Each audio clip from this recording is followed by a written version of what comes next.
Miss Vodyanitsa, prima donna of the Korolievsky troupe. What a surprise meeting you here! Will you be sitting in on a session of the Vetcha?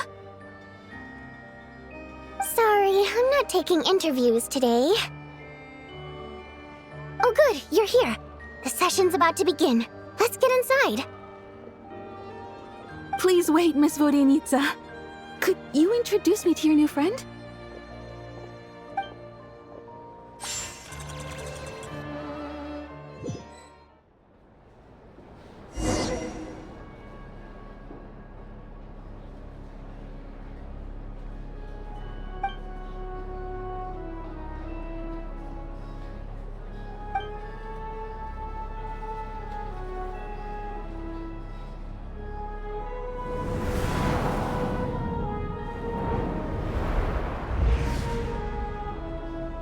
In summary, the energy management commitments made for the outgoing period have been delivered upon. Furthermore, both the production and consumption of Kresnik Crystal show clear signs of stabilizing.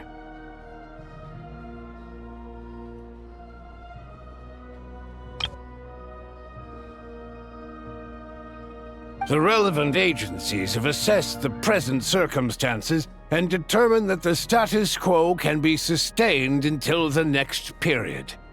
For detailed statistics, I would refer you to the industry reports that have been distributed to all persons present.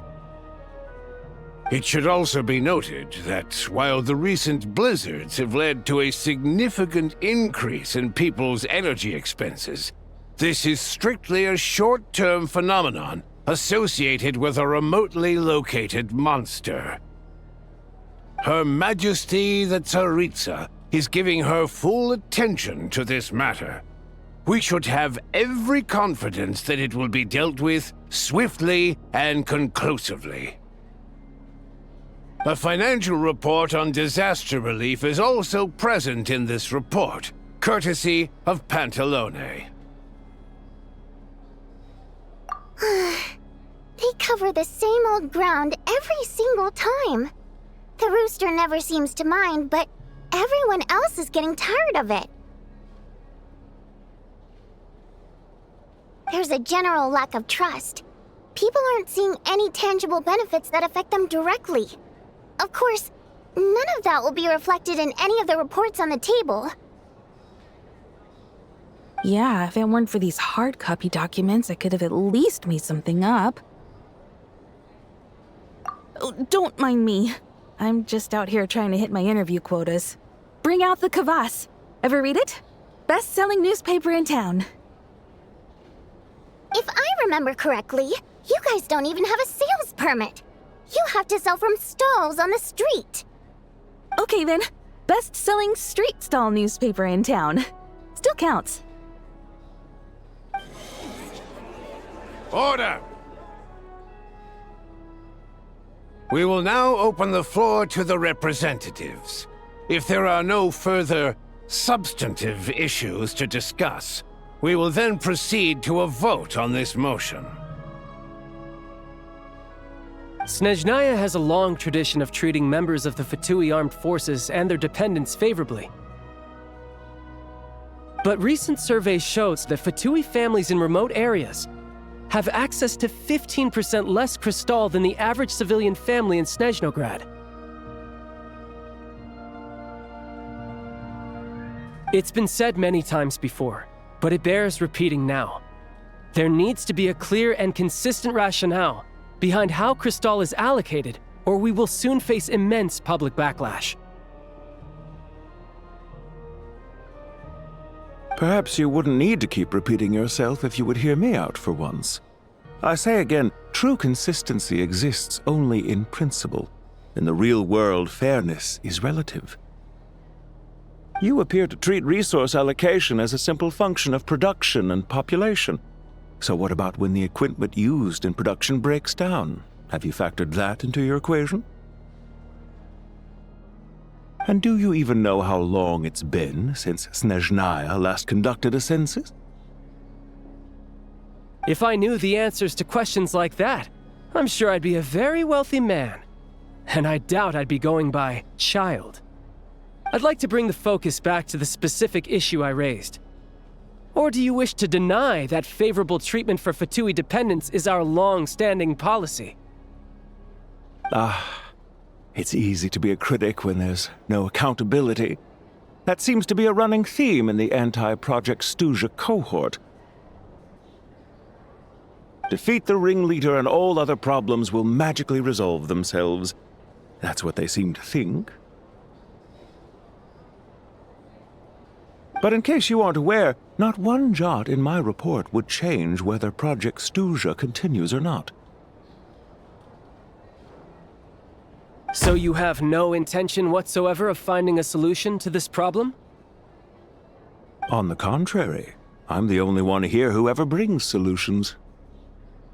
Child opened by speaking up for the armed forces. Regrator struck back with style and a war of words ensued. Our reporter was live on the scene to get the audience's reaction as it all unfolded. Who do you support? The people have spoken! Child received raucous applause from the crowd as he pushed Regrator onto his back foot with a relentless barrage of questions. It had to be seen to be believed. Now you see why they don't have a sales permit. However this reporter wants to spin things, I haven't forgotten that Tartaglia was representing the Northland Bank when we first met in Liyue. So, surely their relationship can't always have been this strained. You two are getting off topic. Let's focus on what the data is saying. Mr. Pantalone, may I speak on your behalf? Oh, please do. I'm more than happy to save my breath. Crystal distribution policy undergoes modifications with each new period. The ultimate goal being to find the most reasonable method of allocation, which I believe is what Mr. Tartaglia also seeks. But I fear many may have been misled on this topic by extremist activists. To clarify, Project Stuja is not the root cause of the problem. It is merely a framework for resource distribution.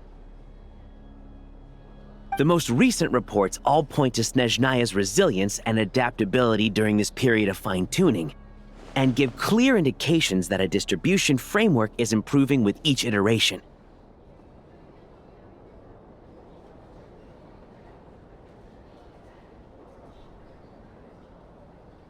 To make drastic adjustments without first considering the risks would likely do more harm than good. It would be a waste of the hard-won experience we've gained to date.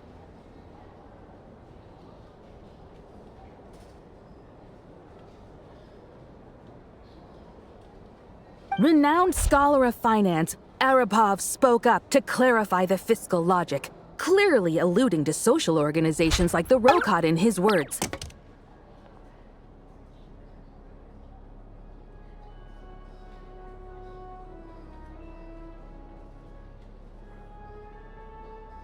With the notorious Lelek still active to this day, should the Rokot be held responsible?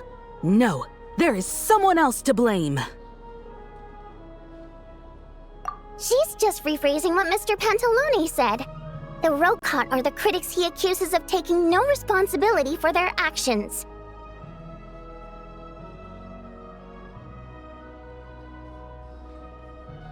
As for Lilac, you won't have heard of him yet. He's currently the most famous member of the Rokot. Well, more like infamous.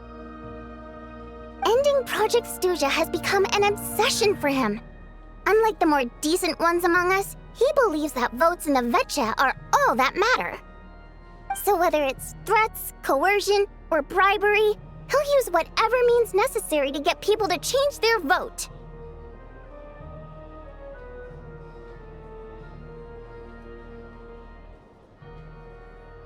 And since we're already on the subject, what do you think of Lelek's methods? Are you for or against?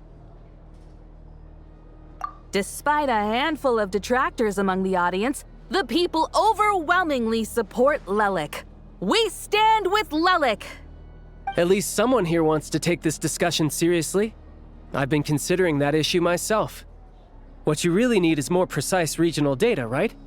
I think it would be easiest to let the Fatui handle it, since they're already in charge of Crystal shipments anyway. We may as well get them to collect some data while they're at it. Whatever you need, you can ask the Fatui to look into it for you. In terms of supervision, I think the Druzhna would be a good fit. I had hoped to discuss this with Miss Vesna, but sadly, she's not present. I will be happy to take a note of your suggestions and present them to Commander Vesna for a decision upon her return. The Commander has always taken a keen interest in Project Stuja. However, given the Druzhna's demanding workload, I'm afraid it may prove difficult for them to provide any practical support. Let us refrain from jumping to conclusions until a concrete and actionable plan is in place.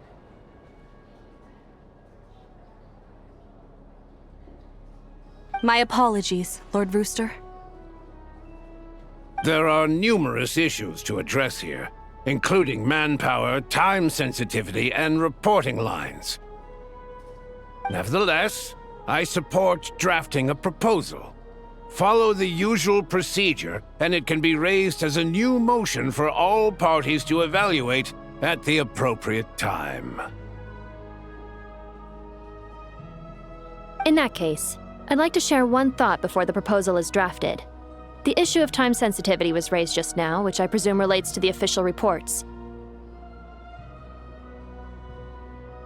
In fact, the Energy Commission already collects regular statistics on each urban center and its surrounding area. Would these be of any use? That's a good idea. I read every issue of Sviet-Lolaidovka's report, and although my focus is mostly on the section about equipment operation, the energy consumption statistics also yield a lot of insights. Be that as it may, does no one see an issue with using local data to determine Crystal quotas? In the long term, it seems like a very risky solution. Not if they are used purely for reference. So long as we have the report from the Northland Bank's headquarters to corroborate it, no one will be able to fool me. Very well then. It appears that this arrangement is acceptable to all parties. Yeah, sounds good to me. The members reached a provisional consensus on the issue of improving treatment for Fatui soldiers.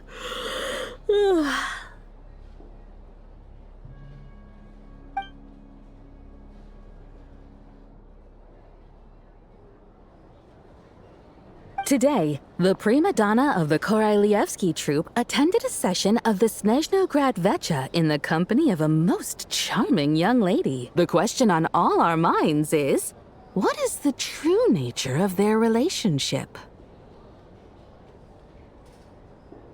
Write anything like that again, and I'm revoking your permission to interview the troupe. Got it?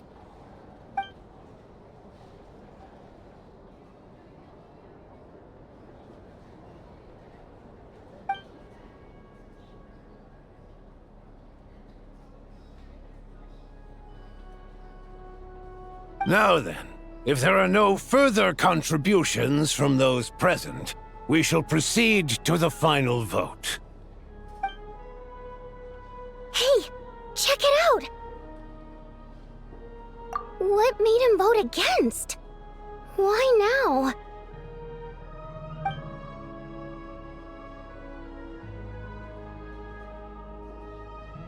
The votes have been tallied. Those in favor of continuing Project Stuja total 61%, securing a clear majority. That was too close. The margin has shrunk yet again. Chuganov was a huge loss. I'll bet Lelik is behind this. I wonder how Pulcinella will respond this time. Chuganov. I see. Lelik strikes again.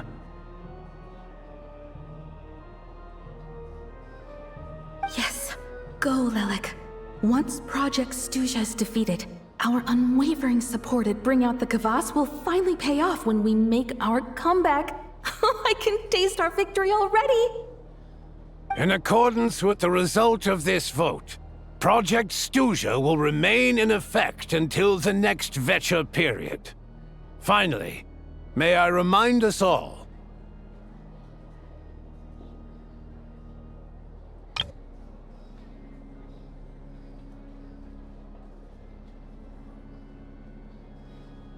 we debate only for the greater glory and solidarity of our nation. May the aurora shine ever on, and the tundra always stand firm. The session is concluded.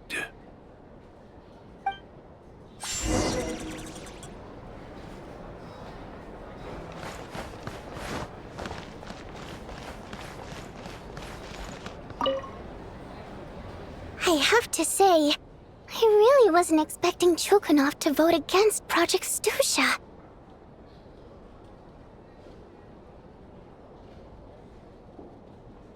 Well, in principle, Snezhnaya's business and political elites ought to be the ones least likely to oppose it.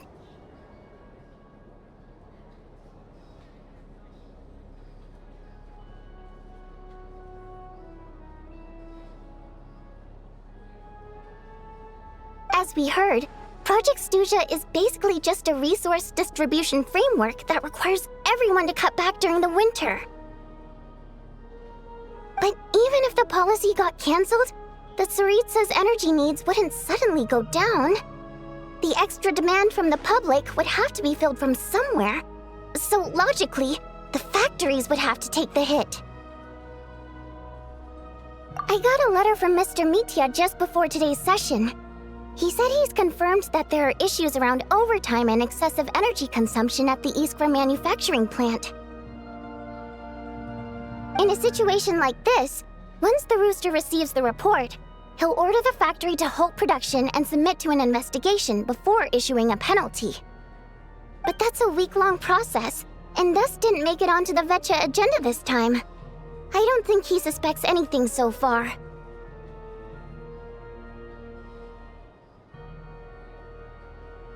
Exactly. And as you know, he's a very selfish person. I was originally gonna try and flip him after he received notice of the official sanctions. My plan was to convince him that the whole thing was completely unfair. Rather than just sit back and take the hit while his factory stopped production, he'd be better off voting to end Project Stuja. At least that way, no one else would be able to make any money either, because all the factories would suddenly have more limited energy to work with. But now, he's already voted against it, which means someone must have used more forceful means to change his vote, just like with everyone else who flipped. Yeah, no one knows why Lilac is so obsessed with ending Project Stuja, but by the looks of it, he's inching closer and closer to success. Lilac must have strong motivations, given how he'll stop at nothing to achieve his goal. Maybe he knows the full truth of Project Stuja.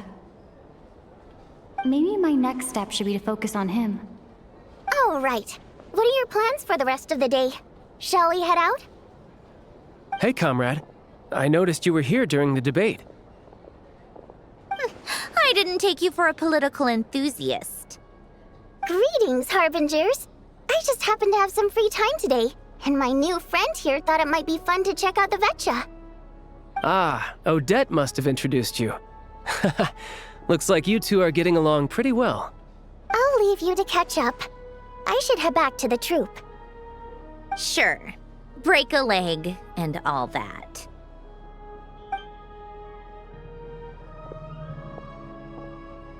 Thought it might be fun to check out the Vetcha, did you? Things are never that simple with you, Traveler. There's no way you're here for kicks and giggles. Tell me I'm wrong. Oh, yeah. To some, he's a captivating enigma. To others, he's the bane of their existence. No one ever thought that some anonymous nobody from the Rokot could cause such a stir. Huh? You want to look into Lelik? Then I'm sure his days of anonymity are numbered. What do you think, Sandrone? Fine by me, I guess. If the Traveler actually manages to expose Lelik, it'll be doing Pulcinella a favor. In return, it seems fair to let her in on what we've learned so far. My thoughts exactly. Sharing is caring, after all. Head back to Glupov and grab the files on Lelik. It's easier to just pull the records than go through the rigmarole of getting the Traveler a visitor's permit. As you command, child, sir. In that case, since we're going to be waiting anyway, I'll have someone brew a pot of black tea.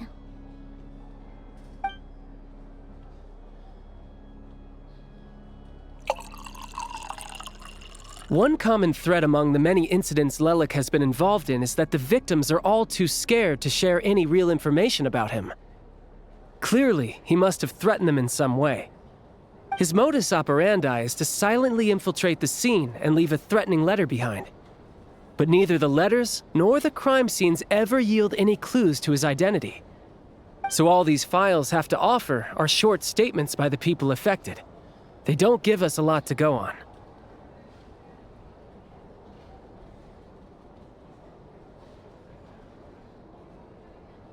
If nothing else, it shows we're dealing with a trained professional who's versed in counter-surveillance.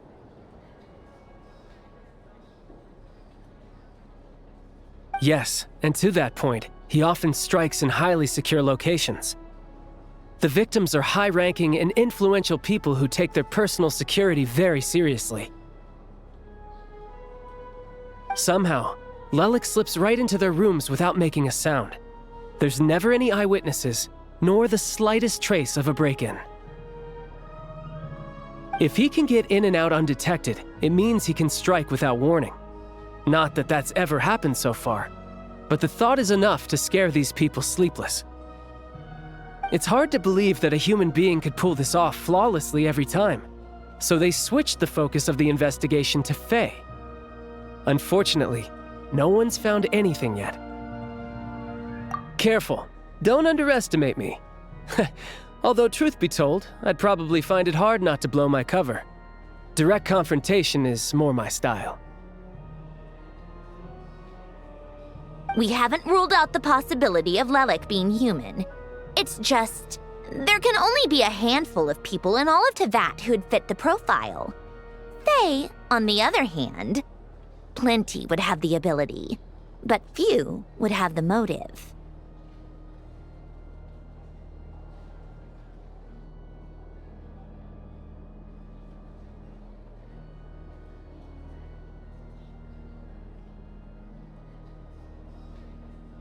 No, not as strong as me. You'll never find the culprit with criteria like that. Let's go with a little weaker than me. There's no denying that Master is strong, but meticulous. We can only hope. She's just trying to find a reference point. Stop getting fixated on who's stronger than who. But that's the most important thing. In my opinion, anyway.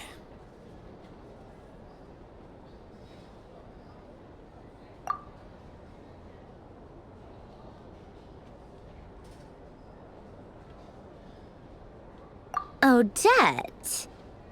Yeah, that seems about right. Her skills are solid, and she's always calm under pressure. Except she's Fatui, so the likelihood of her working against us is pretty low. But yeah, much more accurate than your previous example, at least. No, wait a moment. Maybe we should interrogate that assumption. What do you mean? Which assumption? Her Fatui identity doesn't necessarily exonerate her. And when you think about it, the Rokot would be precisely what she needs to conceal her identity. Plus, she wouldn't need to be such a pro at covering her tracks. She'd already know where the Fatui will be and when. so she could choose the perfect time to act. Oh, yikes. I was just thinking out loud. Why is this starting to sound like such a convincing theory? Still, what reason could Odette possibly have for trying to call off Project Stuja? Arlecchino would be the best person to ask. She knows Odette best. Unfortunately, she isn't back yet. Rosaline used to open up to her in private about her struggles with Odette. As I'm sure you can imagine, Arlecchino is quite a lot better with children than Rosaline was. She gave her some tips on how to handle the situation, and Rosaline managed to reach a settlement with Odette before leaving. So I suppose there were at least no lifelong regrets left behind. Beyond that, I don't know the details about that side of things. But I do know that Odette definitely has a motive to hold a grudge against Project Stuja.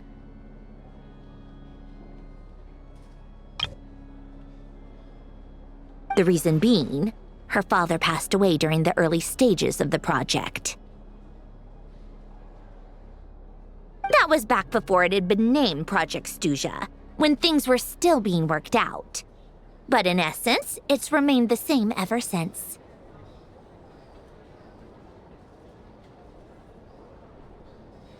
Huh. The more you know. Rosaline was always so self-centered. I never understood why she started paying so much attention to Odette.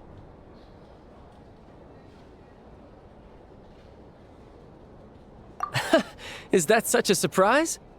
If you cast your mind back, you may remember that Rosaline and I weren't exactly close.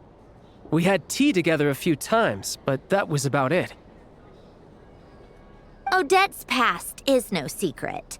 Her father was a fatus and her mother was a very famous ballerina. On the surface, it looks like she followed right in her parents' footsteps. But the truth is quite a different story. After her father passed away on a mission, her mother was overcome with grief. She broke her leg during a performance and could never dance again. Odette was only interested in ballet at the time, but this tragedy left the family with both breadwinners gone. They could barely make ends meet. Per Capitano's policy, family members of Fatui who died in the line of duty had to be appropriately accommodated and provided with adequate assistance. So, regardless of how Rosaline may have felt about it, it fell to her to resolve the issue of Odette's family's livelihood. In the end, the solution they agreed upon was to have Odette join the Fatui. Right, because the alternative would have been a one-off compensation payment, I guess. In that sense, joining up was definitely the better option. Still, she must have had mixed feelings about it, right? If she doesn't even like the Fatui. It's just a theory, a possibility. But as a motive for Odette to become Lelik, it holds up. That said, I have no idea where Odette's head is at right now, or what her conflict with Rosaline was about. Plenty of people were on bad terms with Rosaline. I have no intention of trying to figure it all out. Yes, but there's not much point in discussing that now. Yeah, back to Lelik. Since our investigations so far have turned up next to nothing, we've got nothing to lose by trying a new angle. Funnily enough, Tonya and I had actually made plans to go to the theater tomorrow to watch Odette's rehearsal. Unfortunately, thanks to this Lelik situation, I'll be stuck working overtime again. Which means you can go in my place. No point wasting the ticket. Plus, you'll get to meet Tonya. Spirit Seeker. Quite the classic ballet. It was passed down through Odette's mother's family for generations, though it hasn't been performed in years.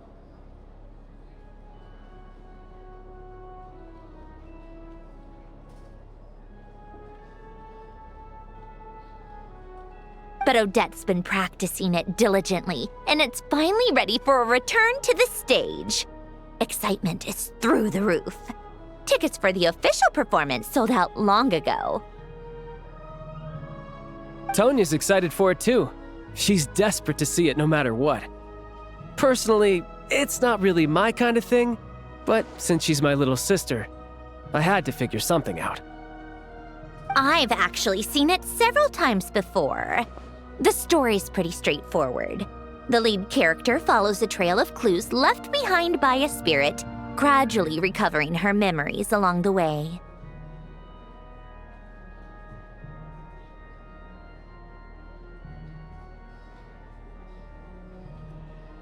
It's a tale of love and regret. So not exactly reinventing the wheel, at least by today's standards. But when that classic melody kicks in and the lead character begins to dance, it always gets me. Not an easy dance to do justice to, though. I know it's always been Odette's dream to perform this piece, but I'm not sure she's really ready. In that case, I think that even if she is Lelik, we should wait until her performance is over before we respond. I'll let you take it from here, comrade.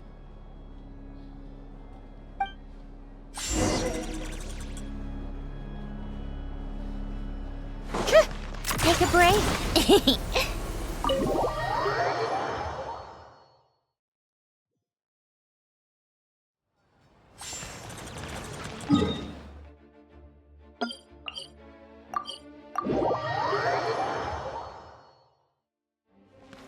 Come on, keep up. Pick up the pace.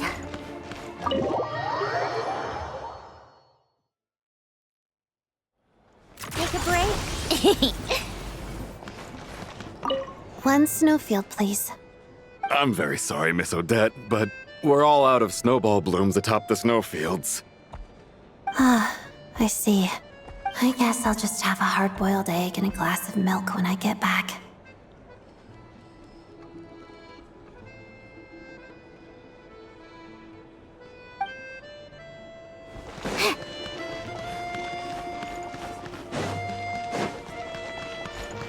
Come on, keep up. Pick up the pace.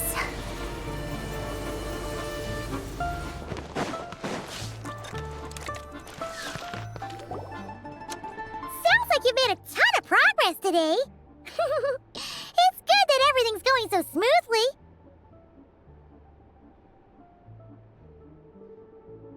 Next step is to head back to the theater and get a clear answer from Odette.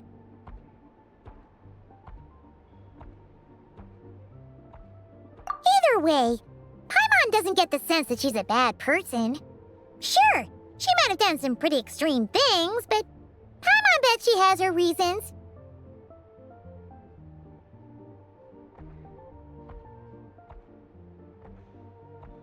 Maybe this is going too far, but like, with everything she's managed to do so far, wouldn't it make more sense in theory to be even more, you know, heavy-handed?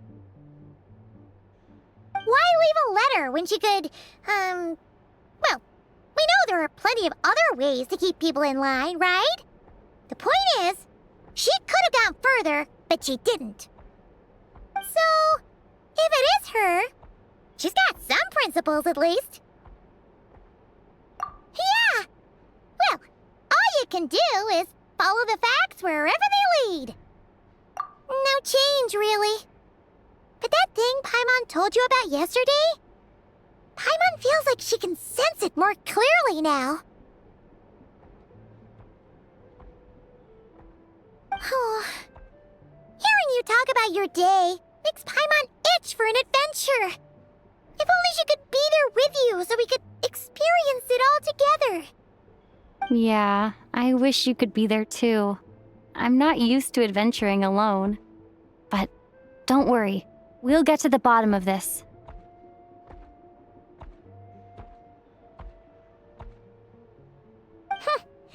Guess it's just one of those things. Never mind. Paimon will behave herself and keep resting.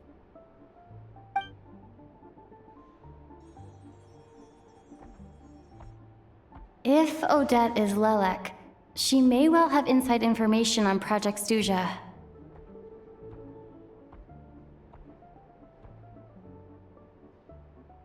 Her father was involved with the project's early implementation and tragically died in the process. Now, she's dedicated herself to bringing it to an end. It's hard to imagine she could have gotten this far without knowing anything at all about the Tsaritsa's true intentions. When she spoke to us as a member of the Fatui, how much did she let on? And how... Only time will tell. Maybe tomorrow everything will be answered. Hey look! It's snowing! Could be a tough day ahead. Make sure you wrap up warm tomorrow.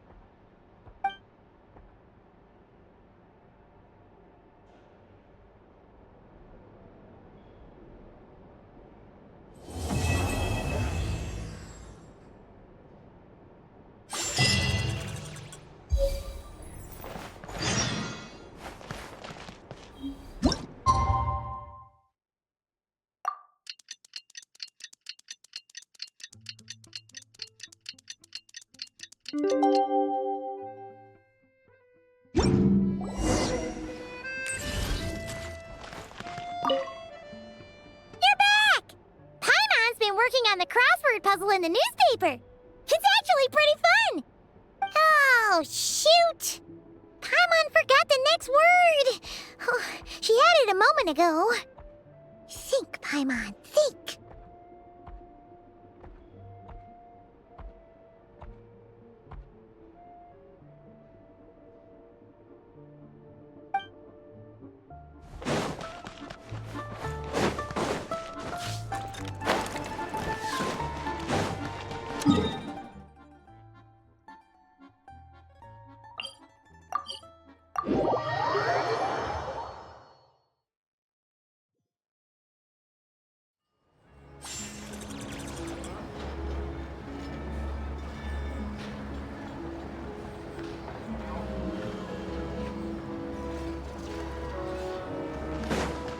How tiresome.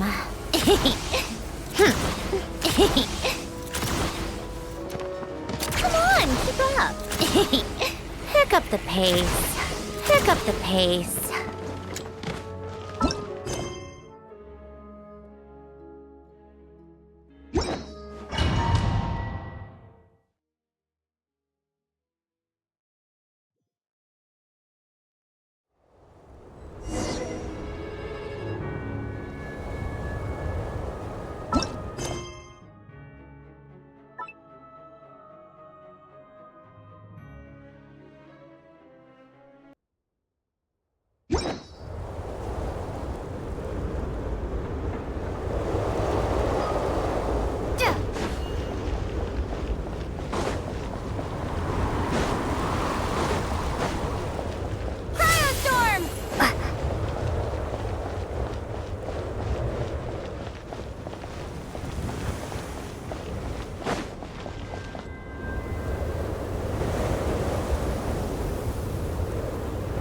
Ooh, it sure is cold today. I wonder how much heavier the snow's gonna get. Here to see Odette? I just need to see your tickets for the preview.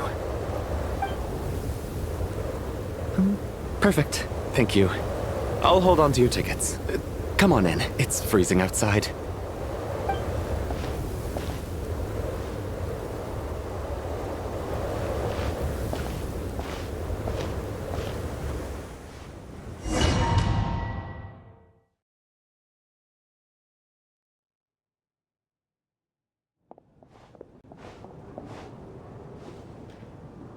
I think I'll leave the Lelek question until after the show's over. Then I'll go find Odette.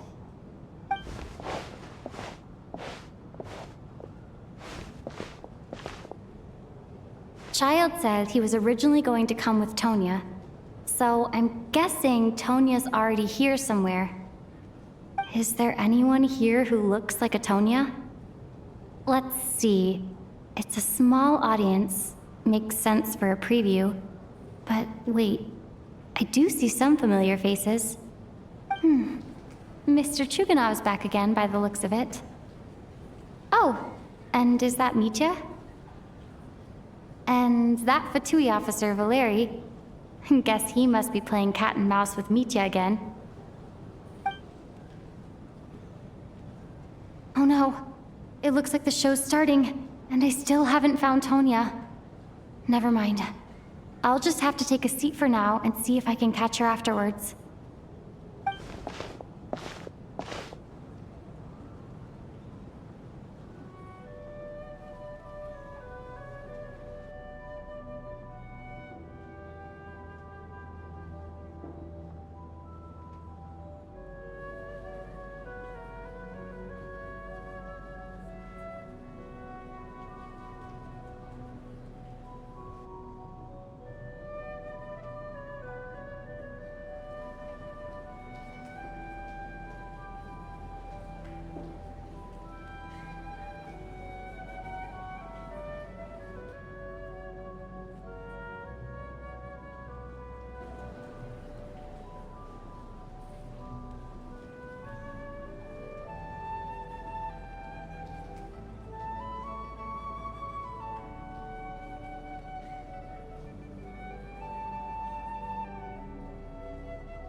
Members of the audience, I'm a staff member here at the theater. Today's performance was a very special one for us, as it marks the first attempt in a long time to revive the classic Snezhnayan ballet, Spirit Seeker. To commemorate this occasion, we would love to take a group photo of the cast, crew, and audience members present today. Could I kindly ask the audience to please come up onto the stage?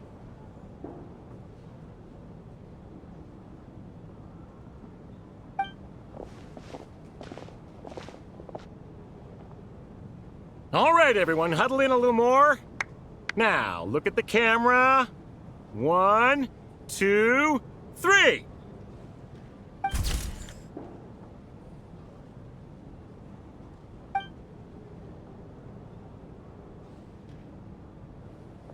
Are you quite satisfied, Mr. Energy Scientist?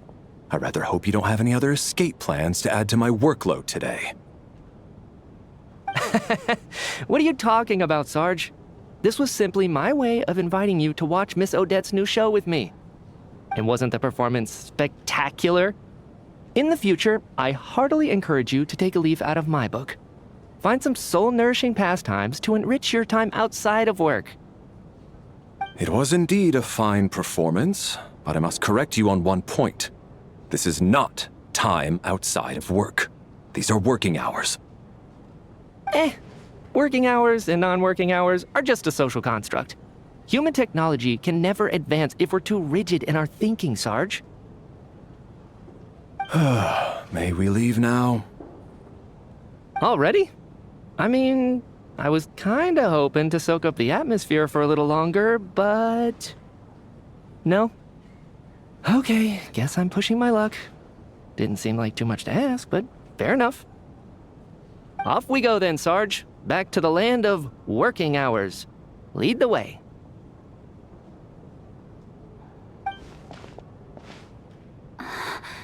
That has to be her. She's the only person in the audience around Tonya's age. Excuse me? Are you Tonya? Huh? Your brother's busy today, so I took his ticket. Don't worry about him. He's fine. Oh, okay. Sorry for the trouble.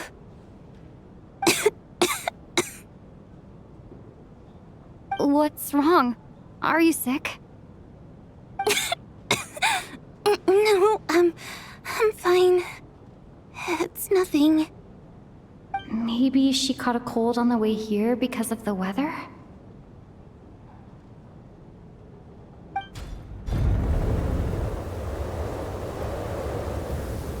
I haven't seen snow like this in a long, long time. It's most unusual. I know. It's completely white out there. You can barely see a thing. I've never seen such heavy snow in my life. Let's wait it out for now. You'd be lucky not to freeze to death in this weather, let alone find your way. Well, look at that. Maybe we shouldn't be in such a rush to get back after all. What do you think?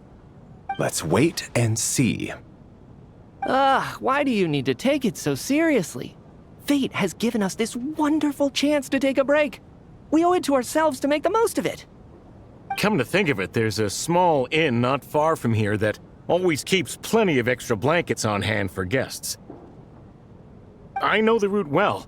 Shall I head over and borrow a few blankets? That way, anyone in a hurry can wrap up warm for the journey back. Just remember to return them next time you're over this way. Sir, there's really no need to go to all that trouble. Hey, it's no trouble at all. Wait here, I'll be right back. What a kind gentleman. Very good. My wife and daughter are waiting for me at home, so I shall be heading back as soon as I get my blanket. So... are you expecting us to go back to the Armory Palace wrapped in blankets too? Don't worry about that. I made arrangements in advance. Should I not return to the Armory Palace within 3.5 hours after Operation Showtime begins, an armed squad will be sent to collect us. They will escort us back. You are one of our key military personnel, so any weather-related risks must be eliminated. Operation Showtime? So, wait. Every single time you drag me back to work when I sneak out, it's a whole official operation? I gotta say, you've really turned this into quite a moral dilemma for me. It's snowing pretty hard out there. I think you should stay here for now. You seem a little under the weather. Sure. My brother might come pick me up in a bit anyway. Time to get to work. I should head backstage and find Odette.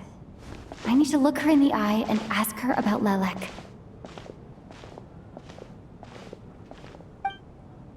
Excuse me, are you looking for someone? Ah, a fan, I'm guessing? Today's just a dress rehearsal, so Miss Odette won't be meeting with fans. She's taking a well-earned rest right now. Sorry, but that area is currently off limits to everyone except the cast and crew. Huh. Bad timing, I guess. Well, I might as well stick around. I doubt Odette will be leaving before the snow lets up in any case.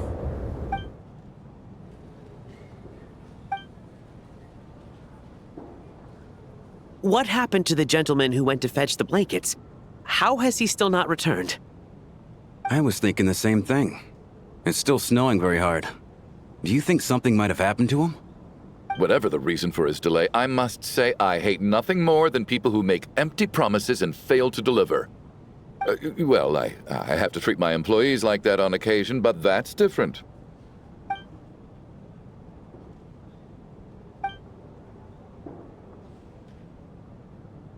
You seem anxious, Mr. Valeri. It's been nearly 4 hours since I left the armory. The army should have arrived to extract us by now. They know how much I despise tardiness and disrupted plans. There's simply no reason that they shouldn't have shown up by now, barring exceptional circumstances. Surely a snowstorm like this one counts as such. Few things in this world can stop the Sneznyan army, Mr. Mitya. And a snowstorm is certainly not one of them. Why don't you go out and take a look? They might be right outside, waiting for your orders before they dare come in. An absurd hypothesis. I have no intention of leaving your side for even a moment until I have escorted you back to the Armory Palace. This doesn't look like an ordinary snowstorm to me. That guy who left earlier. It looked like he just vanished into thin air. Either that, or my eyes were playing tricks on me. A man-eating snowstorm? Come on. Night hasn't even fallen yet. Spare us the ghost stories.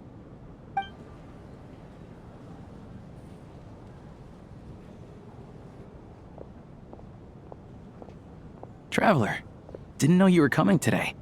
How come you didn't say anything? Oh, right. I assumed you were looking for me and Vodenitsa. Odette's still backstage. Whoa, that's quite a snowstorm out there. I've been working backstage this whole time, so I didn't even notice. No wonder the audience hasn't left yet. Huh. Is weather like this rare even in Snezhnaya? Yeah, snow like this. I'm sure I've seen it out in the wild before, but never in the city. Actually, I take that back. I don't think I've seen snow this bad even in the wild. This is something else. It's not normal. If even Alosha thinks snow like this isn't normal, could it have anything to do with that monster people have been talking about?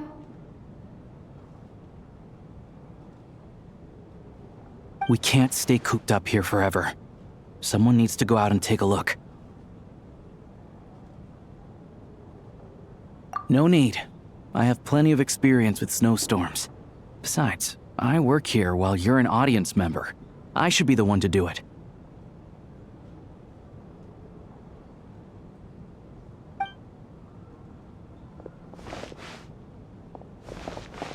Everyone by the door. Careful not to let the snow soak into your shoes. In a snowstorm, you gotta look after your toes above all else. Heading out, my man? Be careful. I've been told the snowstorm eats people alive.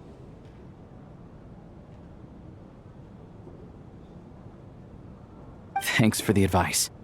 I am planning to be careful. I just want to take a quick look at the situation out there.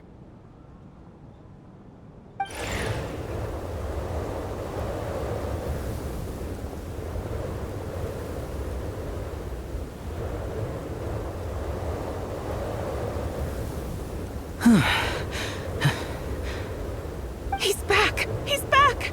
How was it? What's going on out there? Did you see any soldiers patrolling the area? Something about this storm isn't right. There's no one out there. I didn't see a single soul. And something in the air gives me the creeps. This isn't your average snowstorm. I suspect it might be related to recent events in our nation. I strongly advise everyone to stay here until the snow dies down. Are you serious? So all of us are trapped here now? That sounds a little far-fetched to me. You want to go outside and see? I, for one, am not risking my neck in that weather. This just turned from a minor delay into a major hassle. We can only hope that our friend who went to fetch the blankets just ditched us and went home. Is it really that bad? But my daughter, I won't be able to read her a bedtime story tonight. Huh? What are you all still doing here? Whoa! It's snowing hard! So now we're stuck here? Oh, this is terrible! Luckily, it was just a dress rehearsal today, so there aren't too many people here. On the bright side, the theater's always well stocked with supplies. If the snow still doesn't let up as we get into the evening, you can spend the night here, everyone. At least, I assume that's all right? Odette? Fine by me. This seems like a sensible backup plan under the circumstances. My thanks to the theater for being so accommodating. What are you staring outside and praying for, my man? You anxious to get home too? Oh, Your Majesty the Tsaritsa, I beg you, please do not let tonight's snowstorm stop. This is a golden opportunity to spend the night under the same roof as the two top stars in all of Snezhnaya. It's a once-in-a-lifetime experience. I think I've changed my mind.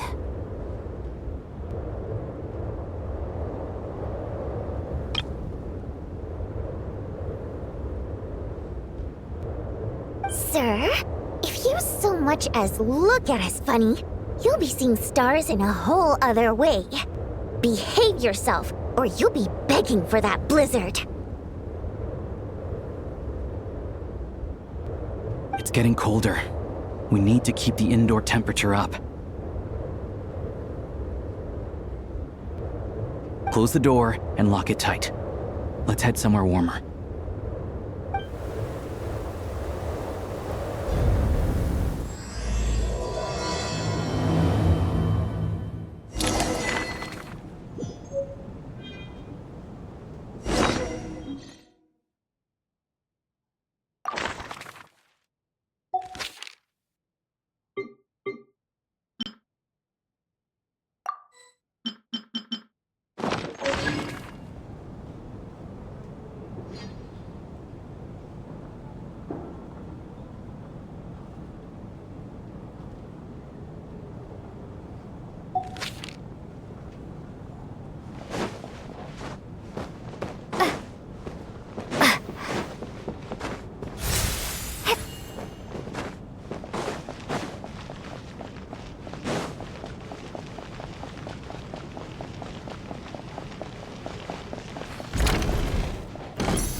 And then there's the aristocrats.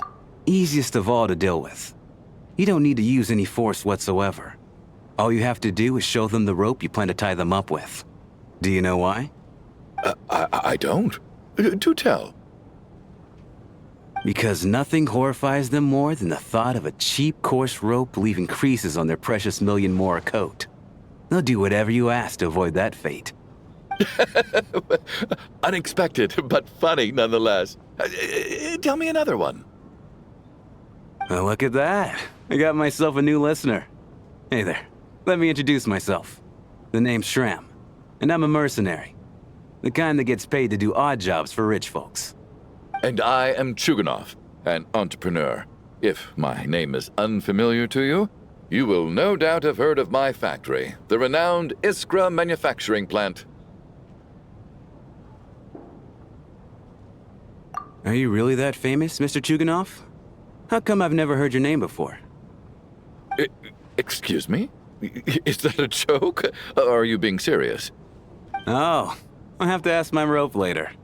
He's probably tied up more entrepreneurs than I've ever heard of.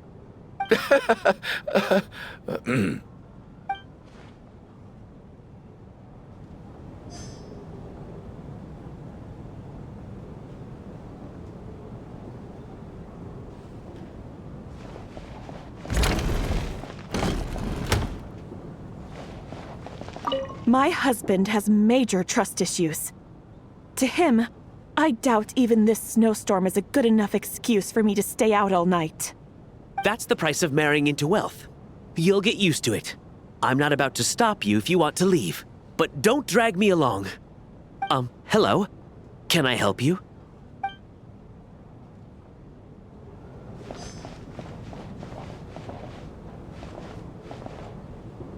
How are you feeling, Tonya? I'm fine. Sorry to worry you. I'm used to it by this point. I take medicine for it. My brother usually helps to get it ready for me. Child must take great care of his sister. He's never mentioned Tonya's illness, though. You know, I actually find this whole thing kind of exciting. Stuck in a strange place thanks to a snowstorm. Having to spend the night with a bunch of interesting characters. It's pretty cool, don't you think? Exactly. It's like one of those stories where an ordinary school trip turns into a magical adventure. I've always wanted something like that to happen in real life.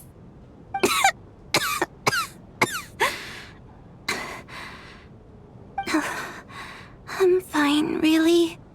Just got a little overexcited. Look after yourself. Otherwise, your brother will come after me.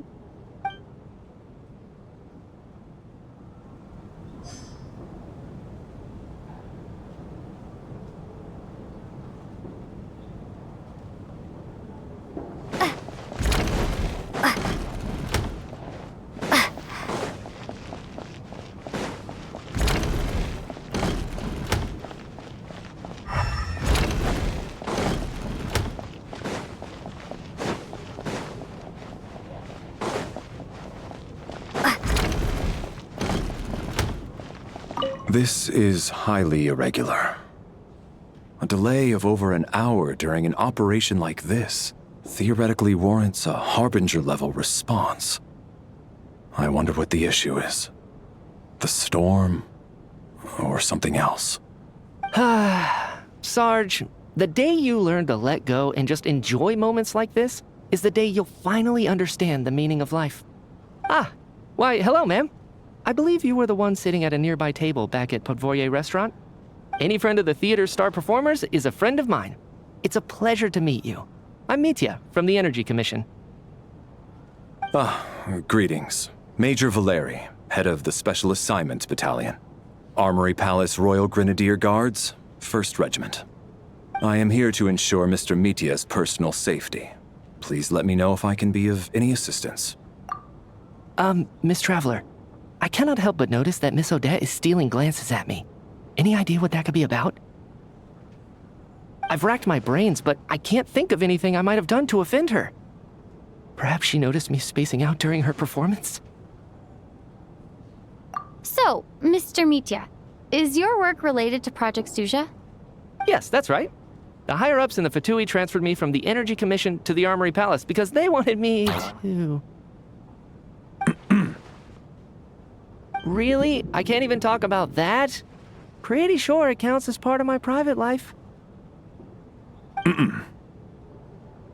All right, I won't say anything. Sorry, traveler. As you can see, I'm afraid this pleasant chat will have to end here.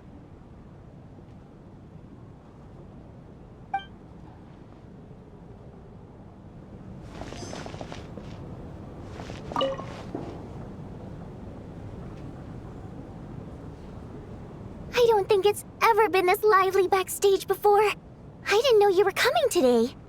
Hey, have you seen Chuganov? I heard he was coming today. Have you spoken to him at all?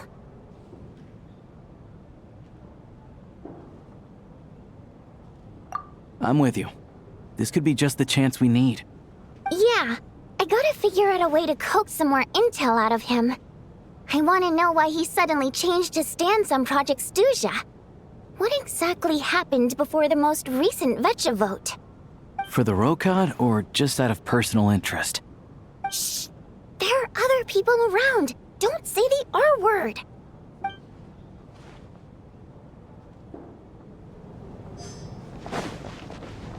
I have to say, even though today was a rehearsal and there were some hiccups along the way, Miss Odette's performance was one of the best I've ever seen, even compared to an actual show.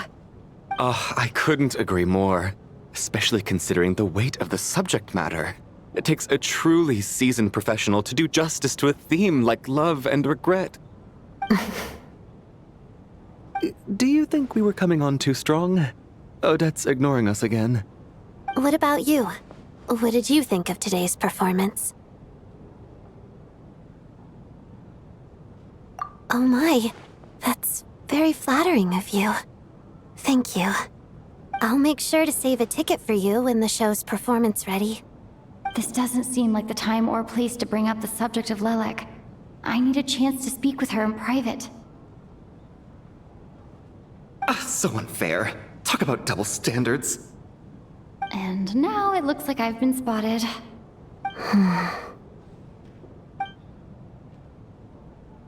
You know Mitya too? No, I don't. I just have a feeling that he might be dangerous.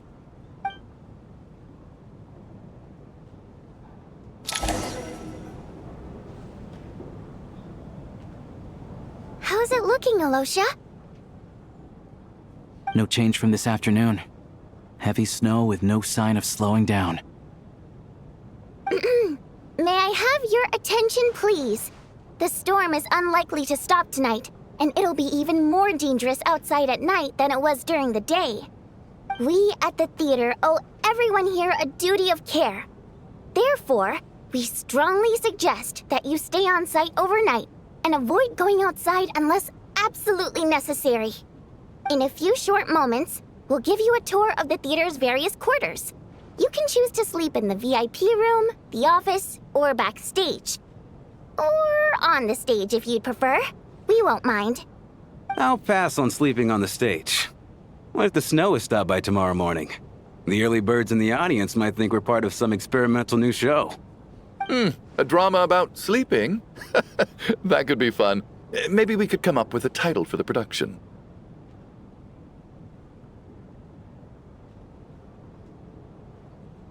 Not bad. Clear selling point at least. Could be a big hit. Anyone who doesn't wish to sleep on the stage, please follow me. I'll show you to the rooms.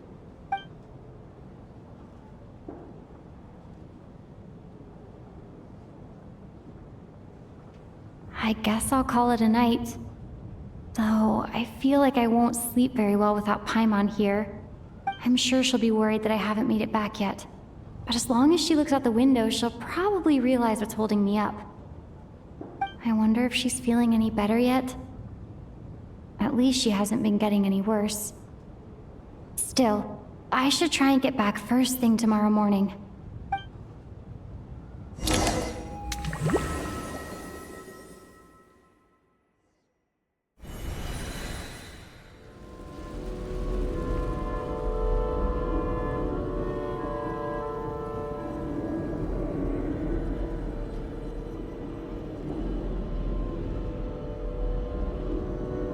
Ah, finally. Welcome back to the world of the living, lazy bones. I was about to wake you. The black mist is almost on us. Still waking up, huh? You know, the black mist. It's been chasing us from below ever since we were born. You're just dozy. There's no way you've forgotten. Come on, let's keep heading up. Onwards and upwards is the only way to survive. Don't listen to a word those black mist cultists say. Here we go again. The endless march toward survival. What's going on? That black mist down there is creeping me out. And it's rising. Guess I should head upwards and get away from it. The black mist cultists believe that being swallowed by the black mist leads to everlasting peace. But if you ask me, they're just lying to themselves. We're the only heretics left, the only ones who refuse to give in. We have to keep going. But how do you actually know that they're wrong? Dangerous question there, Torgov. The moment your faith wavers, you start a chain reaction that ends in the collapse of your will. Put the question out of your mind. Stay strong and believe that the black mist means certain death. Okay, but it's not my mind that's the problem. My body's about to give up on me. It's already starting to falter. I can't do this anymore. I've had enough of being forever on the run. What's the point of it all? All this will pass eventually, I promise. Keep fighting. It will be worth it. You accuse the Black Mist cultists of being liars. But you're lying too. There is no end to this path. It keeps going up forever. There was never any hope to begin with. The cult of the Black Mist has poisoned your mind, Sobolova.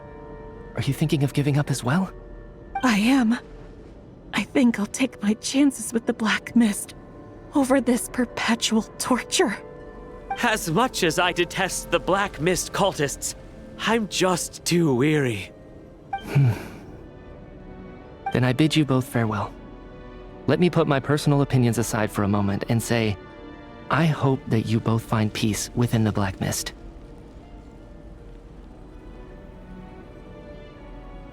Fate always appears so impossibly complicated. But at moments like this, its raw simplicity is laid bare. Their fate was sealed from the instant they entertained doubt. From then on, the outcome was both inevitable and irreversible. Let's go.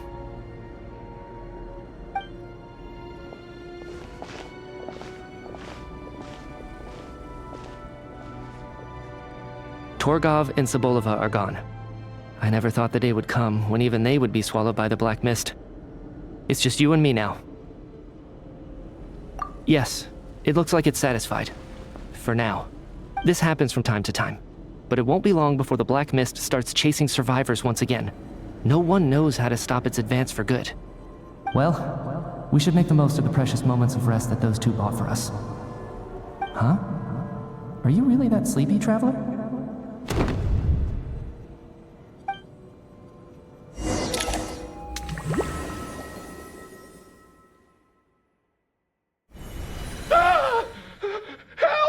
Somebody, come quick! What is it, Yuganov? What's wrong? Huh? Is it morning already? What's all the commotion? Sounds like it's coming from next door. I should check and see what's going on.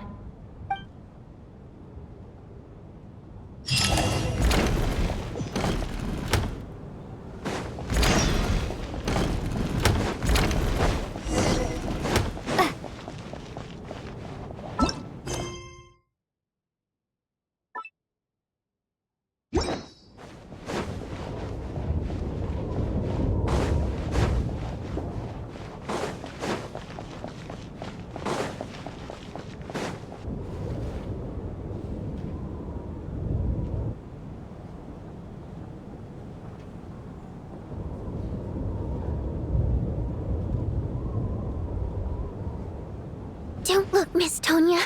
Stay here. Okay. What happened to them?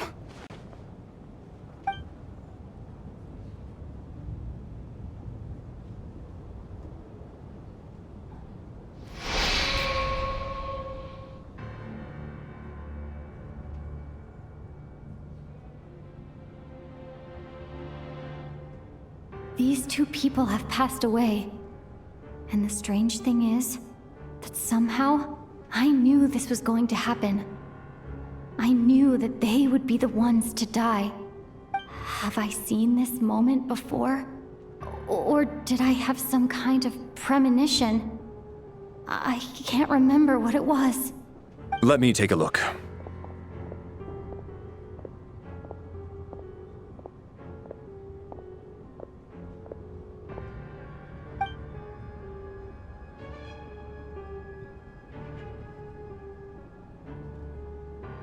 No vital signs in either of them. They're dead. The cause of death, however, remains unclear.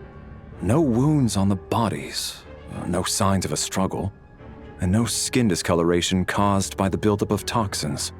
But just last night, they were chatting and joking away. This is so sudden. Could they have had pre-existing medical conditions? Even then, the odds of them both dying of sudden complications on the same night are extremely low. It's hard to believe that they died of natural causes, nor does this appear to be a suicide. Who was the first to discover the bodies? It was me. But these deaths have nothing to do with me, officer. I got up early because I wanted to see if the snow had stopped. Then I noticed that the door to this room was open, and it looked like there was a man and woman inside. I just went over to see what was going on. I had no idea they were... I can corroborate this. I was doing my morning exercises near the stage. When I saw Mr. Chuganov heading this way, I followed him. I can also confirm that I didn't see a single person approach that room before him. The snowstorm was raging all night, and it's still going now. There's no way someone could have come in from outside, correct? You mean an intruder? No, not possible. I slept by the door last night as a precaution. There's no way I wouldn't have noticed if anyone had tried to open it. Everyone, split into pairs and search the theater for anyone in hiding or any signs of suspicious activity. I'll follow up with a full search of my own shortly. Go. There is no time to waste.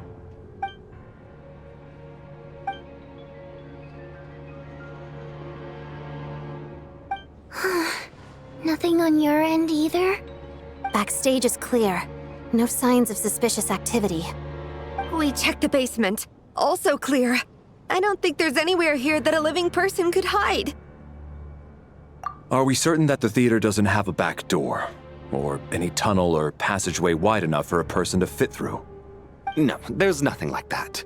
If people were sneaking in through some secret tunnel to avoid buying a ticket, we'd have sealed it off ages ago. I also checked the windows. All of them are locked from the inside, and there's no sign of anyone entering or leaving. It sounds like we can safely rule out the intruder theory. If anyone came in during the night in this weather, there'd be no way for them to avoid leaving footprints or water stains. This can only mean one thing. It's like one of those murder mysteries you see in novels and plays, isn't it? The ones where the killer is one of us. We can't quite jump to that conclusion just yet. Could he be right? It's hard to imagine something like that happening in real life. Set in a theater during a snowstorm, a murder takes place and the killer is among us. It's such a classic trope that it seems unbelievable. Looking at who the killer targeted and the clean entry and exit, it all adds up. I know what this is. It's obvious now that I think about it. What is? What have you figured out? Both victims were wealthy, well-known local merchants. And the door was deliberately left open so I would discover the bodies and witness the crime scene first thing in the morning. Such ruthless methods. This was your doing, wasn't it, Lelik? Lelik? You mean Lelik is among us? And he's the killer? Lelik. I know this code name. Member of the Rokot, anti-Project Stuja. Always works alone. I've read the case files at the Armory Palace. Walk me through your reasoning, Mr. Chuganov. What do you know about Lelik?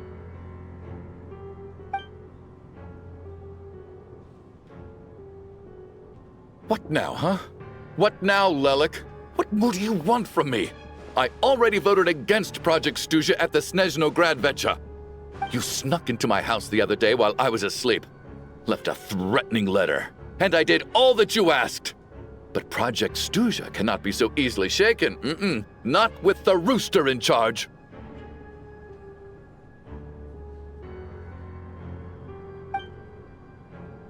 So he really was threatened by Lelek. That makes sense. And now you're resorting to murder to threaten me. Isn't that right? I knew it. The Rokot despises the rich. The lives of the wealthy are but refuse in your eyes. Show yourself! Which one of you is Lelek, Tell me! I'll do whatever you want! Just stop playing these mind games! Was this really Lelek's doing? Would Odette really do something like this? If Odette really is Lelek, this seems out of character. But then again, how well do I really know her? I'm probably the only one here with a compelling theory about Lelek's true identity. But if I reveal it now, I'll be putting Odette in the line of fire. What should I do? I don't think it's likely that Lelek killed anyone. At least from the stories I've heard, he's never killed anyone before. And his name has never come up in connection with any murder cases. Besides, even if Lelek did want to threaten you, why resort to such an extreme and roundabout method? It's not his style at all. Vodianitsa doesn't know that Lelek might be Odette, but her assessment is pretty much identical to mine.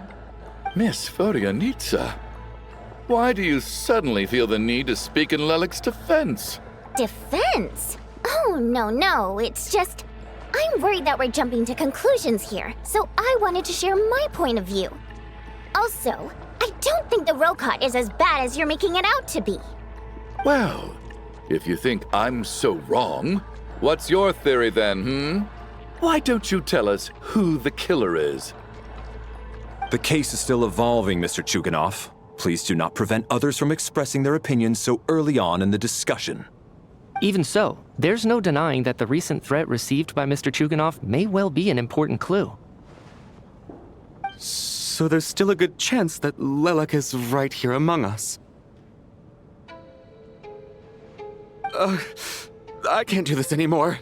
I don't care if it's still snowing outside. I have to get out of here. Whoa, take a beat. We all know it's far too dangerous out there. Even the soldiers couldn't get to us. Go out that door, and you might not live to tell the tale. And whoever this Lelek is, they're surely not going to murder anyone in broad daylight. Be sensible, my man. You're safer inside. As much as I regret having to say this, I'd like everyone to cooperate and refrain from exiting the premises until further notice. Because as things stand, every one of us is now a suspect. Unless anyone has further information to share, let's adjourn for now. Feel free to keep searching for clues, but make sure you don't go off alone.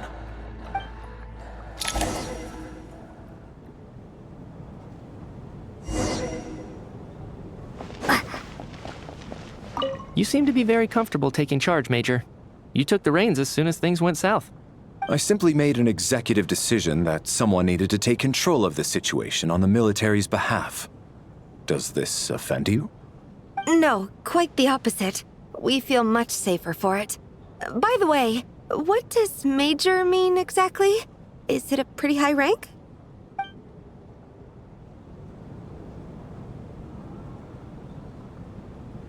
You seem to be very... I simply made an... No, quite the opposite.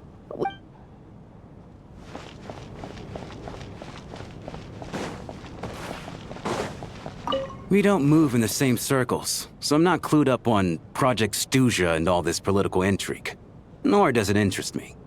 Nevertheless, sir, I think your top priority as soon as you get out of here should be to hire a good private bodyguard. Such as... yourself? Such as myself.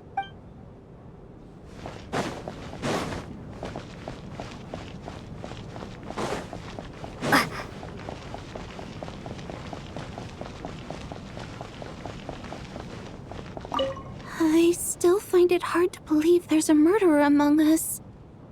Just last night, I imagined we were like classmates out on a hiking trip.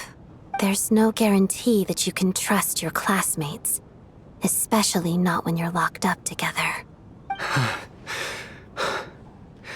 Why did they do this? Was it for money? Even then, they could have just kidnapped the people. They did.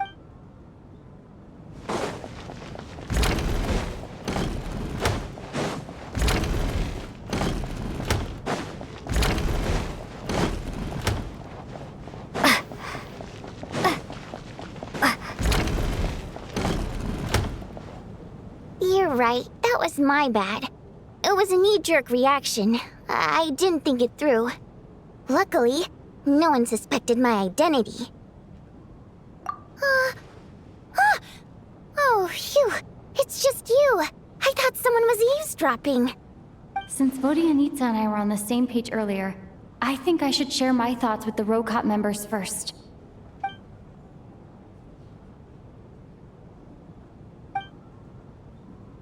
Whoa. Are you serious? I don't know if this counts as gossip, but it's definitely on track to be the juiciest this whole year. Odette? Really? Odette? Oh god, how dumb does this make me look? Lelek has been right under my nose this whole time, and I didn't notice a thing. Actually, it's exactly what you'd expect. Sometimes, hiding in plain sight is the best strategy. And now that you mention it, the more I think about it, the more sense it seems to make. It all adds up. What are we up to now? 1, 2, 3, 4... Odette's identities. She's my coworker, specifically a ballerina, and also a Fatus, a member of the Rokot. Now, Lelek. It must be so exhausting. I just want to give her a hug. I guess since I've always known her as a member of the Fatui, it never even crossed my mind that she could be involved with the Rokot, let alone be Lelek. I don't understand. If she's with the Fatui, what reason could she have for being so opposed to Project Stusha? Probably best if you ask her that in person. Well, since you waited until now to bring this up instead of announcing it to everyone earlier, does that mean we're all on the same page here? Yeah. Lelek may not follow orders from the Rokot leadership, but as far as I'm concerned, she's never crossed the line. If anything, her actions benefit the poor. We need to confront her face to face. Do you think she'd really admit to being Lelek? I don't know. We'll have to see how it goes. For now, we'll work on the assumption that she didn't kill anyone, and see how much she's willing to tell us.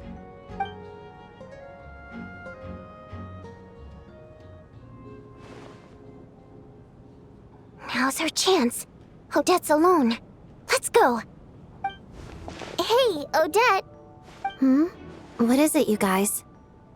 Shh. Keep your voice down. We need to talk. So, you're Lelek, aren't you? Alright, fine. You don't have to say anything or explain yourself. Just hear me out first. None of us believes you kill innocent people. Whoever murdered those 2 people last night, it wasn't you. The Traveler was the first to figure out your identity, but she kept quiet during the discussion just now. Still, it's clear where the group consensus is heading. Everyone believes Lelek is the culprit. If your identity is exposed, you'll be in a really bad spot. We're your colleagues, and we know what kind of person you are. I don't want anything bad to happen to you. So, can you clue us in? Tell us everything. The more we know, the more easily we'll be able to cover for you. Alright. Yes, I'm Lelek. And no, I'm not the murderer. And thanks, but I don't need you to cover for me. Actually, I'm planning to reveal my identity. Huh? You're gonna reveal that you're Lelek? Here? That's right. I'll admit I was surprised at first when Chuganov guessed that I was here. It was just a lucky guess, but it caught me off guard. But after taking some time to assess the situation and confirm where everyone stands, I don't believe I have anything to worry about. Are you sure you don't need a second opinion? Given the circumstances. Mr. Valeri! What?!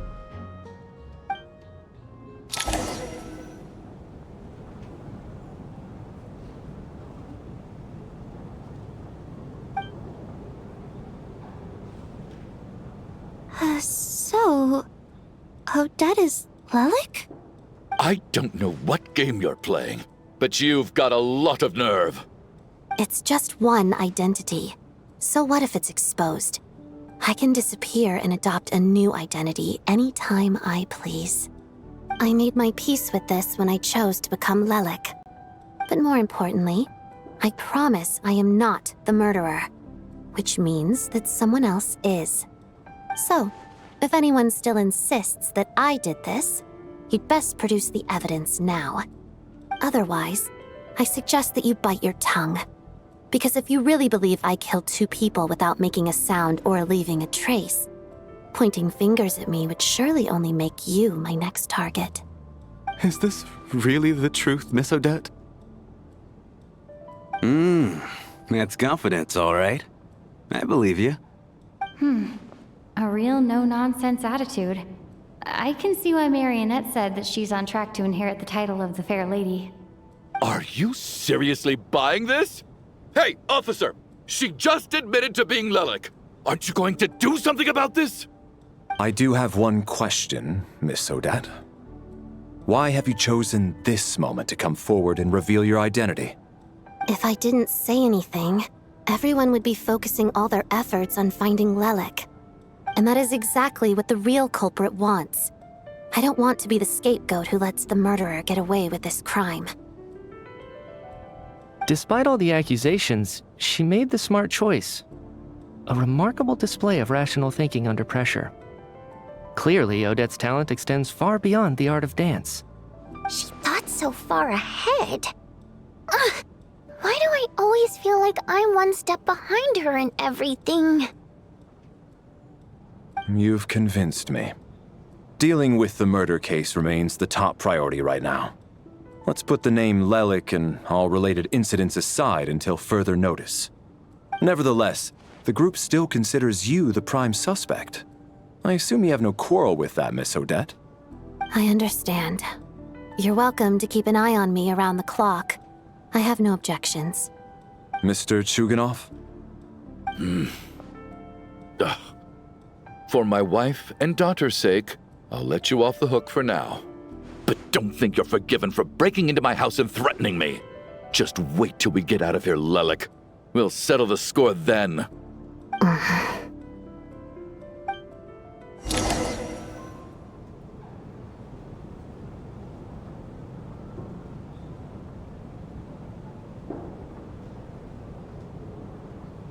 Good work, Lelek guard team.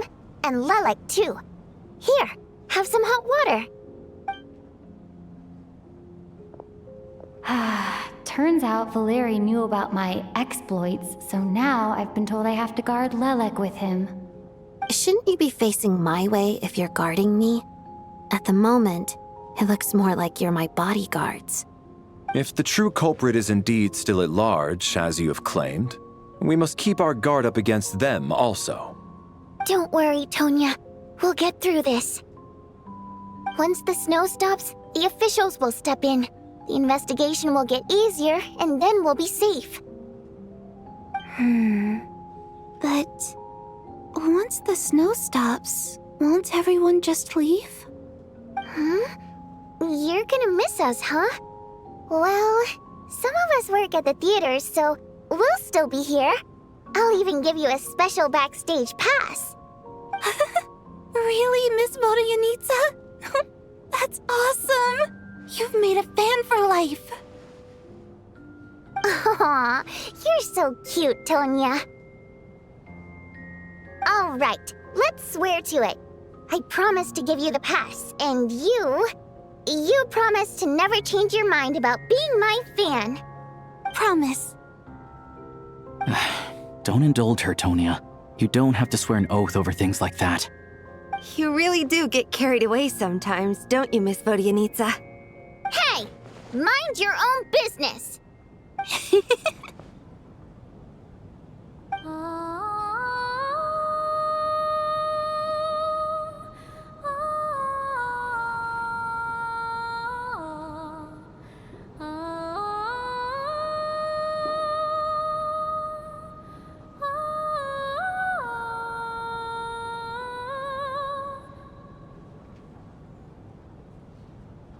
Don't be nervous, Miss Water Imp. Everyone's here. There's nothing to be afraid of. Excuse me? Do I look nervous? Don't be ridiculous. Hmm? No. You sound nervous, lass. Oh. Wait, but how... Okay, plenty of people know that I'm a water imp, but still... How come you understand our primary mode of expression? Primary mode of expression. I've not come across that concept before. Do enlighten me, Vodyanitsa. Well, it's just... We water imps tend to communicate our emotions to each other by singing, rather than facial expressions.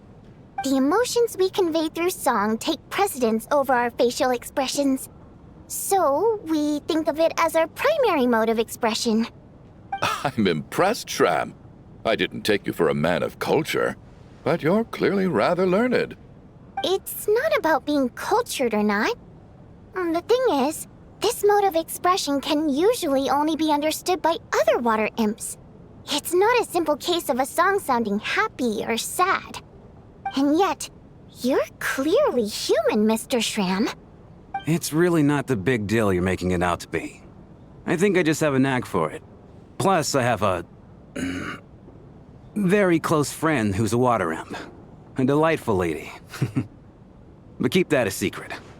Anyway, we spent so much time together that before I knew it, I noticed I could understand her expressions. Oh, I guess that makes sense. Still, the fact that you have a water imp friend is even more surprising. I'd better watch what I'm singing when I'm around you from now on. Hey, what are you implying? You're not secretly insulting the audience in your songs, are you? Heavens, why would I do a thing like that? It's getting late. We should discuss our sleeping arrangements for tonight. To guard against the killer, someone needs to keep watch. I suggest that we don't sleep in separate quarters tonight. It will be safer if we all stayed together. As long as someone keeps an eye on Lelik, I'm quite sure we won't have any trouble. Are you saying that you wish to bet your life on Miss Odette being the killer? Nonsense. Of course not. Then I propose the following arrangement for tonight. The Traveler, Odette, and I will form the Night Watch. We'll sleep in shifts, but 2 of us must be awake at any given time. An excellent idea. This allows us to handle the Night Watch while also keeping an eye on Lelik. Meanwhile, the rule of taking shifts in pairs resolves the other issue. Namely that we can't necessarily trust the Traveler or Valeri either. I expect that plan took you quite some time to come up with, didn't it?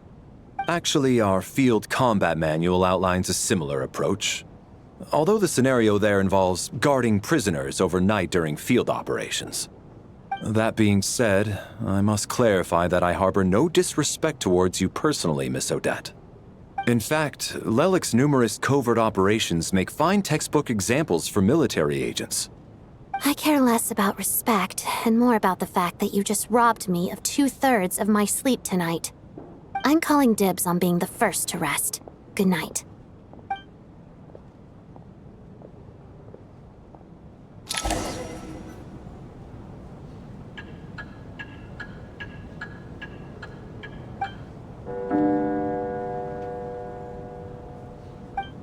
It's almost time. We should wake Odette. How are you faring? Oh, not going to argue with that. I'll take a quick nap. If you start to feel sleepy, wake me up anytime. It's finally time for Odette and I to share the night watch. I should wake her up.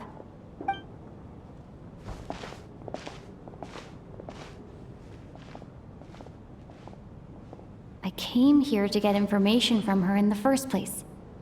Maybe I should think about what questions I want to ask before she wakes up. How long are you gonna keep staring at me? Couldn't sleep. My mind's been running haywire. Plus, there's something I've been meaning to talk to you about.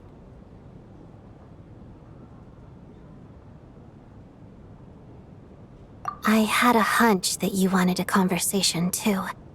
Let's take this chance to clear the air, shall we?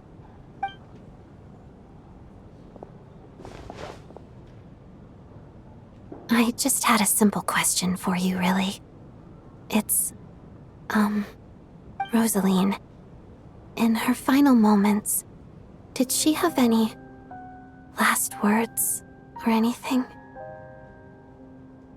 I see. Well, that was all. I have no other questions.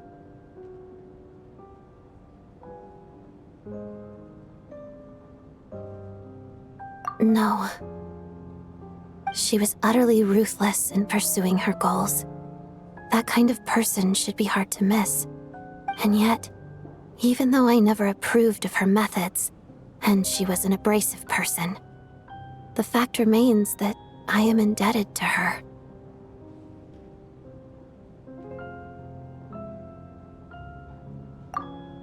Oh, she told you. I guess that makes sense. I think she and Rosaline were on pretty good terms. Yes, Rosaline wasn't the kind to gossip about this sort of thing.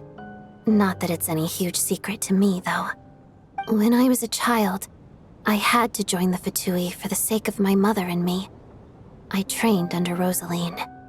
It was extremely grueling, and it didn't exactly come naturally to me. All I could do was try to ignore the biting cold and practice.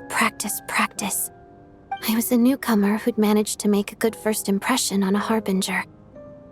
There was pressure to live up to her expectations, to be worthy of the fair lady's reputation. Every day was a struggle against the cold, pain, and fatigue. And most nights, I struggled to fall asleep. After enduring all that, I've become almost immune to the sensation of pain. I suppose that was the cost of survival. Surely, any child who had to experience that would grow to hate her lot in life, don't you think? So, I put an equal amount of effort into my ballet. Because in my young mind, that was the only way to defy my fate. It was my way of telling her, the Fatui's demands and your expectations of me are not what I wish for. One day, I will leave. I think she probably blamed my poor performance in training on my passion for ballet. She knew my heart wasn't in it. One time, when I was secretly practicing a dance at night, she suddenly showed up. I knew she was there to catch me red-handed.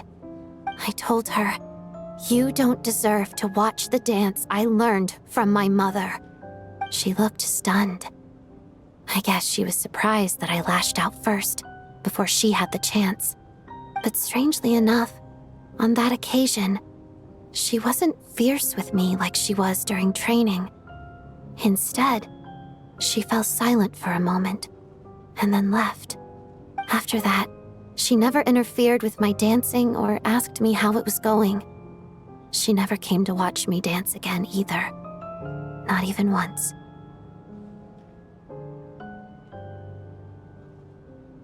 She was. But even now, whenever I take out this core Ignis, I can't help but think of that night. Of the look on her face.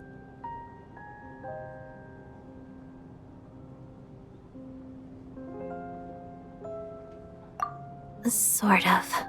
Although gift might be too kind a term. This is her flame sealed within ice. A symbol of her favor, yes, but also her way of keeping an eye on people. She knew the location of every piece of Core Ignis. If any recipient started acting suspiciously, she'd be on to them immediately. Trust her to make even a mark of approval feel suffocating. So, when news of Rosaline's death reached Snezhnaya, many people immediately crushed their Core Ignis. It gave them a profound sense of relief, like they'd broken free from her shackles. But I kept mine. With my sensitivity to pain being as dull as it is, the warmth from this Core Ignis is one of the few things I can still feel clearly. I still wonder, did she really come to stop me that night?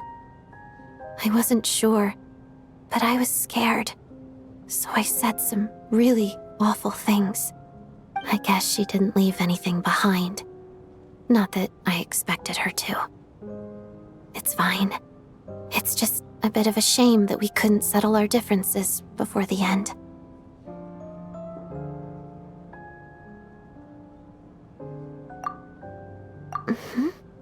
She did. Are you sure she was talking about this event?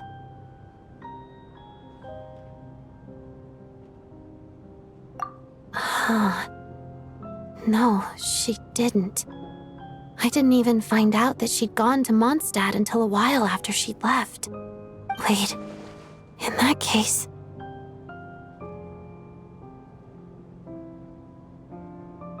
Okay, I will. Thanks for letting me know. There's something I'm trying to figure out. I'm beginning to suspect that Paimon's mystery illness is being caused by the energy research behind Project Stuja. Paimon's very important to me, so I have to get to the bottom of this. I figured that since you're Lelek, you might know something about all this. The ultimate goal of this energy experiment is to create a weapon for the final battle. The weapon's construction was completed in Nodkrai. Now, all that remains is to arm it with a sufficiently powerful energy.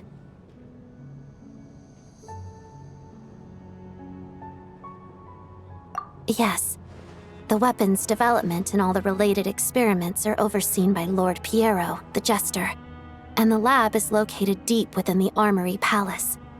I'm not sure why this experiment would be making Paimon feel unwell, though. The best way to get to the bottom of it would be to go there in person. Once we get out of here, I'll help you apply for an entry permit.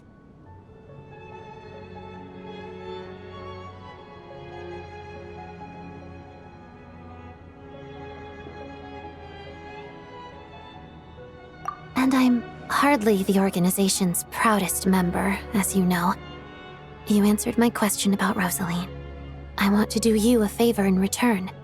It's that simple.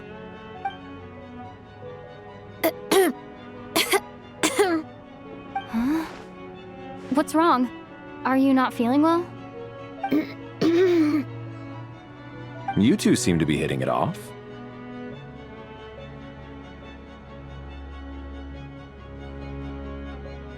I thought you were sleeping.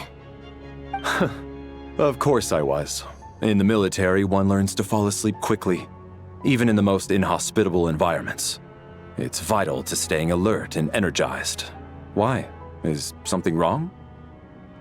Even if he was awake, he can't have overheard us, right? Well, thank you both for keeping watch. Traveler, I'll take over for now. It's your turn to get some sleep. Sure.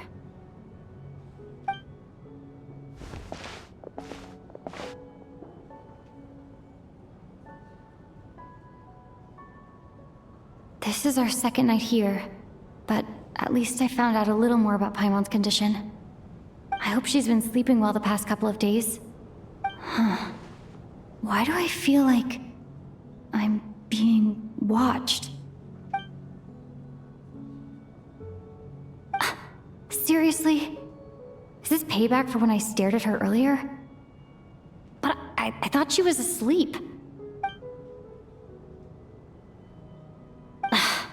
Never mind. I'd better try and get some sleep myself.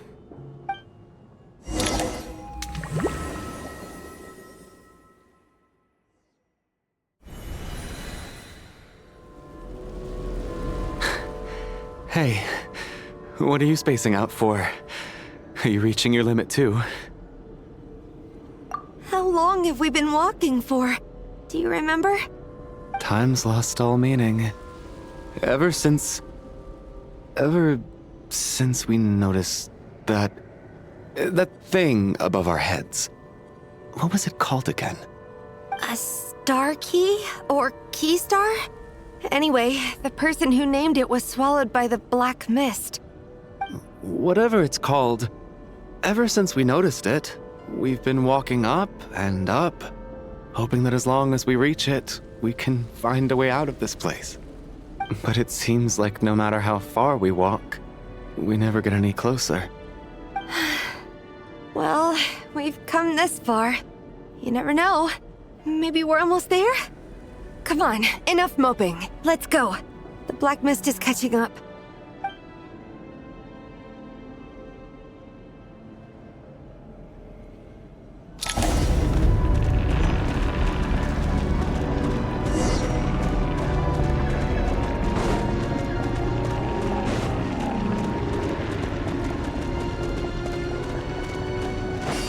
Monsters! Watch out! Not again! I lost count of how many times we run into them. Be careful. Backup is here.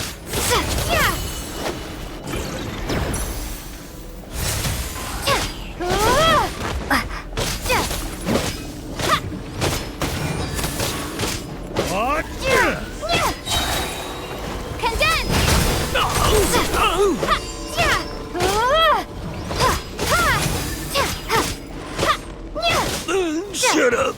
Run faster.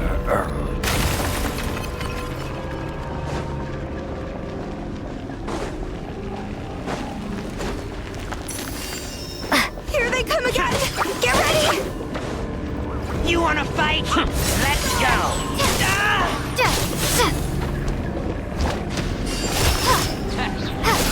Second thoughts?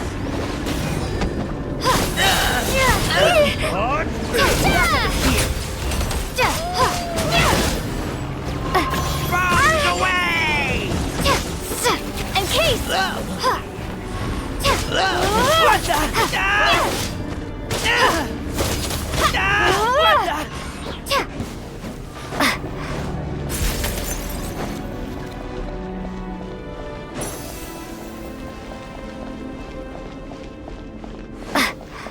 Monsters ahead of us?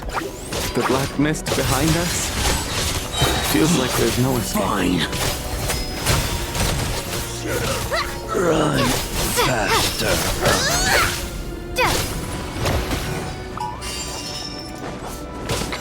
Here.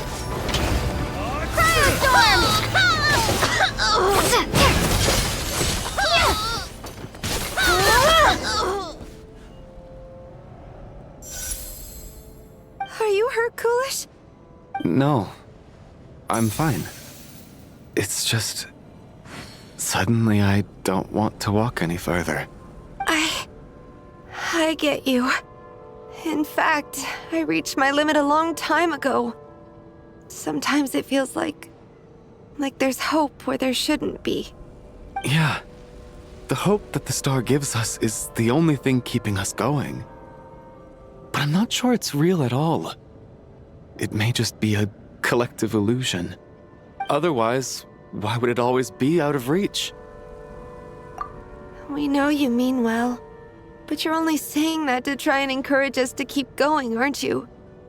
Thank you, friend. But enough is enough. Please don't give me any more false hope. Hope is poison in this place. You're going to continue, aren't you? I admire that.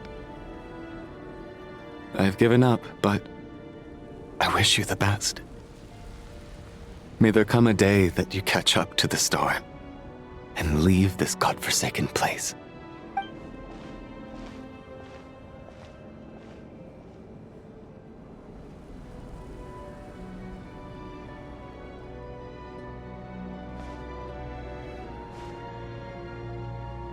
It's not an illusion. We really are getting closer to the star.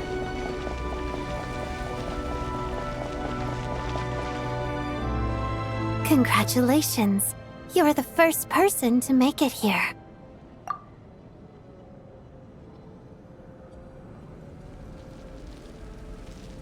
I'm the star's envoy. The black mist has stopped rising. Its hunger is satisfied for now, having devoured your two companions. This is a good opportunity. I'll let you get some rest before we continue. What do you mean, leave? The star represents the starting point. It's the waypoint for the beginning. Congratulations on reaching the starting point. Once you are ready, we will head out and walk upwards. I will be right by your side the whole way.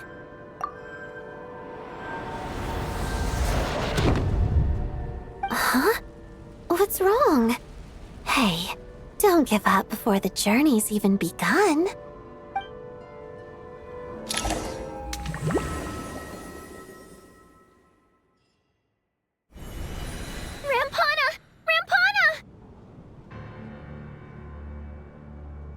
Is that Vodyanitsa's voice? What happened? Coolish, wake up! Please wake up!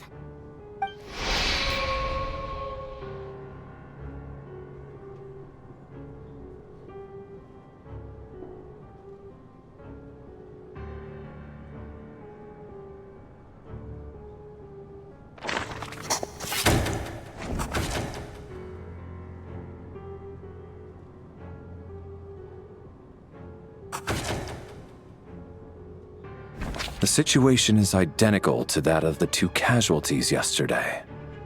We cannot ascertain the cause of death. At least there are some elements that we can rule out this time.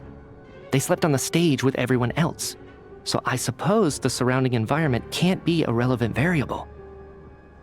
Rampana. Coolish. Weren't some of us keeping watch last night? 3 of us, in fact. How could you not notice something was wrong? I'm as confused as you are. Certainly nothing unusual happened on my watch. Likewise, and from what I've observed so far, both Miss Odette and the Traveler can be trusted. To be honest, I didn't get a wink of sleep last night. I couldn't help but think I was the target, so I just laid there with my eyes closed. I heard the Traveler and Lelik chatting, but otherwise I don't recall hearing any commotion during the night. Me too. I didn't want to wake everyone up, so I was concentrating hard, trying not to cough. I hardly slept at all. If anything had happened, I'm sure I would have noticed. Then, what could possibly be causing this? Once was bad enough. I can't believe it happened again. I worked closely with Rampana and Coolish for so long. I never imagined that one day they'd... And on the stage of all places...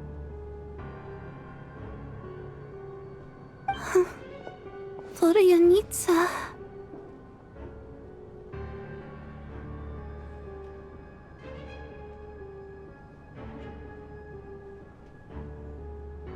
Four victims in just 2 days, and we still don't have a single lead.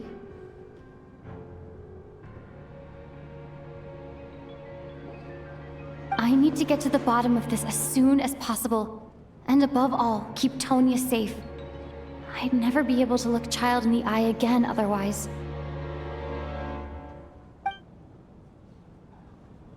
Still snowing? Yes, I just checked. Still no sign of anyone outside either. So we only have ourselves to rely on. If you ask me, this killer can clearly strike whenever they please. The Night Watch was a useless endeavor from the start. Lelik must be an expert in poisoning. Clearly she used some poison that can't be detected on the corpse. Here we go again. Listen, I was already thinking to myself last night, was Lelik's reason for revealing her identity the real story? Well, now I have my answer. It most certainly was not. She's been playing us for fools. You get off on this, don't you? Revealing your identity, only to carry on with your killing spree? That's a hideous thought. One that only a hideous mind like yours could dream up. How dare you! That's enough! Yesterday, you named Lelik as a suspect because the victims were both wealthy merchants. Lelik might have had a motive then. But today's victims were just ordinary people. Not to mention that they were colleagues of Odette and mine. What reason would she have to murder them? Let me guess. Just to scare you? Who knows? Maybe you don't know her as well as you think.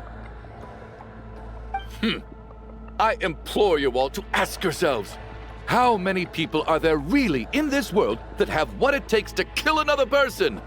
Not many, I'd wager. Lelik is well known to be a ruthless operator, and now she has revealed her identity. How could it be any more obvious? Everything you've said so far is still just conjecture, which doesn't constitute a concrete lead. You need to back up your claims with some evidence. How can you defend her, officer? What did she say to you while you were on night watch? Maybe I shouldn't be so surprised. You military types are always colluding with criminals to target the rich. All so you can get your grubby paws on our hard-earned fortunes, then tell us to fall in line. The Fatui, the Druzhna, and the Rokot. Thugs, the lot of you!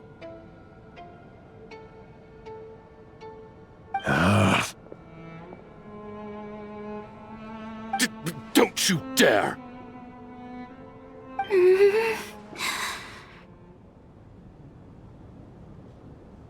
Sir, but you were the one who told us not to stop other people from expressing their opinions yesterday. 4 people have already died. Only yesterday I was chatting with Mr. Coolish. Then we woke up in the morning and he's... Turning against one another is the last thing we should be doing right now.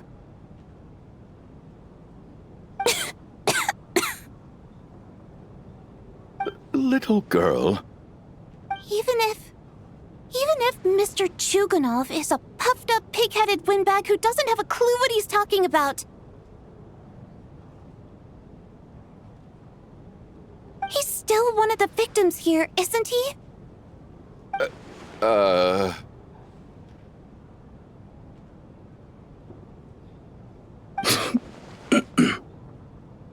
Quite. I had no intention of resorting to violence. But you're right, Miss Tonya. I ought not prevent him from speaking his mind. In any case, I believe Mr. Chuganov has calmed down a little now. We may resume our discussion. I don't think there's any need for that. What is there to discuss? Nothing about this situation is normal. Did you have an idea, Mitya? You're the brainiac here, right? Come on, clue us in! I've been mulling something over. All the leads we have so far concern things from outside the theater. Miss Odette's alter ego, the threats Mr. Chuganov received. But then there's the 2 double murder crime scenes themselves, which have given us absolutely nothing to go on whatsoever. That's highly unusual. Even with the most careful killers, there's always some evidence left behind. So what are you suggesting? I think this could be a supernatural event. It isn't characteristic of human-on-human homicide at all. Correct me if I'm wrong, but aren't you supposed to be a scientist? That doesn't sound like a conclusion someone like you is supposed to make. I got into scientific research because of my insatiable curiosity. But if the present situation defies all known scientific explanations, I don't mind shifting my curiosity toward the paranormal instead.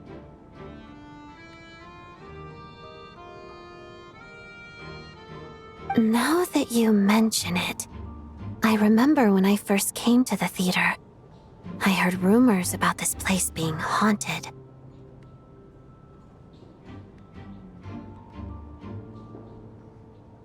Haunted? Yeah, I think I heard the same thing. But I mean, they're only rumors, right? We've worked here for years. Surely we would have noticed any spooky goings-on by now. Well, this has taken an unexpected turn. A haunted theater? If Paimon were here, she'd probably be hiding behind me in fear right now. Why don't we take this opportunity to look for clues again with a more open mind? Maybe a different perspective will help us see something different. Very well. Whether it's criminals or ghosts we're looking for, the same rules apply. Everyone needs to tread carefully. I'll move the bodies into the same room for now.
I need to think very hard about whether there's anything that ever needed hiding.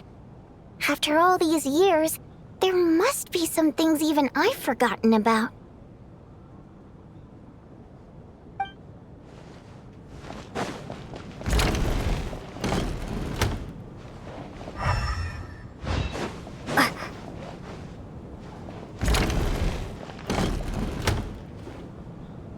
Valeri, come take a look at this. You too, Traveler. Some sort of notebook. What is it for? It's the on-duty logbook for the theater. Kulish was the main person to use it. He mostly used it to record any unusual incidents during a show, audience numbers, exit times, and so on. Yes, he'd always have this logbook with him when he checked tickets at the entrance. This should confirm a lot of key details about the recent show. So, you find anything unusual? Yes. The number of people.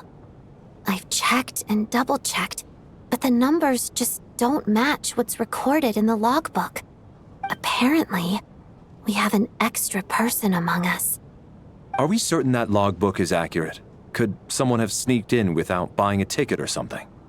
Unlikely. Kulish took his duties very seriously. I've rarely seen any errors in his work. Not to mention that this was a dress rehearsal, meaning smaller audience numbers and tighter ticket restrictions than usual. Everything would have been well within his control. We no longer have our tickets with us, do we? They got collected on entry. I assume there's no way we can check them again. Unfortunately not. The theater recycles tickets. Once people are in the door, they don't tend to leave until the show ends, so we collect the tickets at the point of entry. Still, I'm inclined to believe that this discrepancy in the head count is significant somehow. Did an extra person just materialize out of thin air?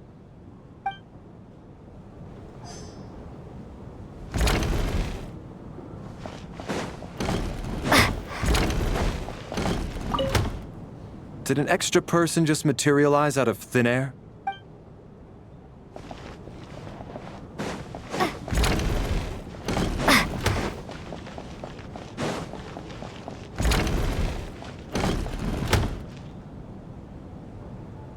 Ah, Traveler. Since you're here, come take a look at this. Alosha found it. We're both curious to hear your perspective. It appears to be an investigation report. And the focus of the investigation was the rumors of haunting we heard about earlier.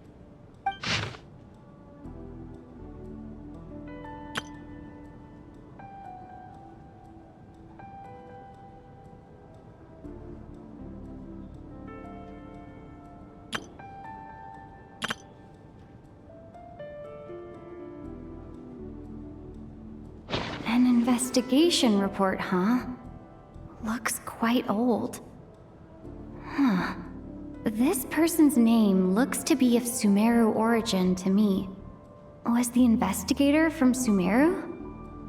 The theater manager must have hired an investigator once specifically to look into this issue. But it doesn't look like anyone ever looked at the report. Presumably, the manager wanted to know if the supposed haunting was dangerous while also being fearful of word getting out in case it affected the theater's business. Anyway, the bottom line is, the haunting is actually real after all. It's caused by an obstruction in the ley lines. Is there any chance this is the key to finally making some progress with the murder cases?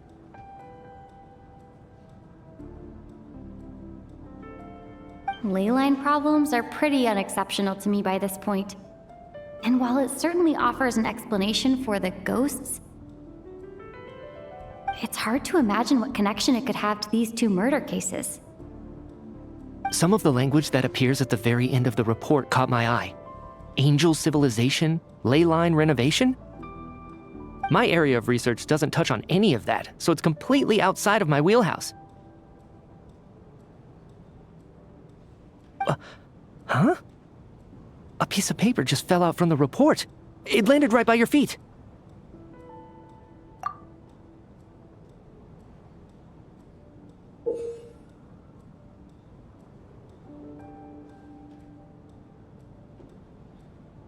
How unnerving.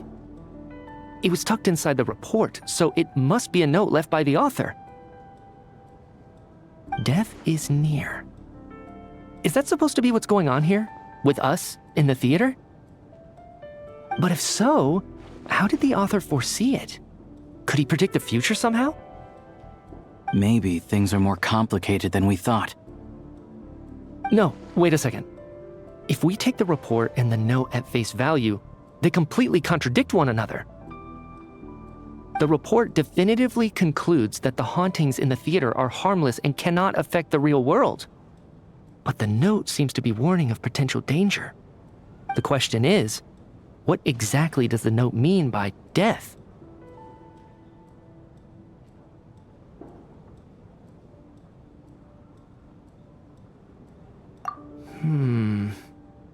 The various ways we could interpret this keyword lead in completely different directions. Let's pause our analysis here for now. I think we need more information.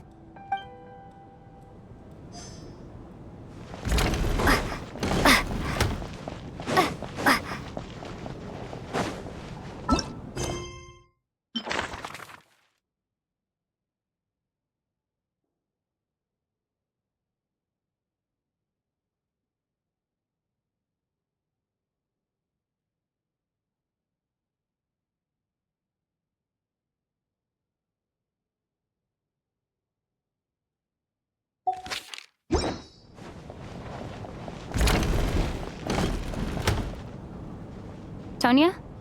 Did you find anything? Not yet. Still looking. So... Are we supposed to be looking for something paranormal? I think I'd prefer teaming up with you than looking around on my own. This looks like somebody's notebook. Shall we read it together?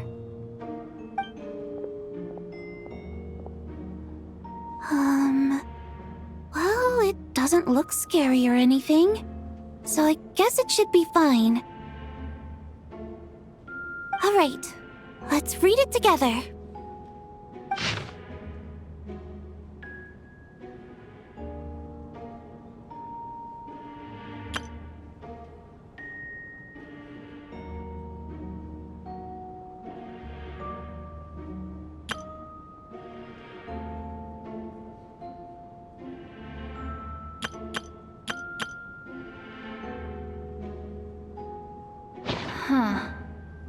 This has to be Vodyanitsa's writing, surely.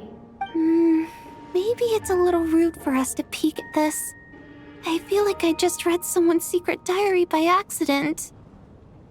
It sounds like she's writing this for her parents, right? I don't understand. Why put this stuff in a notebook instead of mailing it in a letter? Because her water imp parents belong to the aristocracy, who were driven out of Snezhnaya by the Tsaritsa long ago.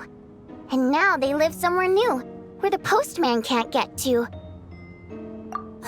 We're sorry! It's fine. My fault for not storing it properly. I can't leave things lying around and expect them to get ignored when everyone's scouring the place for clues. Alright, give me my notebook back. I'll take over the investigation in this room.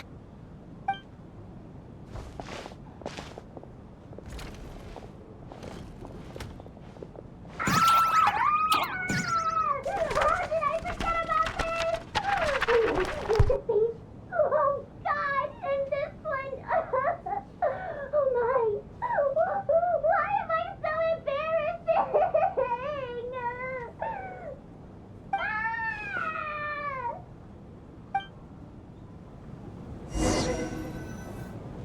If we take all this together, it's not impossible, is it? If anything, it's the natural conclusion. Oh, I beg to differ. This sounds to me like a product of a researcher's vivid imagination. And perhaps it's because I'm still viewing this through the lens of a typical murder investigation. But still, I'm struggling to be persuaded by your theory.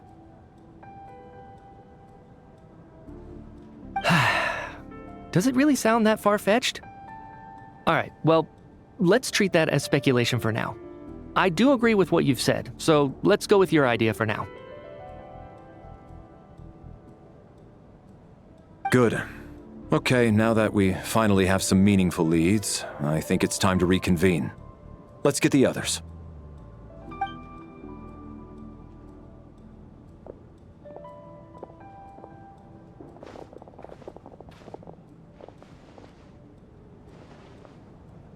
So, that's about everything we've discovered so far. I'll share my theory first. Based on what we've learned from the logbook, I believe the extra person among us is most likely the killer. If the killer had simply bought a ticket, it would have greatly increased the risk of their identity being exposed. I expect he or she either hid in the theater ahead of time, or found a way to slip past the ticket inspection. They then blended in with the group and waited for an opportunity to strike. What about the note found in the investigation report? Any thoughts on how that fits in? The killer may have simply planted it there as some sort of sick joke. I've seen my fair share of psychopathic killers. They love playing cryptic mind games. So, it has nothing to do with the haunting of the theater after all.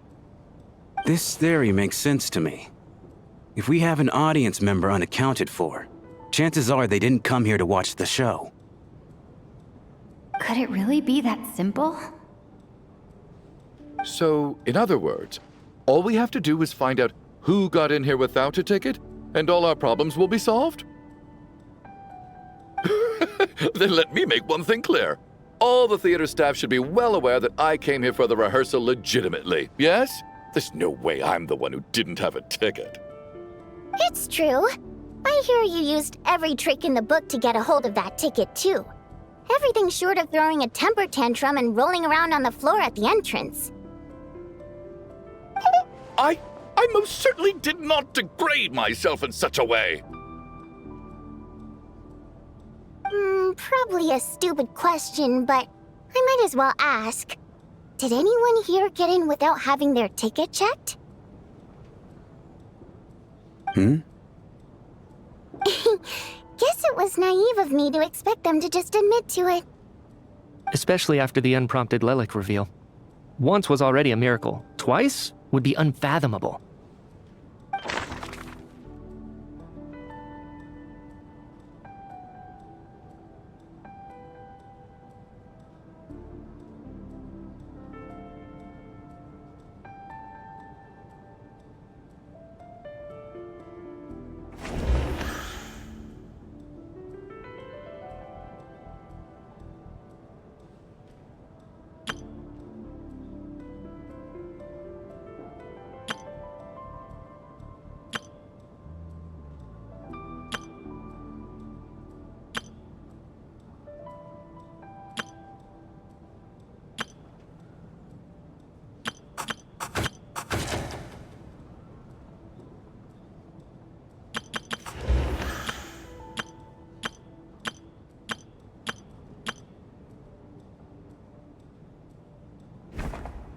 I don't believe any of us here knew Shram before all this.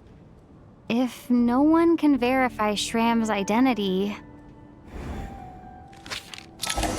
Mr. Shram, did you really go through the ticket inspection to get in here? Huh? Me? Why am I being singled out, my friend? Do I seem that suspicious? It's not that you stand out as suspicious, more that everyone else has been ruled out as trustworthy. Okay. Well, we spent the best part of 2 days together now, so I'm sure you can all tell what kind of person I am. I'm a true gentleman. I never dream of doing something like sneaking to the theater without a ticket. Yeah, I have no doubt that you're a good person. But the problem is, none of us here actually know you, so no one can say for sure that you are who you claim to be. Although, actually, what was it you said last night? Yeah, you're friends with that water imp, which is why you understand our primary mode of expression. Last time I checked, there were barely any of us remaining in Snezhnaya, since most of the water imps left. Could you tell me a little bit more about your friend? There's a good chance I actually know her. And I suppose it's also kind of a way for everyone else to get to know you a little better.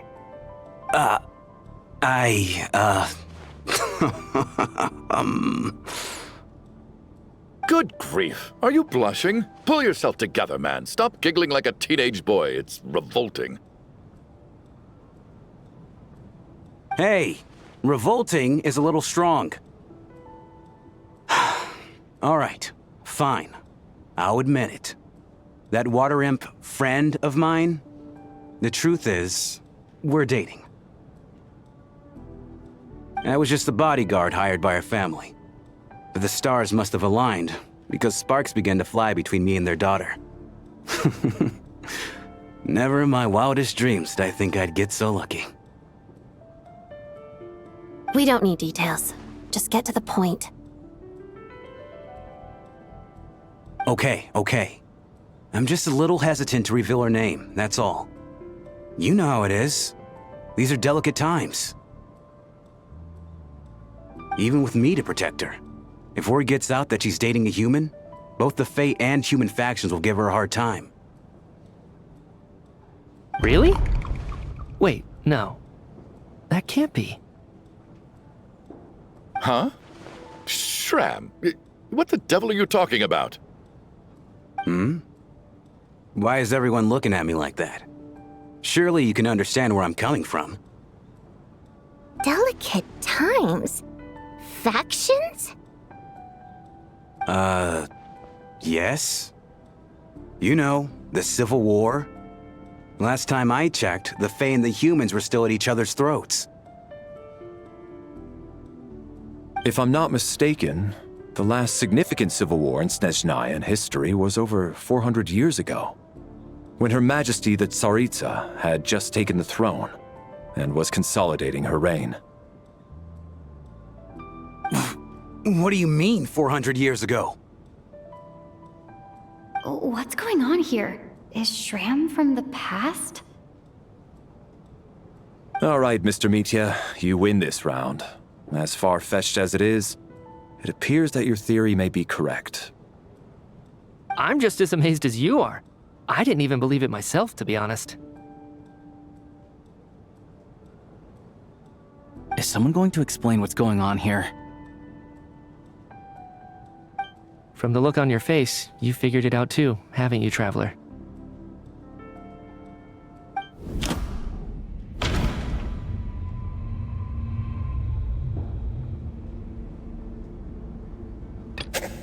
That seems to be the case. Shram's the extra person, but there's no way of learning his identity from this clue.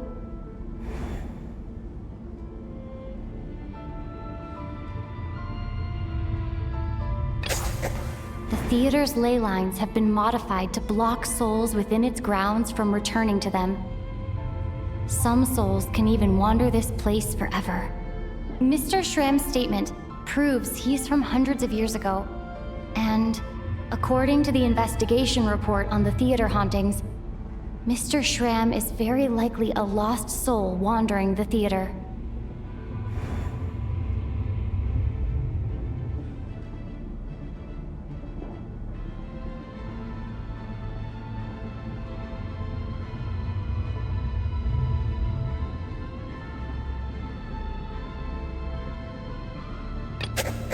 I don't think I'm that redundant. For some unknown reason, the soul that has been wandering the theater due to the ley line issues has joined our group and blended in. Yeah, that must be the immediate reason why the ticket count doesn't match the number of people present.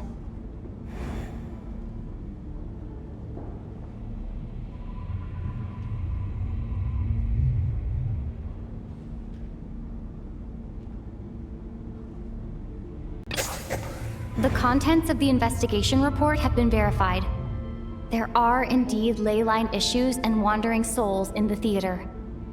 Death likely symbolizes the deceased. Mr. Schramm, for instance. Death is near. Huh. That must mean that there's a dead person in our midst. That's the truth, isn't it? Yeah, the logic is clear now. The investigation report said that there would be souls stuck wandering around the theater because the ley lines were cut off. Mr. Schramm must be one such soul who died in the theater a long time ago. In which case, that also makes him our extra person. So when the note said death is near, it must have been referring to death as in the deceased, people who died a long time ago. Someone who died a long time ago. In short, there's a dead person among us. The extra person we've been searching for is a ghost from the past. You mean I'm a ghost? No. Don't make jokes like that, my man.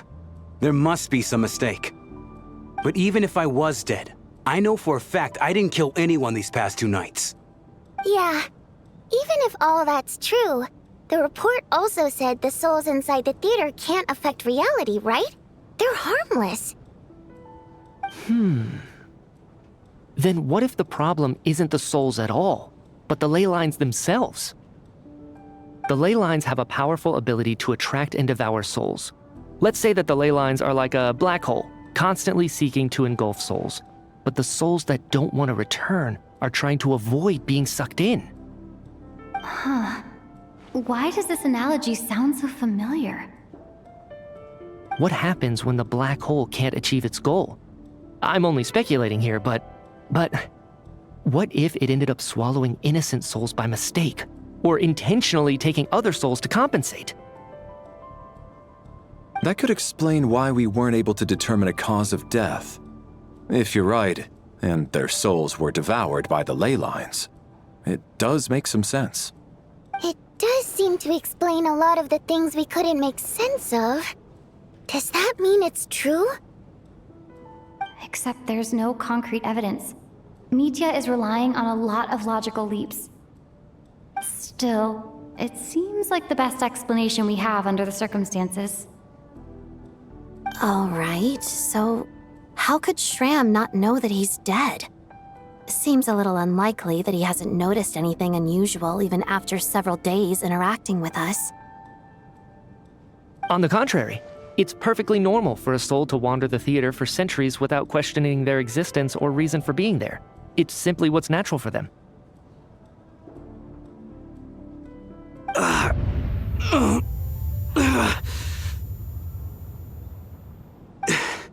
You know what, Mr. Brainiac? I think you might actually be right after all. I'm trying to remember and... even though my head feels like it's going to explode, I think... it's all coming back to me.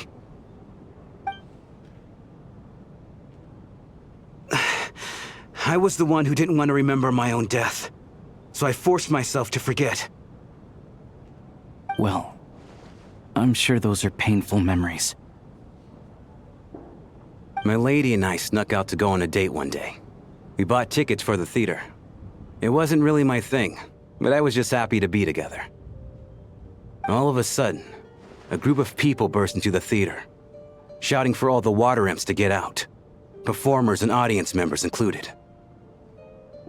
It was clear the conflict between humans and Fae had reached a boiling point. This time, the extremists were even coming after the water imps who had nothing to do with the war. I thought I could pull one over on them, so I took off my jacket, draped it over my lady, and tried to sneak out amid the chaos. But I got caught. They started shouting, calling me a traitor to humanity. But I was going to do whatever it took to buy our chance to escape, no matter how many people stood in my way. I had to, both as their bodyguard and out of love. It's all right, friend. You can stop there if you want. You don't need to dig all that up again. It's just... Even now, I'm still struggling to accept the truth. How could I be dead? I'm sorry, everyone. If I'd known I was a dead man walking, I wouldn't have dragged you down with me. If I'm the cause of all this death, then punish me however you see fit. But, Mr. Shrim... No. I refuse to be a burden. I know what I have to do. You said I've been wandering the theater for centuries, right? I guess it's high time I got a breath of fresh air. Out there, I mean. I'll leave this place and take all this death with me. Go out on my own terms. Mr. Shram, I'm sure we can figure out a different course of action. My good sir, we both know I'm not supposed to be here. I should have accepted my death long ago. One way or another, this has to end. Unless you're saying this goes against another one of your military principles somehow. No, I'm speaking on a personal level this time. Let it go, man. Oh, wait. One last thing. Miss Waterimp. My lover. Her name was Litia. Litia Ozarova. Do you know what happened to her?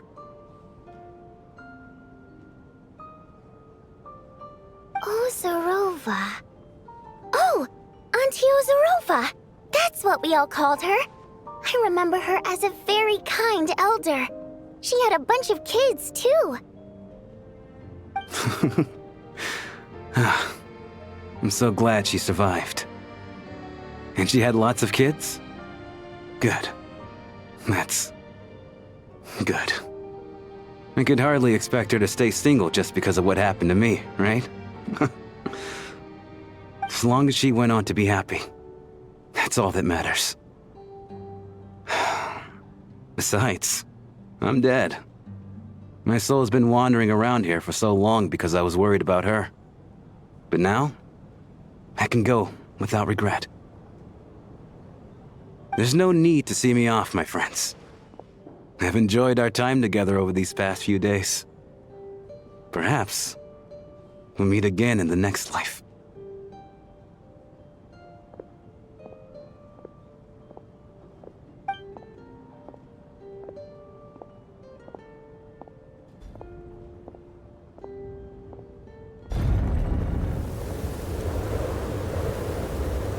Take care, my man. I know Mr. Shrim was already dead, but...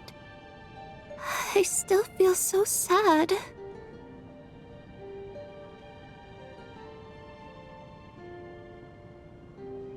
Death is cruel, no matter how we might try to make sense of it.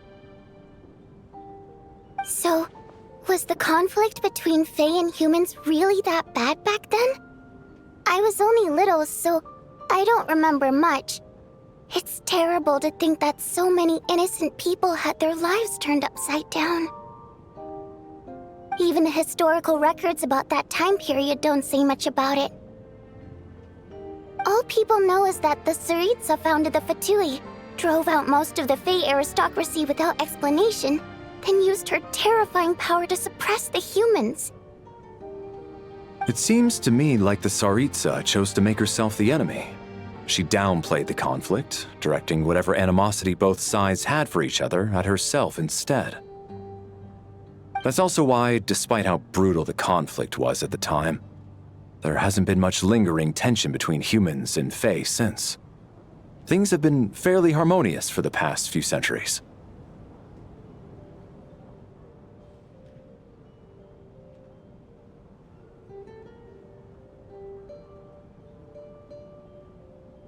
So, the Tsaritsa banished the Fae to protect the Fae living in the city?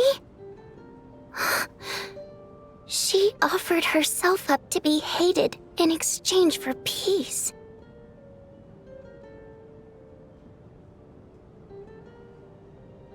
Maybe it's not quite as bad as it sounds. I don't think Her Majesty is too concerned if mortals hate her or not. And besides, there are very few who truly do. All this time, I had no idea. All right, if Mitya's theory is correct, then I think we can consider this matter settled. Let's all take a break. Ugh, if only this blasted storm wasn't still raging on.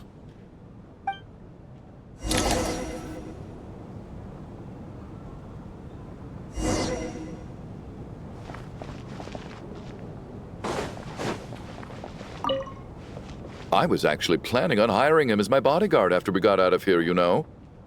Oh, poor guy.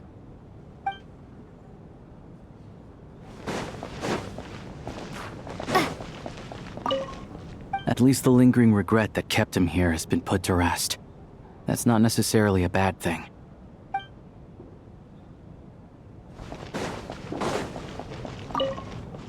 Well, at least it seems like Mr. Shram stayed optimistic until the end. The information he revealed, it's given me a lot to think about.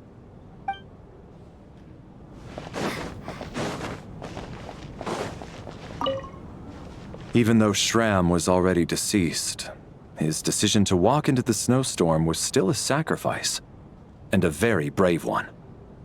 This is one of the few times I don't feel at all happy to have my theory proven true.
Looks like now we can just rest until the snowstorm stops.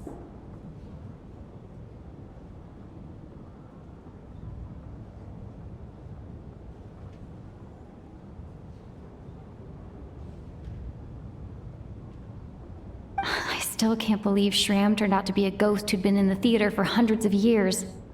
To think he was dead this whole time. What a strange turn of events.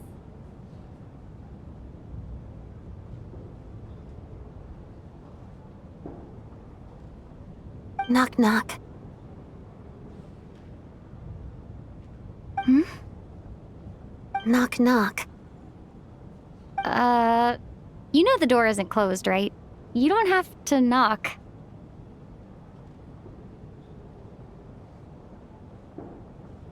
Think of it as a signal then. When I'm entering someone else's room and I knock, I'm here as Odette. If I don't knock, it's Lelik.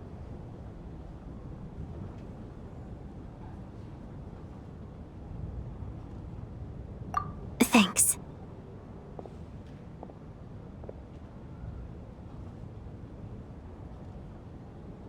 So, why did you come to find me? Is there something I can help with?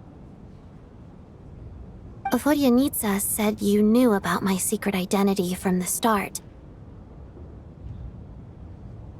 But when everyone was discussing who Lelik could be, you were worried that revealing what you knew would be unfair to me, so you kept it to yourself, right? Yes, I'm extremely grateful for that. It's nothing. I mean, you didn't hold what happened with Senora against me, so I should thank you for that as well. Actually, there's something else as well. I found myself in a situation similar to the one you were in when you helped conceal my identity. So I thought I'd come and ask you for advice. It's about Mitya. Before all of this, the last time I saw him, he was dead. As I'm sure you know, my goal as Lelik was to stop Project Stuja. Well, when I found out the tech lead for the experiment behind Project Stuja was Mitya, I immediately started planning to track him down and threaten him to back out. I often saw him around the theater, but I soon concluded that making my move there would risk exposing my identity. So I decided to infiltrate the Armory Palace and go directly to his lab. That way, the threat would be much more effective. Well, I suppose there was a bit of luck involved, but I am a Fatus, so I already had some familiarity with the building's layout. But when I finally made it to his lab, Mitya seemed to be dead. I checked his breathing and his pulse. He had no vital signs whatsoever. I'm certain of that. I thought maybe another anti-Project Stuja activist had beaten me to it, and chosen a much more brutal method, so I made myself scarce. That's why you were so on guard around Mitya that first night here. Yes. When I saw him sitting in the audience during the performance, I could barely contain the shock. To me, it was a miracle. Somehow, he'd come back from the dead. But then, the murder started happening and things got so complicated that it wasn't really at the front of my mind. That is, until Mitya himself said there must be a dead person among us. Then, I couldn't ignore it any longer. And yet, you thought that bringing it up right away would single Mitya out, just like when everyone was suspecting Lelik. Exactly. I thought there could be something I was missing. Besides, we soon figured out that Mr. Schramm was a ghost, and we knew there was only one extra person, so we thought he had to be the one. But now it seems like there's another candidate. I understand why you kept it to yourself. There was so much information being thrown around during that discussion. Bringing up Mitya would have just introduced more confusion. So, what do you think we should do? Let me confirm one thing first. When was it that you found Mitya dead?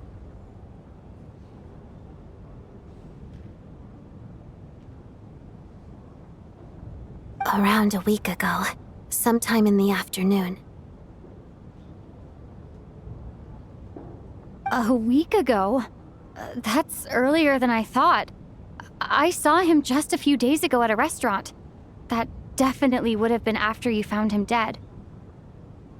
He seemed completely normal to me, chatting with Vodyanitsa, trying to avoid Valeri. So he was definitely alive on that day. Huh.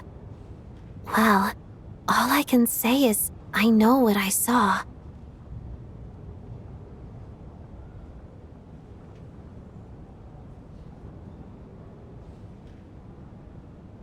Here's a thought.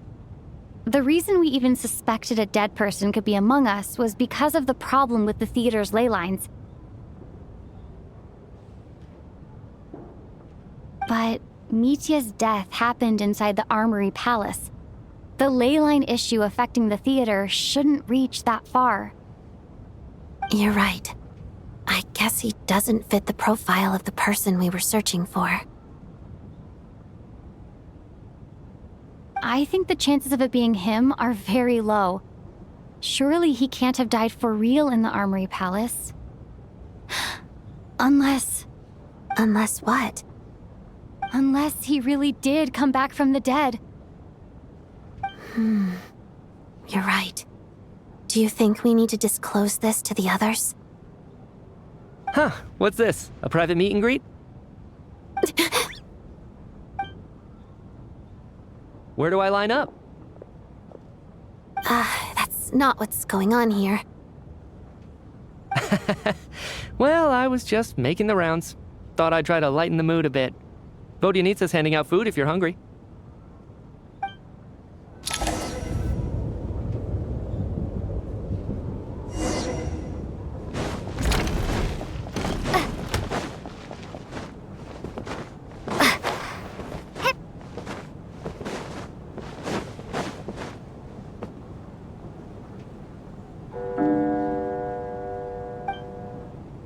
What is going on with this storm? Could it be connected to that monster that just arrived in Snezhnaya? I almost hope it is. Her Majesty the Tsaritsa left to vanquish that beast herself. We just need to wait for her triumphant return. Do you think people still feel the cold after they die? I'm wondering about Shram.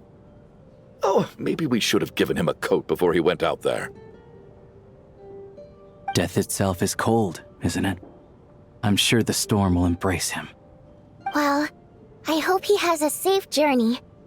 I'm going to miss him, I think.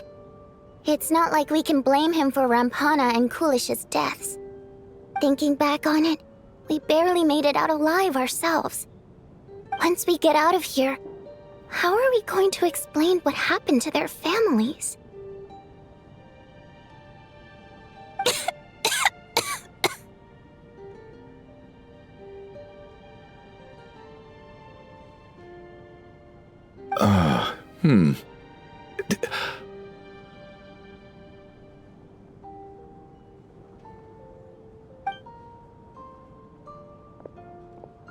Are you okay? Here, take this. I've never used it.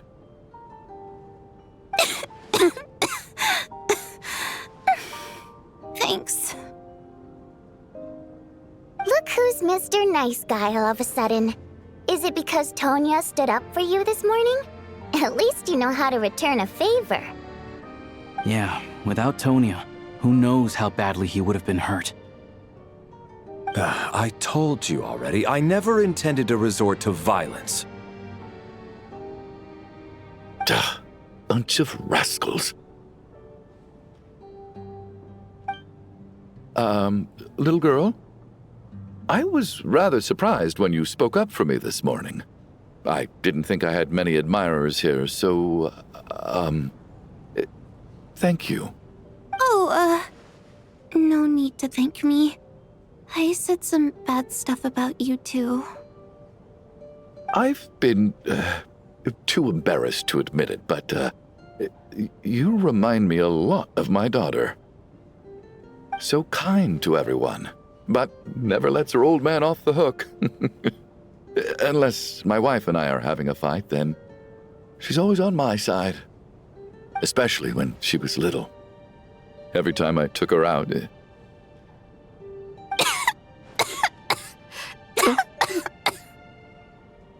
All right, easy now. How long have you had that cough, Tonya? I don't know. It's probably been a while. I'm fine. Are you taking anything for it? Yeah. I'll be fine once I see my brother. He's gonna pick some frost fairy flower leaves and brew a tonic for me. I'll feel much better once I drink that. I see. That's good to hear then.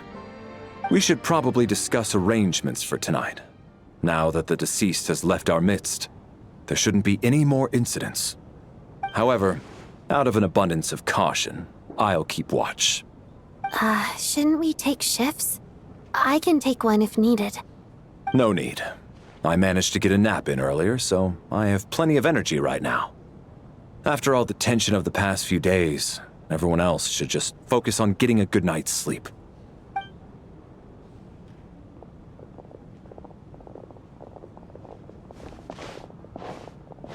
What a long day. This whole situation turned out to be way more complicated than I expected. But Valeri's right. I should just try to calm down and get some rest.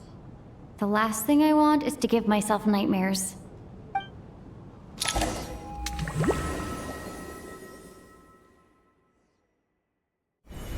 She's awake. She's awake! Get over here, you big lug, and take a look! If you must call me something, call me Mr. Door. The Black Mist is coming. You need to go. Are you all right? Can you walk? We just got attacked by monsters on our way up. That Mr. Door fellow protected us. He just seemed to come out of nowhere. Not much of a talker, but when it comes to taking down monsters, that man doesn't hold back. Curses! The Black Mist is catching up to us. We need to keep going. Mr. Door, I don't believe I've ever seen you around here before. Why is that? There's no need to try to get to know me. I'm just Mr. Door. Mr. Door! Looking for trouble! Quick, get rid of them! I can just push these ones out. Oh, well, anyway, we're lucky to have you here. Thanks for saving us earlier. No need to thank me. This is where my duty lies. Maybe I wasn't meant for this world.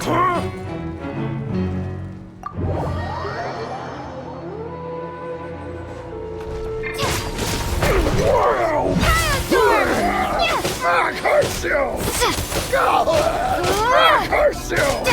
Back herself!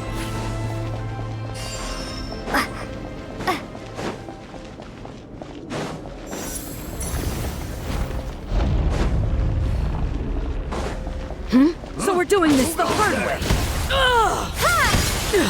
How? Condense!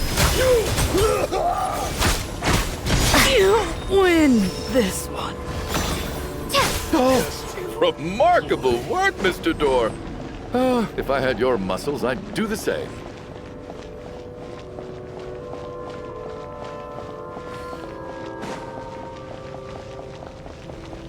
Are none of these doors the one you're looking for? No.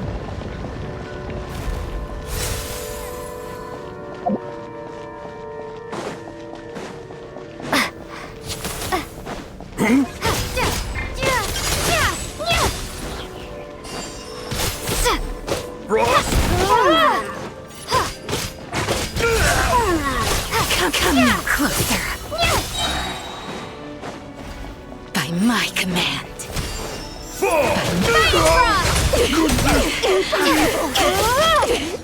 Impossible. I'm so exhausted. And the Black Mist is still rising. Oh, wait, look! There's more monsters down there. Are they coming from within the Black Mist? No, no! They're gaining on us! Quick, keep going, or they'll be at our heels any second!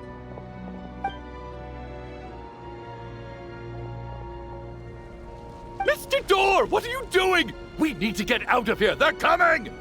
Found it. This is my door. What?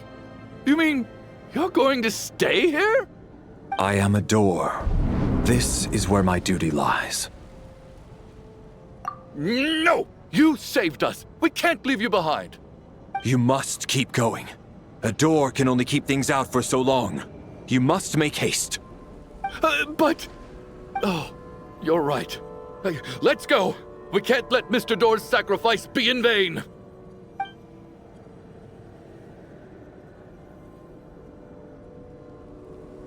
The Black Mist isn't moving anymore. Looks like both the monsters and Mr. Door are gone. I didn't just imagine all that, did I? Surely I wasn't so scared out of my mind that I hallucinated a door as a human being? Oh, okay, good. There's no way we both hallucinated the same thing. Getting sleepy? Well, looks like we're safe for now. Go ahead. Let's get some rest.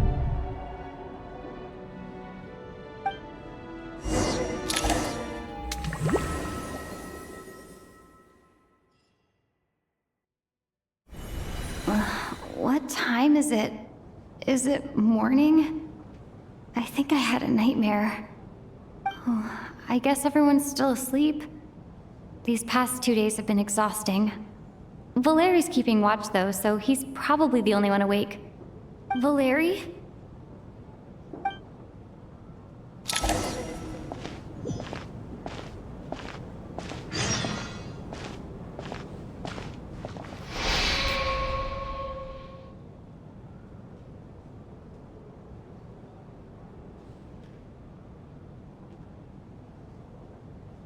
Wake up!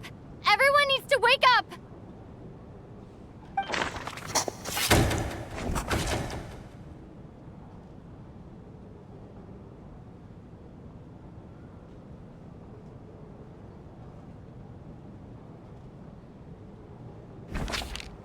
Just like the last 2 nights.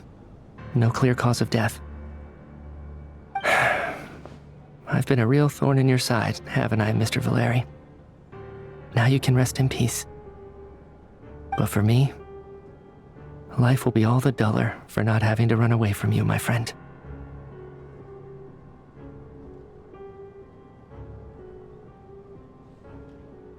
How's Tonya? Is she okay? I just checked on her, and it doesn't seem like anything serious. She's just exhausted from the past couple of days, and she's still recovering from her illness. We should let her sleep a bit longer.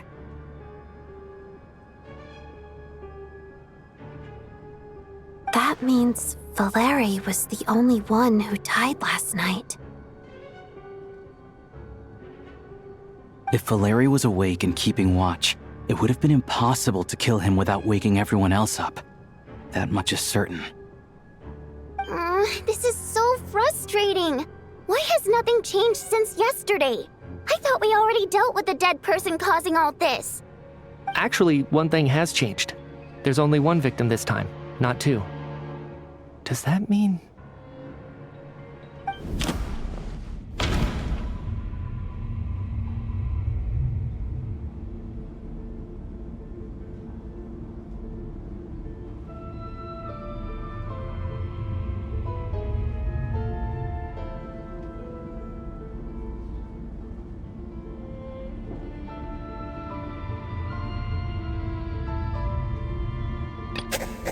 No similar cases have ever been confirmed. So, this theory doesn't seem to hold up. After the deceased Shram left, there was one less victim last night. That more or less tracks. It's a reasonable conclusion, considering the only variable that changed. Oh. The number of people who die each night is equivalent to the number of dead among us. That's your theory, right? Exactly. We identified Mr. Shram, and the night after he left, the death toll dropped from 2 to 1. By that logic, there must be one more dead person left among us. Another one? But there was only one person unaccounted for in the ticket checks, right? The head count should match up now. Having an extra person was definitely a cause for alarm, but being one person short isn't nearly as unusual. Someone could have left in the middle of the show, or made it out before the storm hit. One more dead person among us. If Mitya's theory is right, then what Odette told me seems a lot more relevant. It's just, at the time, we had no reason to think there was more than one dead person.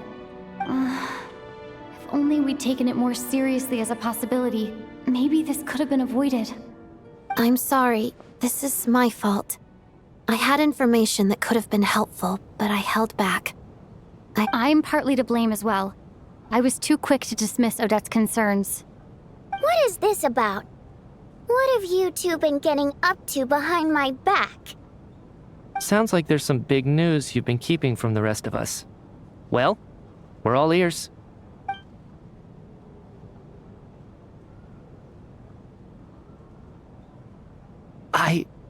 I'm the dead person? Wow, that's certainly news to me. Odette and I talked about it yesterday, but we thought it just wasn't possible, so we left it at that. Yeah, I don't blame you. If I'd been there, I probably would have reached the same conclusion. It just sounds too unbelievable.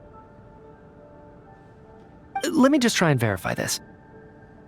I just scoured my memories trying to think back to the afternoon Miss Odette mentioned. But I honestly have no recollection of dying. That's where I'm different than Mr. Schramm. Having seen Mr. Mitya a few days ago myself, I also find it hard to believe he could be the other dead person among us. Well, if it isn't Mitya, then who? Do we vote on it? If you don't mind me asking, Traveler, I believe you mentioned that you know Tonya's brother. Had you ever met her before all this? No, never. Wait, are you saying... Now just 1 minute. I know where this is going. You can't just randomly point a finger at anyone you want. You're in the hot seat, and all of a sudden you want to divert our suspicions onto somebody else? Trying to pick a fight, Mr. Chuganov? Whenever you open your mouth, all you do is attack people, and I've had enough of it. If you don't want to engage in a civil discussion, you can shut up. You little brat! Did Mitya ask about Tonya because he suspects her? I suppose I only identified her by age and nothing else. Could that mean... I'm just saying, you're going around casting suspicion on people for no reason. How could Tonya be dead? I can vouch for her if nothing else. I've seen her before. She's the sister of that Harbinger, isn't she? The one called Child. Oh, really? You're telling the truth? Since being here, I don't think I ever mentioned she was Child's sister specifically. Does Chuganov actually know her? If Chuganov can vouch for her, then it can't be Tonya either. In which case, it seems unlikely that there's another dead person among us at all. Miss Odette, could you go over that afternoon with me one more time, when you found me dead? No problem.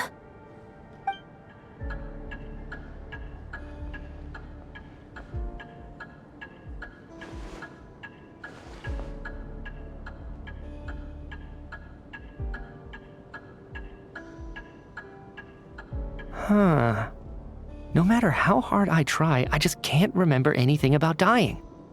But I do remember something else. Miss Vojanitsa, during our last meal together, I told you how some of the researchers were suffering from temporary memory loss. Do you remember that? Oh, yeah. You said it was hindering the progress of your experiments. You thought they were just under too much stress or something. Right. And even though I don't remember dying that day, I'm pretty sure I experienced something like amnesia. Some of my memories from that afternoon are missing. Are you suggesting you're missing the memory of your... Of course. How am I only just realizing this? Humans aren't necessarily aware of their own death. You mean being silently assassinated, or dying in your sleep? Situations like that? The researcher's amnesia. Suddenly it all makes sense. I must thank you, Odette. I think your perspective just helped me reach a breakthrough on a series of issues that have been troubling me for quite some time. All right. It's decided then. I'll be the one to leave today. Oh, leave? Hey, wait a minute. Aren't you rushing into this? What if you're wrong? You'll pay with your life. Come on, kid. Aren't you gonna fight for your life? This seems like a rash decision. I have other reasons beyond what's been discussed. In fact, thinking back, I remember during Miss Odette's performance, while I was sitting in the audience stalls, A brilliant new idea for my research popped into my mind. But then, my train of thought suddenly cut off. I can't remember it now at all, and I didn't take any notes. I guess that must be another instance of temporary amnesia. No. Hold on. I see where you're going with this. You're suggesting that each instance of temporary amnesia is a death, right? There's a glaringly obvious flaw in that idea, no? How can one person die so many times? I believe Miss Odette's account.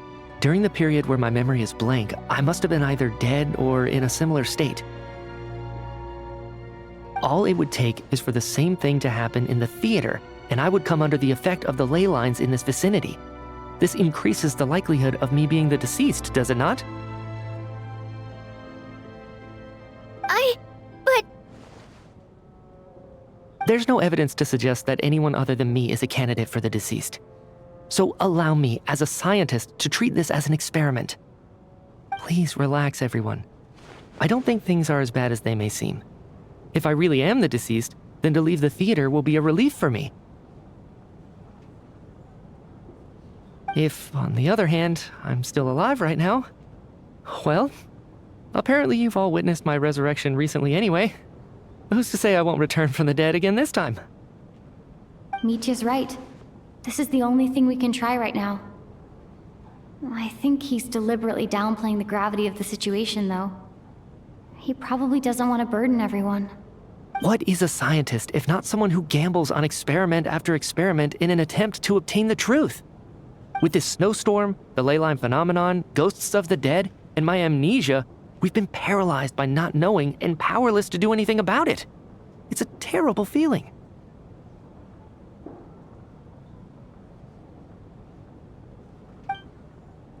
But if I do get resurrected, you can be sure that I'll come back with the truth of all this. Just you wait.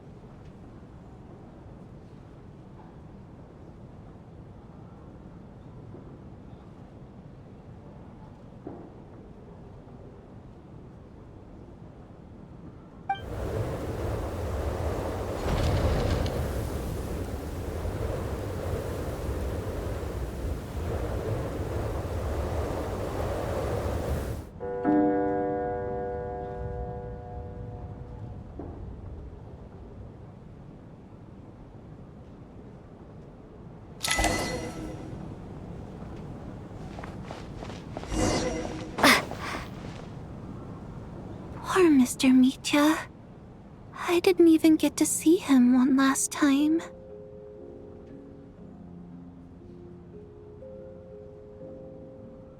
Maybe it's a good thing that you weren't there to see it. It was a hard thing to watch. I hate goodbyes. Why does it feel like everyone around me is slowly disappearing? Not just in here, I mean. In the outside world, too. Maybe it's the realization that, at the end of life, everyone has to face it alone. Come to think of it, the main reason we're still alive right now is pure luck. Each morning here, for every one of us, there's the chance that we might not wake up. You could take it a step further and say that the same is true outside, too. Who can never be 100% sure when they drift off to sleep that they'll open their eyes again in the morning? If I make it out of here, I'm going to cherish every moment that I'm awake and live without any regrets. Without regrets? I feel like a strange sense of anxiety has been quietly growing inside me over the last 2 days.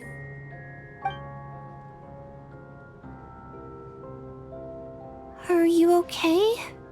You look really glum. If something's bugging you, let's talk about it. There's only a few of us left here now. After everything we've been through, what's the point in keeping things bottled up? I have a travel companion named Paimon. Alosha and Odette have met her before. She's been feeling unwell recently. You're worried about her, aren't you? That makes sense. We've been trapped in here for days. To be honest, I I used to feel like I was just a spectator in this world, watching everything that happens from the sidelines. Maybe it's because I'm a descender?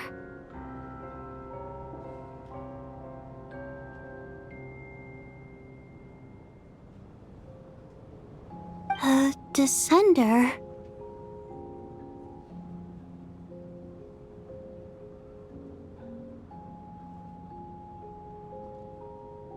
But with Paimon by my side, over time, I slowly felt my connection to this world growing stronger.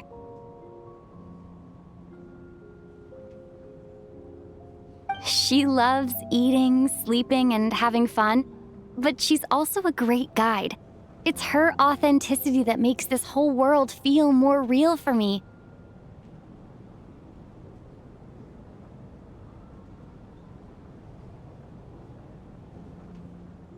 Over the last few days that we've been apart, I've often caught myself wondering, what would Paimon say if she were here right now?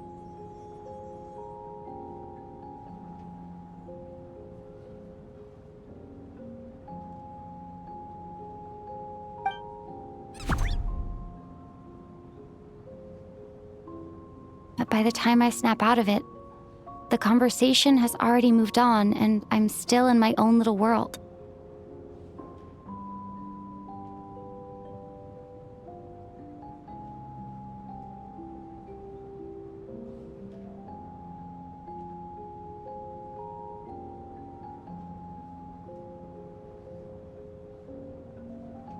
I'm trying to overcome this sense of detachment, but I really miss Paimon. I guess, in a way, she means the whole world to me.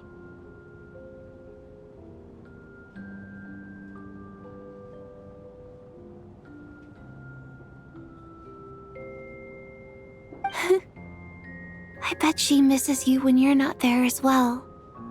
Maybe you're her entire world too.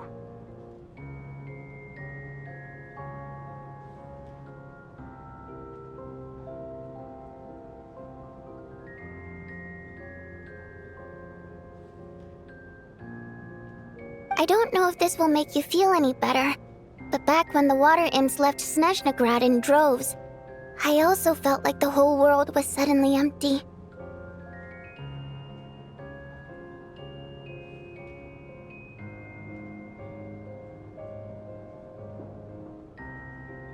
I could be surrounded by people all smiling and having fun, and still feel completely separate from it. So, I totally understand how you feel.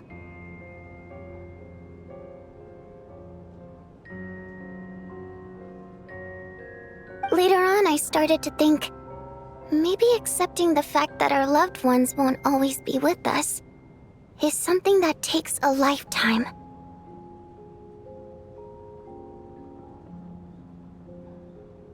All we can do is cherish their companionship from moment to moment.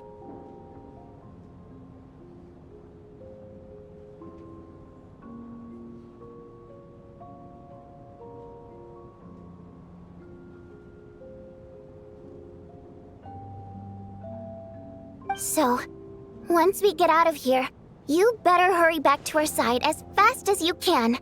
You can't let your story end in regret. That's the trope I hate the most.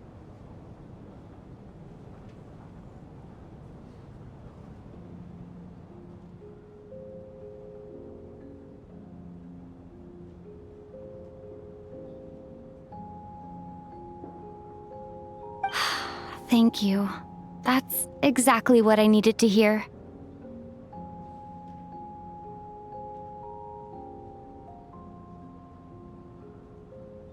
But Vodyanitsa, if you hate goodbyes too, why didn't you leave with your people?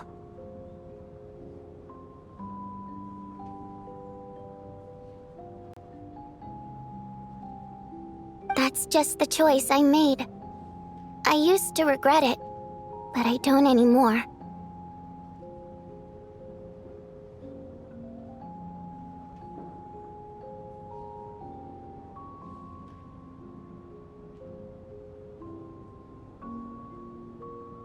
Like I said before, singing is a water imp's primary mode of expression. It's how we convey our emotions.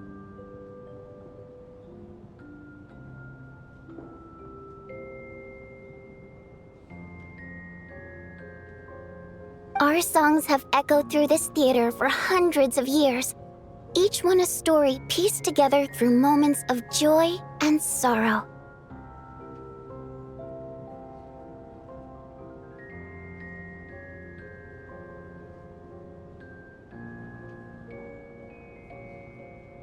But does a story exist without someone to read it?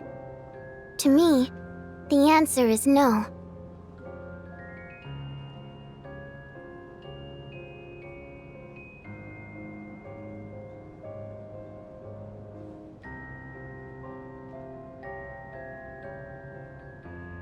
So I made the choice to stay. That way, there would still be someone left to sing these songs and listen to their stories. Otherwise, they could have been lost forever.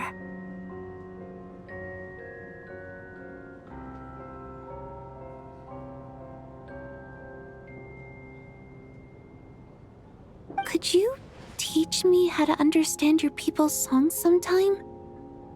I want to be able to truly hear them, like Mr. Shram.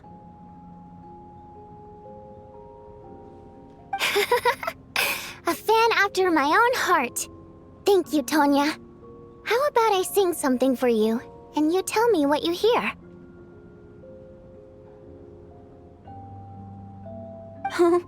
Okay, I'll do my best.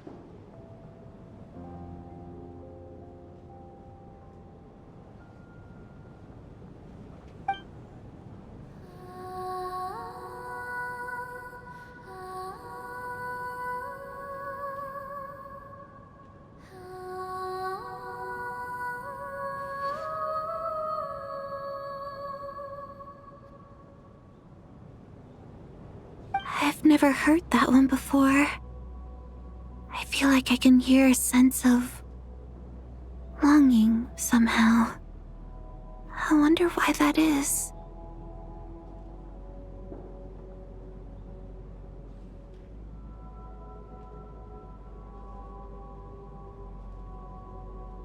Color me impressed, Tonya.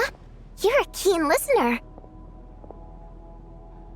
Most people can only tell if a song is happy or sad. I didn't think you'd be able to pick up on such specific details.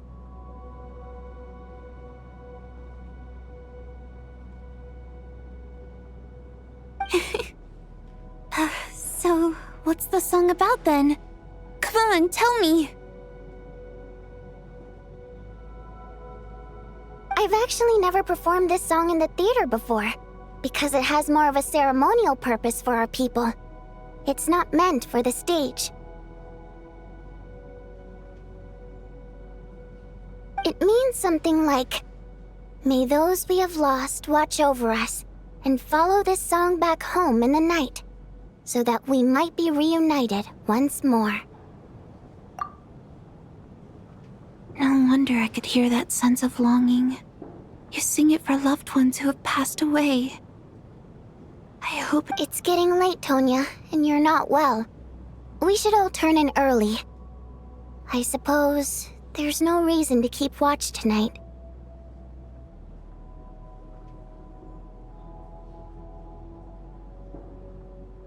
Okay, but, before I go to bed, could you sing that song a couple more times for me, Vodyanitsa?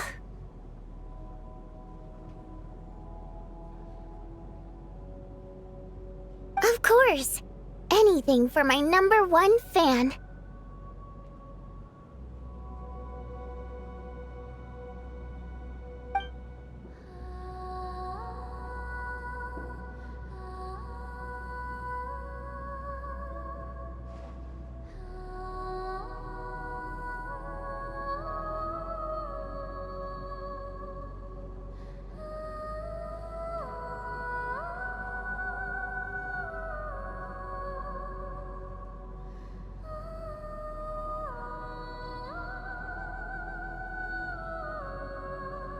Once I get out of here, I definitely don't plan on ever coming back.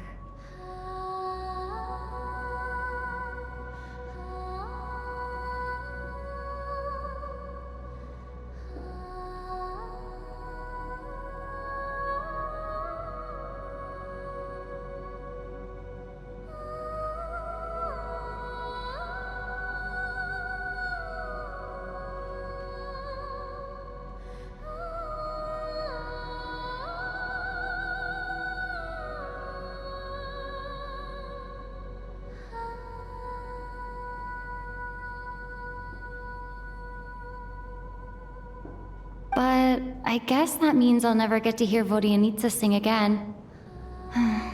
That's a sad thought.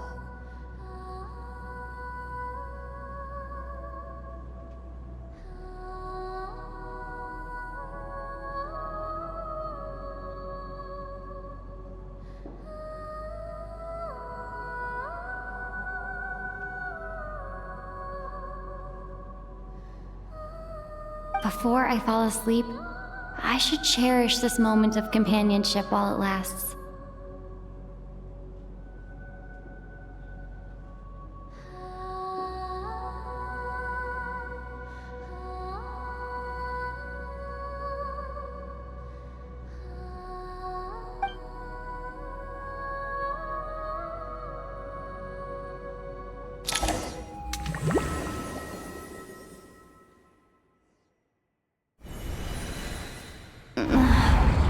Where am I?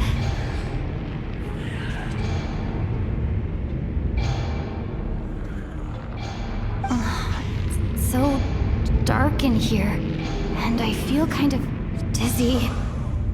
Am I alone?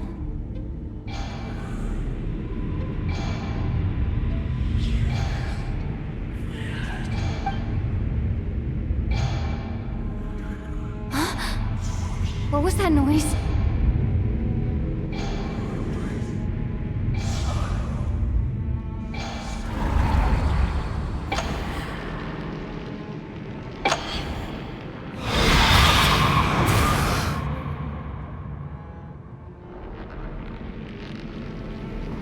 Return, O spirits. Fulfill your oath of protection.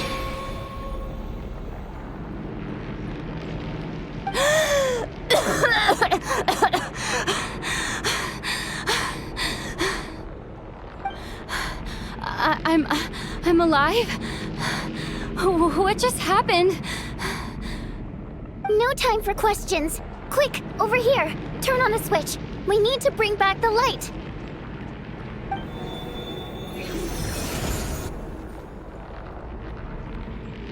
All right, we're safe. The spirit just now is called Night Prayer. The light subdues her, but she'll attack without a second thought in the dark. Sort of. I know it's hard, but you can't let this place go dark, or she'll kill you again. Yep. Luckily, I was here to resurrect you. Otherwise, that'd have been a real bummer. A bit more than a bummer, I'd say. Wait, so you have the ability to resurrect people? Sure I do. I'm your guardian spirit after all. I specialize in soul recall. Oh, it's nice to meet you, by the way. Thanks. It's nice to meet you too. All right, there's no time to waste. The black mist is already catching up. We need to avoid it at Night Prayer at all costs. Come on, let's go.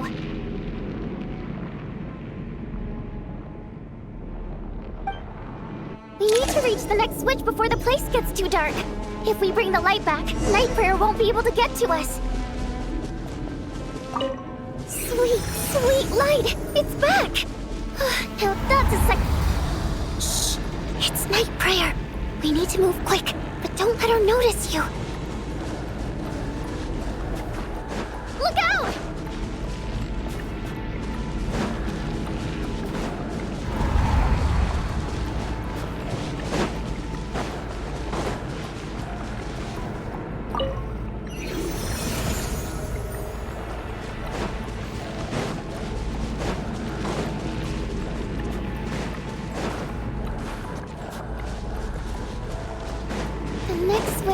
Guys! Over there!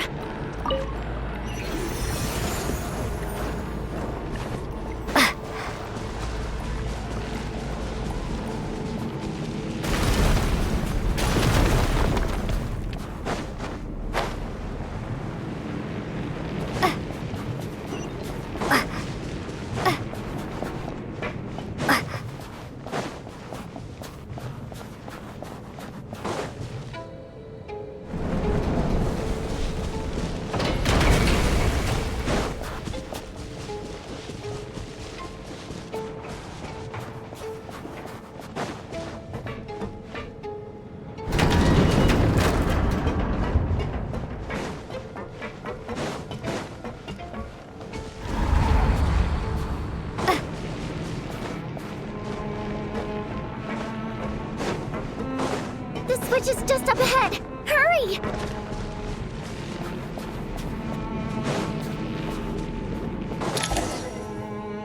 It's too dark! We're not gonna make it! Come on, faster!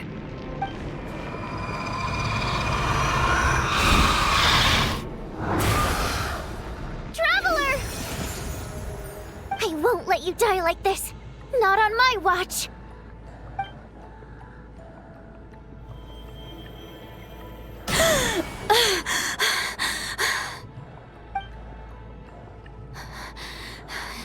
Even though it's not permanent, dying is definitely not a pleasant experience. Great. You're back. Yeah, thanks to you. Time for you to get out of here. Quick, before the light runs out. What about you? You're not coming with me? I can't. I've already been used up. A guardian spirit's skills are finite. I can only resurrect someone so many times. I might not look any different, but my essence has been exhausted.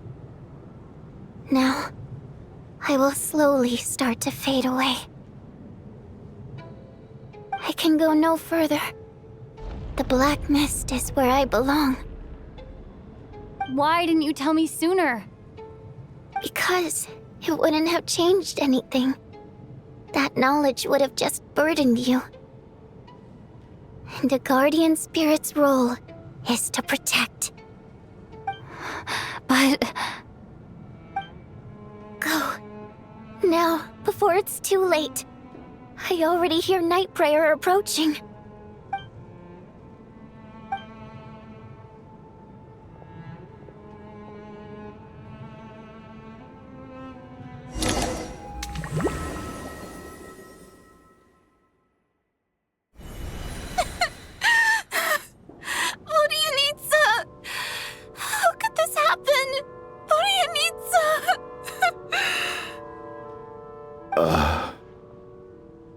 Well, I guess there's no need to inspect the body.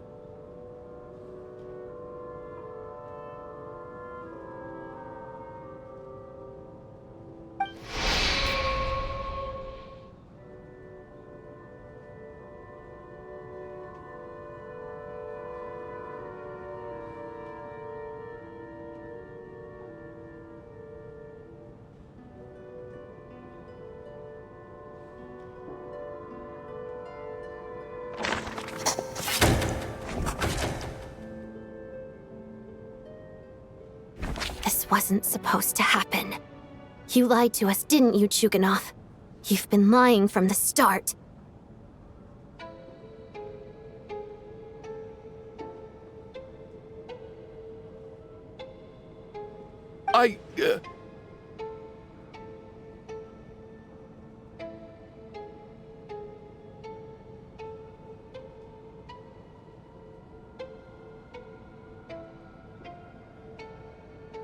Take a long, hard look at yourself before you go around accusing other people.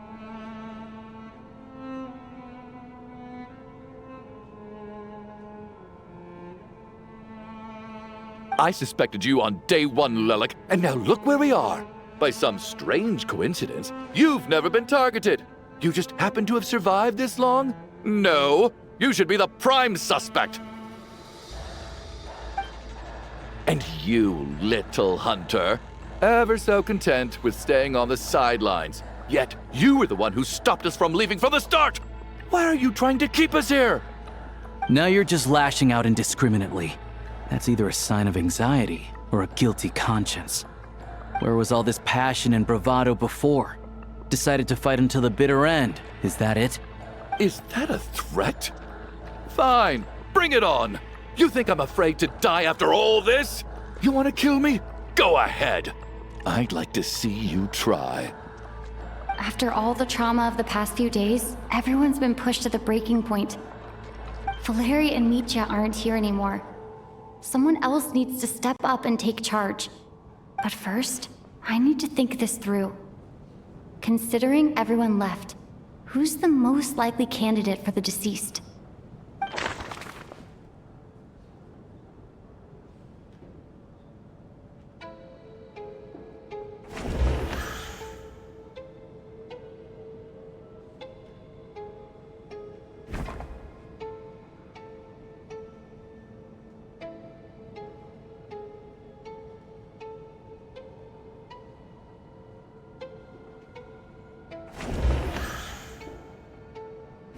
He's arguably the first friend we made after arriving in Snezhnaya.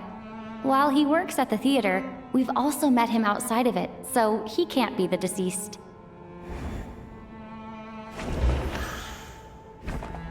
Of those who remain, the only person we've never met before is Tonya. There is room to doubt her true identity. People are easily misled by first impressions. Now that I think about it, Child's sister was in fact a label I imposed on her due to my own assumptions. But Mr. Chuganov vouched for Tonya's identity yesterday, with basically no other possibilities left. Could it be...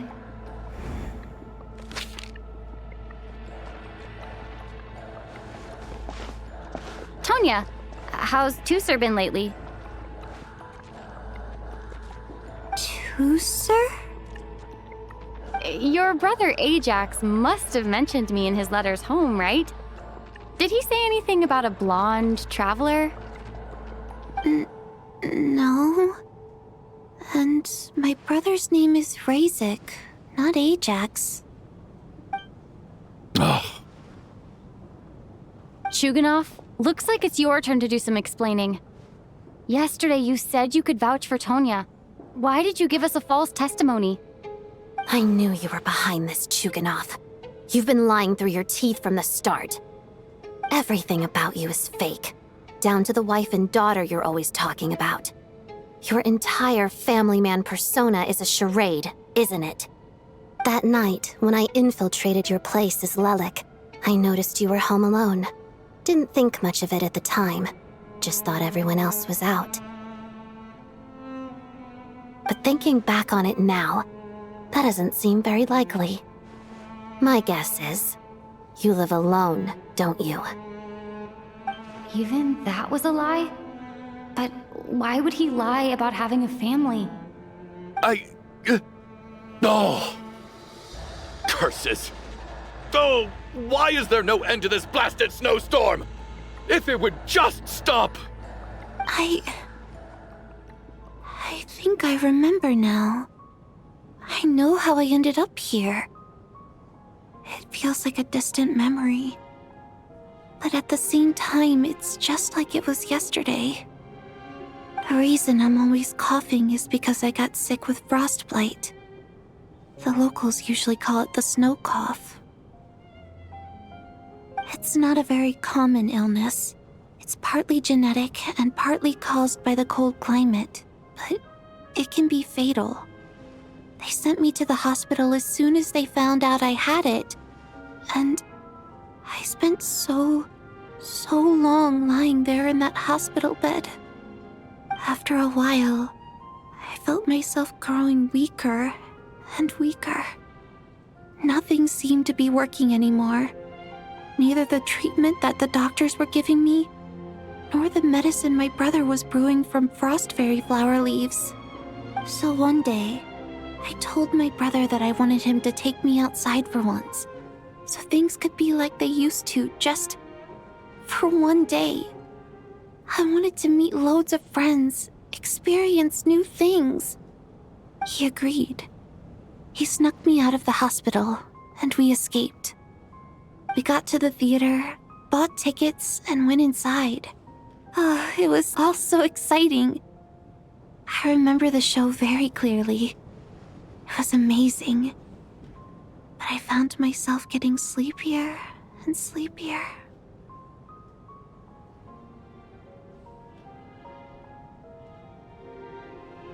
Oh, Tonya.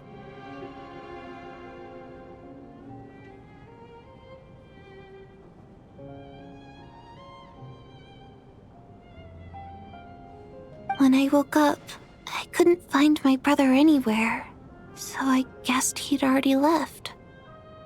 But there's no way he'd leave me behind, so I decided to stay here and wait for him. At the time, I figured he'd probably gone to brew some more medicine for me. I was planning to chew him out for abandoning me when he got back. Tonya, it sounds like by then you'd already... Yeah, I know. I understand now. Dead, aren't I? This cough and the feeling weak, it's probably just my body's memory. After all of that, it turns out I can't blame my brother after all. I was the one who abandoned him. I'm sorry, everyone. I realized this much too late. It seems like death skewed my perception. And now I've dragged you all into this mess. Your name probably isn't even Tonya, is it? Didn't that ever strike you as odd over the last few days? Well, when I was little, my brother and I read a storybook, and Tonya is the name of one of the characters. When we escaped from the hospital, our family and the hospital security were looking everywhere for us. So when you first approached me and said my brother had sent you, and called me Tonya, I thought he must have chosen a fake name that only the two of us would know. Because he was afraid of getting caught. Now, it seems like that was just wishful thinking. At least your memory of death isn't painful. That is a small comfort. Now it's your turn, Chuganov. Talk to us. I believe no lie is ever told without a reason. You're right. I was lying. I happened to know that the Harbinger child and his sister Tonya managed to get tickets, so I lied to you and pretended I knew them. And yes, I was lying about my family too. The truth of the matter is, I lost them a long time ago. I just refused to accept reality.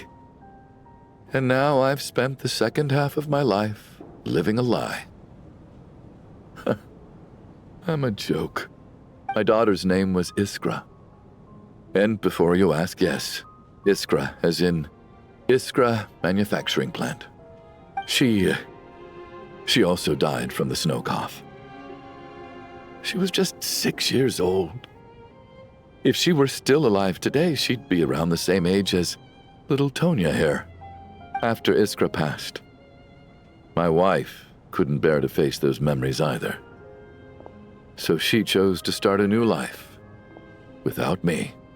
One day when I came home from work and saw the empty room, I felt like I couldn't breathe. Subconsciously, I started to imagine that they were still there. I soon discovered that this was the only thing that made me feel any better, so I just embraced the delusion. Nothing more than a pathetic means of escapism, I know. But at least it's not a crime. So explain your false testimony then. The night before last, when I was chatting with Tonya, she mentioned that her brother would brew medicine for her from frost fairy flower leaves. Combined with her various symptoms, I suddenly understood everything, including the fact that she was deceased. The snow cough used to be an incurable illness. I would pick frost fairy flower leaves to brew medicine for Iskra too. It took hours and hours on the stove. But the year after my daughter passed away, the jester of the Fatui announced that a cure for frost blight, also known as the snow cough, had finally been developed. It turned out that all previous treatments were completely ineffective. No better than random concoctions. That was the final straw for me. I just couldn't take it anymore. Just one more year. One more year, and everything would have been okay. So, more than anyone, I know full well that in this day and age, no one in their right mind would still be using frost flower leaves to brew medicine for the snow cough. Poor Miss Tonya, therefore, had to have been from an era when snow cough was still a terminal illness. So, you projected your daughter onto her? Even though you knew she was one of the dead?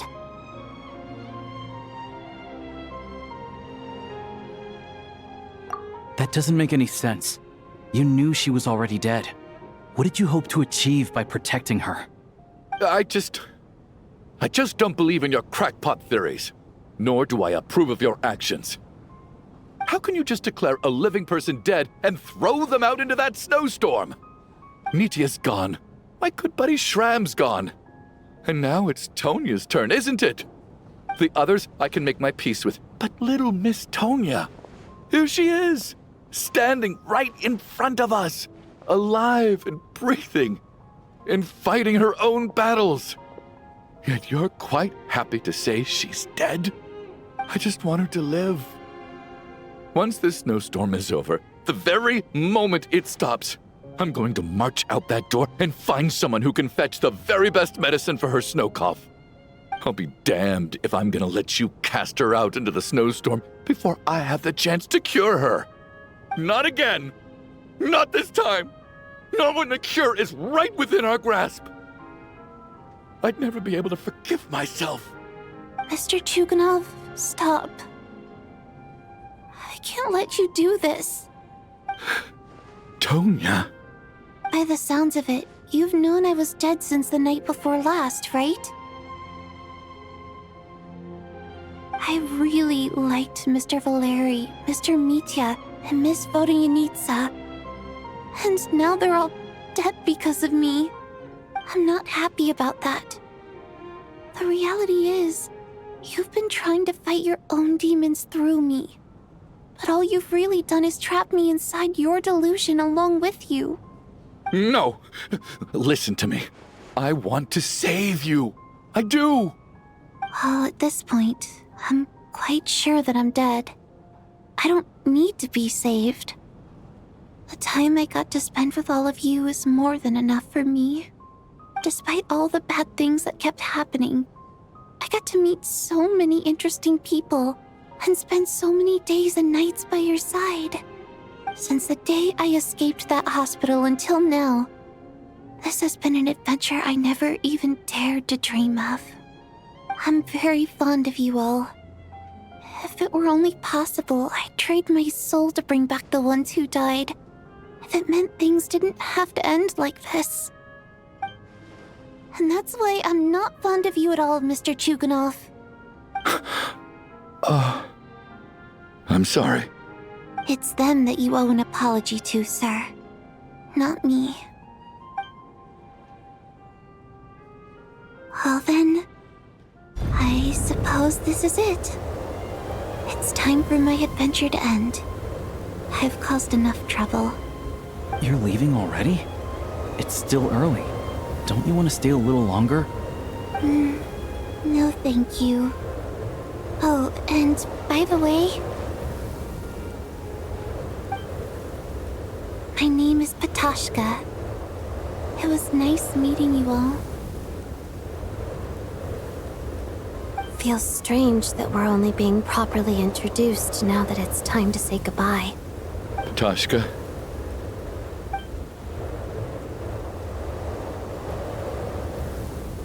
What are you doing, Chuganov? Are you crazy? Let me leave. I can't keep lying to myself anymore. In your dreams. Don't think you're getting off that easy when you had a hand in the deaths of so many people. The Fatui have honed quite an array of enhanced interrogation techniques since they were founded. Once we're out of here, Lelik will personally give you a taste of every last one.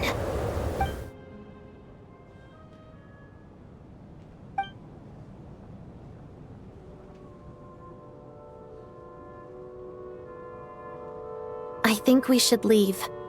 I doubt this snowstorm is ever going to stop. For all we know, this storm might have destroyed all of Snezhnaya by now. Maybe even the whole world. Wait, we finally solved the mystery of the haunted theater today. Maybe let's at least try to enjoy tonight? Fair enough. I don't particularly feel like dying in Chuganov's company anyway. And yet you won't let me die first. Hey, Chuganov, on a serious note, if we do make it out of here, you should close down that factory of yours. A lot of people are freezing thanks to you. Is this really the time to be discussing my factory? All right, fine. I'll shut it down. Doesn't matter to me anymore. Am I hearing things? Or was that a knock at the door? There it is again. But I don't understand. The snowstorm hasn't stopped, has it? Should we open the door? Is this it? Is this nightmare finally over? If the last few days are anything to go by, I probably shouldn't be getting my hopes up. Whatever lies beyond that door at this moment, it could be something even more terrifying than everything we've been through so far.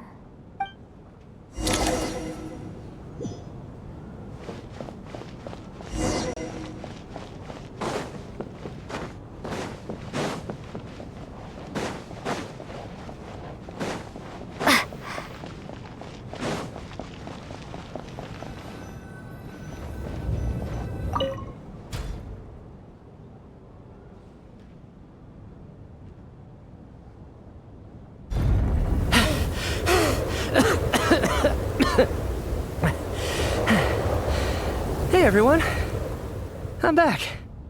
How are you doing? Feeling any better? Much better, thanks. Whew, it is so good to have you guys here. I was a little worried that the theater would be empty by the time I got back.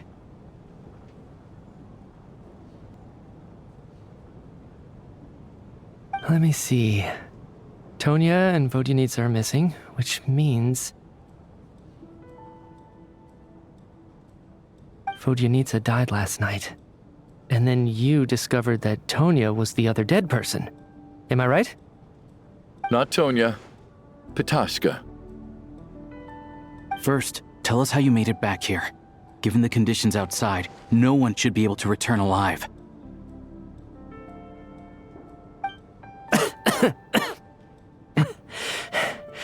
You're right.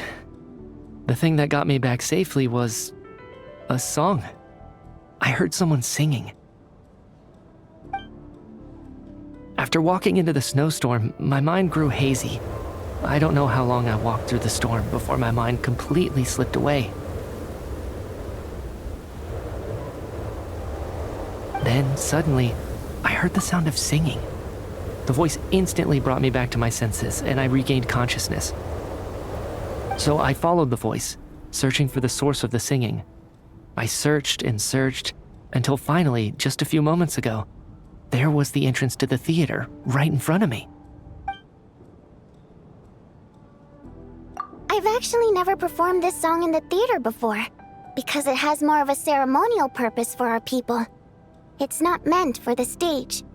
It means something like, "May those we have lost watch over us, and follow this song back home in the night, so that we might be reunited once more." That must have been Vodyanitsa's requiem. Who knew it actually worked? That song is meant to guide the souls of the dead. Mitya, that must mean that you... Huh. No kidding. Seemed like I guessed right then. This is what I've been so desperate to tell you about. When I first stepped out of the theater, I was still quite lucid. My memory of it is still pretty intact. I remember the outside world being completely different than what I'd expected. It was like this was a world where only the snowstorm existed. There wasn't a trace of any humans or buildings ever having been there. I don't know how else to describe it, except to say that it just didn't seem like the real world. And as for the Requiem, if I was guided here by Vodyanitsa's song, it can only mean that I must already be dead. And this is my soul, not my body. But I didn't experience a clear moment of death while I was out there. Nor do I feel any different now than before I walked into the snowstorm. You don't seem any different to me either. In fact, this is something I've been wondering about for a while now. If souls aren't physical, shouldn't they lack tangible form? Both Shram and Patoshka were clearly deceased, and yet their souls didn't look or feel like ghosts at all. They were visible, tangible, no different than you or me. This raises a truly terrible thought. Is that really what Mitya is suggesting?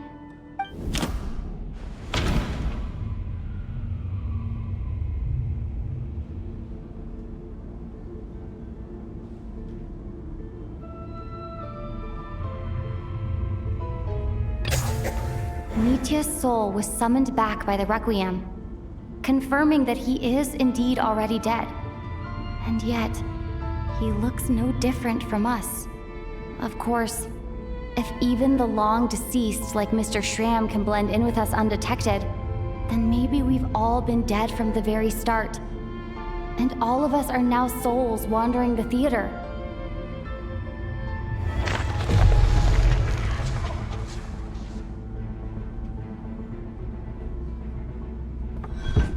Yes. I think that this is probably the afterlife. What did you say?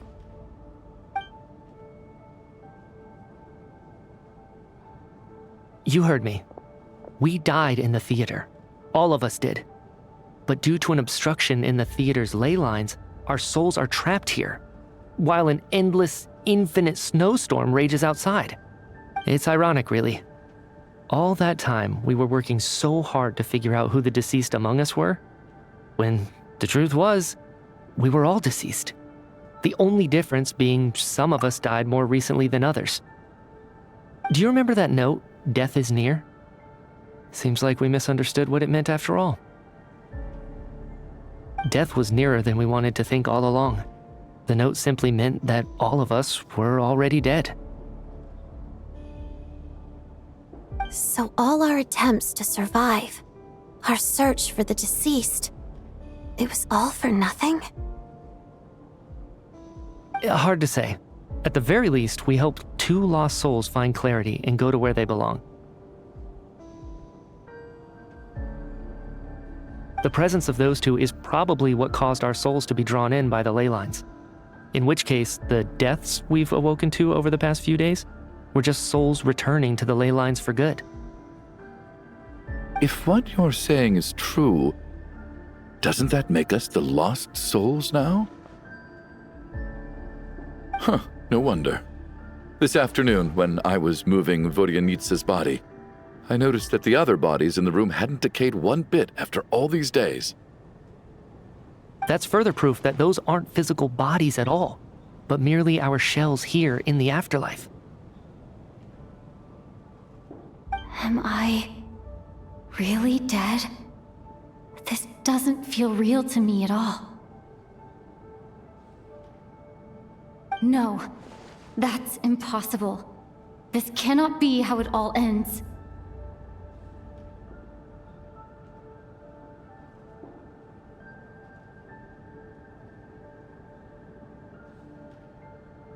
I still find it hard to believe that all of us are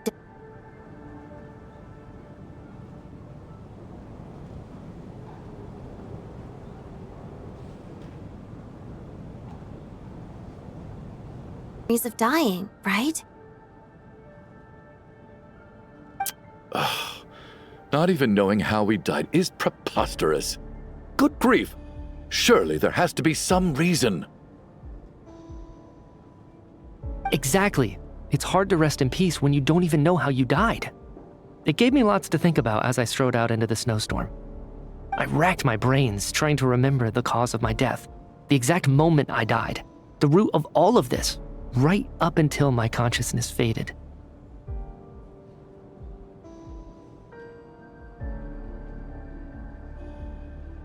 Wait. Hold on. Right before I lost consciousness, I think I saw something. I can't remember. And I think I lost my notebook and pen. Mitya, your hand. Is that blood on your fingers? Huh? You're right. There's blood on the fingertips of my right hand. Looks like it's already dried. When did that happen? What the?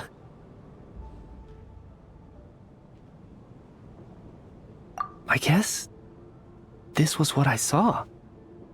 I must have desperately drawn it in my own blood right before losing consciousness. What's wrong? Do you recognize the symbol? It's Renova, the ruler of death.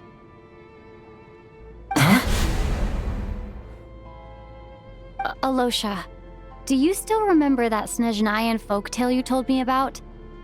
It was about the Grim Reaper. When someone's about to die, he appears as an incarnation of someone familiar to guide their soul into the afterlife. And as soon as you recognize his face, your life is over. I heard a similar tale when I was little. You think the Grim Reaper in this story refers to the ruler of death you mentioned? That's right. In which case, death is near could also mean that the Grim Reaper is here, disguised in a familiar form. Death, the deceased, and the Grim Reaper? So it's a triple entendre.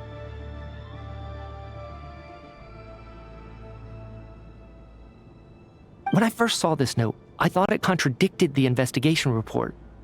But now it seems like that was the whole intention. So the Grim Reaper deliberately misled us. Then, we started suspecting each other and searched for the deceased while they hid in plain sight. By that logic, the one person most likely to be the Grim Reaper incarnate is...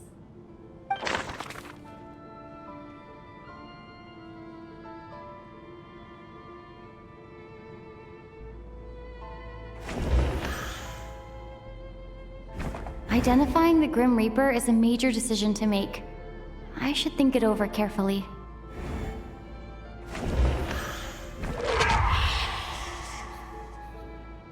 No doubt about it. It's Alosha. Looking back at how everyone has acted over the past few days, Alosha is most likely the Grim Reaper lurking among us.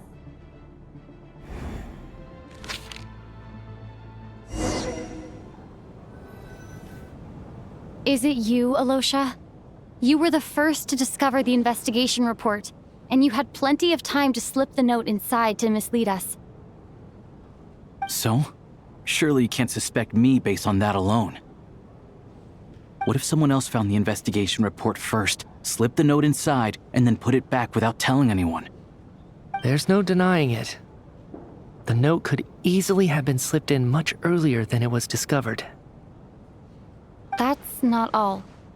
I've also noticed that, although on the surface, Valeri, Mitya, and sometimes I were the ones taking charge of the situation, looking back now, even though you didn't say much, you were always subtly guiding everyone from the sidelines.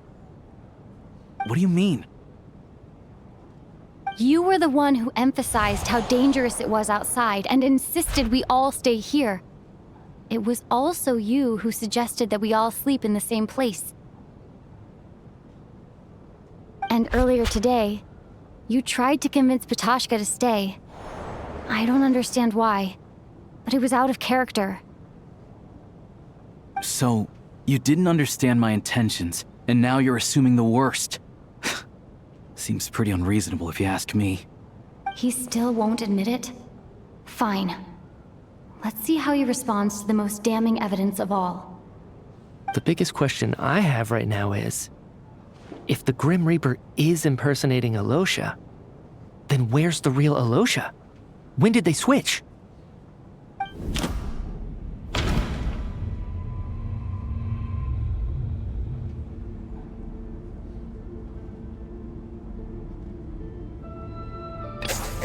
That's right. This was the moment. Right at the start, before any victims had even emerged, Alosha was switched with the Ruler of Death while everyone's guard was still down.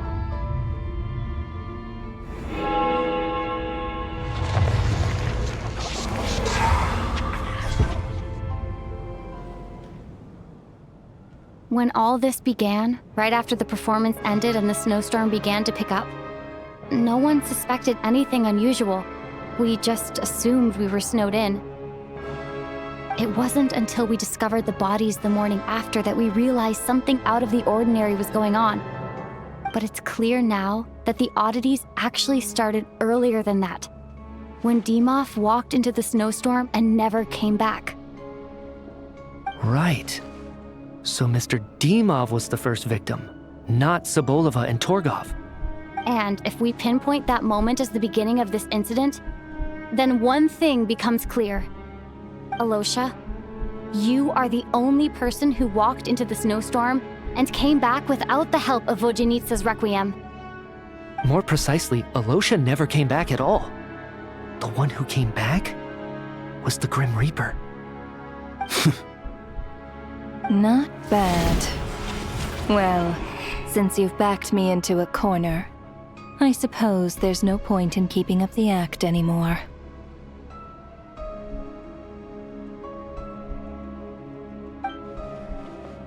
Alosha? You're the Grim Reaper? I am no such tired cliché. Mortals should address me as the ruler of death. Before being wiped out for good, you identified the two deceased, and even sensed my presence. A commendable achievement, far beyond what I expected. I heard you can ferry souls. Those deaths each night. Were they your doing? Your initial conclusion was correct. Due to the existence of the two deceased, the ley lines yearned to reclaim those long-lost souls. Every night they devoured an equal number of souls to fill the void. This required no intervention from me. Though, of course, ferrying souls is indeed my authority. Here, take a look.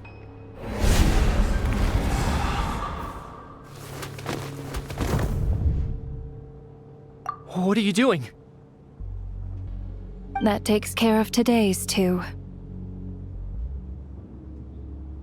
Don't get so worked up. You are already dead, and your souls must return to the ley lines. I know we're already dead.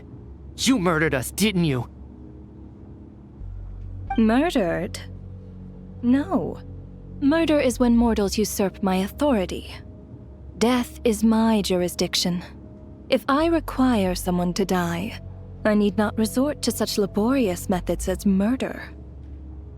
You simply met the criteria to trigger my curse of death. I know about the curse of immortality. So there's another death-related curse too? You cursed us? When? And why would you do such a thing? So often, humans pray to me, begging to know when their death will come, and what form it will take. But few people ask why. If you must have an answer, know that death comes simply because one's time has come. So you're not gonna tell us the truth? Hold your tongue. By all rights, you shouldn't even be allowed to speak with me. Those angels from the past are to blame for the reckless renovation of the ley lines here. It's made my work on this occasion infuriatingly complicated. Work? So trapping us here, making us watch our friends die, that's just another day at work for you? You clearly have a lot of questions. Fine. As a reward for your remarkable accomplishments over the past few days, I shall answer a few of your inquiries, provided they aren't too unreasonable. After the physical body dies, the soul must return to the ley lines for that person's death to be considered complete.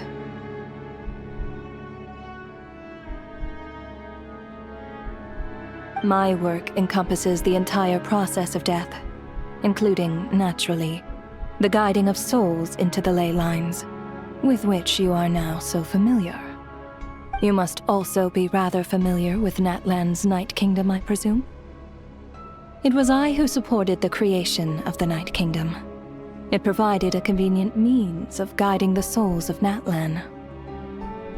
Here, too, the ley lines connected to the theater underwent some modifications. The angels hoped to make them capable of accommodating the souls of some special creations. But this actually hindered their ability to accept ordinary souls to some degree. This effect manifested itself after you died from the curse in the theater, leaving you stranded in the afterlife, unable to achieve a complete death. But if souls who die from the curse of death fail to return to the ley lines within a short window of time, they will miss their chance for good. Then, they will remain forever suspended between life and death, no longer subject to the authorities of either. So if you don't resolve this matter soon, and see all our souls return to the ley lines before long, we'll escape your control. Nietzsche is sharp. This must be what Renova was worried might happen, and the reason she got involved to begin with. But if you have the authority to guide souls, why didn't you just show yourself and get it over with? Why hide among us in the form of Alosha? You seek to understand the mind of a god? Very well. I'll tell you. This is a theater, and I decided I wanted to watch a show about death. That's why I encouraged you to take the events to the stage. I found myself getting quite immersed. I suppose the entertainment you provided makes up for all the trouble you've caused me by being so defiant in the face of death. There. Are you happy with my answer? Can't say I am. Really? But it fits the stereotypes you humans have about gods. Just moments ago, you were complaining about how infuriatingly complicated your work here has been. Work is work, I get it. There are times when it's a huge pain, but you just have to get it done, right? That's a rather unique perspective for a human. You are in fact correct. There is a pain point in this case. Due to the obstruction in the theater's ley lines, there is a hard limit on the number of souls they can receive each day, making it impossible for me to ferry all your souls at once. Revealing my identity too soon would inevitably have led to futile resistance, and there was a risk that any souls who chose to run would disappear. Then there was the issue of the 2 lost souls you called the deceased. The way you resolved that quandary was all part of my design. That's what I don't understand. If all of us were souls of the dead, what made their presence among us special? For centuries, they have refused to return to the ley lines, exploiting the issues created by the angel civilization to resist being drawn in. Centuries of obsession accumulated during this process. You may think of this obsession as the resentment of the dead, and in this quantity, it was a bomb that could have detonated at any moment.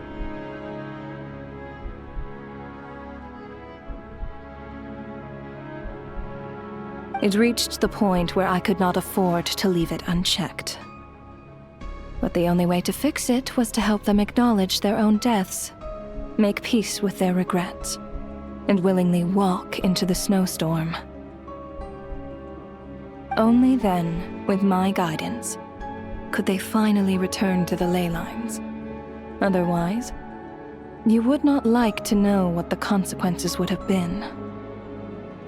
I vaguely remember seeing Patoshka, but in the most terrifying form. Was that in a dream? Is that what would have become of her if she hadn't returned to the ley lines? I see your dreams brought you many revelations. So you see, death in fact grants wisdom to mortals. Souls connect to all things in the world and see the chain of cause and effect between them. It's nothing unusual. Anyway, giving psychological counseling to lost souls is not my strong suit. That is more of an angel's role. It was something I could not resolve directly using my authority, so I decided it was easier to leave the bomb defusal to you. Meanwhile, of course, their presence caused the souls of other members of your party to return to the ley lines each night. From where I stand, that was killing two birds with one stone. As both issues slowly resolved one another without me having to lift a finger, all I had to do was stay close by and keep the situation under control. Then use my authority to wrap things up at the end. And, of course, while I was at it, I thoroughly enjoyed watching this drama, dealing with death from a mortal perspective, play out on the stage.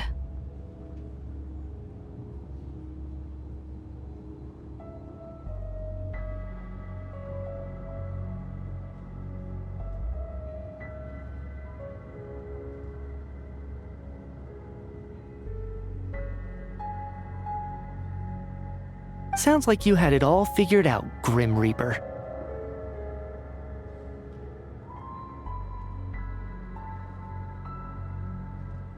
I just did the math. You said there's a hard limit to the number of souls the ley lines here can receive each day. It's 2, isn't it?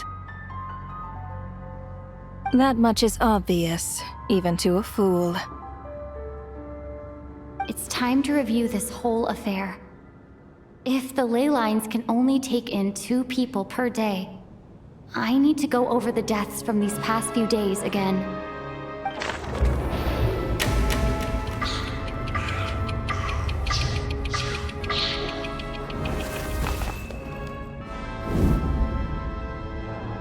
Looking back now, none of us had the faintest idea at the time.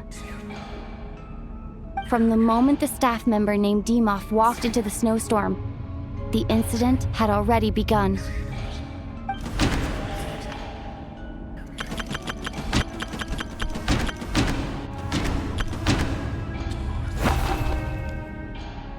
No. Let me go over this again.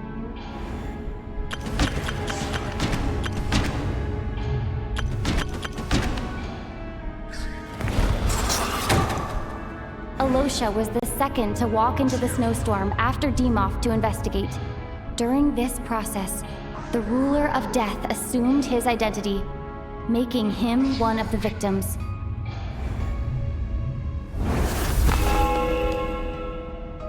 During our first night in the theater, everyone was caught up in the novelty of it all. No one could have expected there would be victims the very next morning. Despite all the confusion, and with the help of hindsight, we finally began to realize that something was amiss with the snowstorm.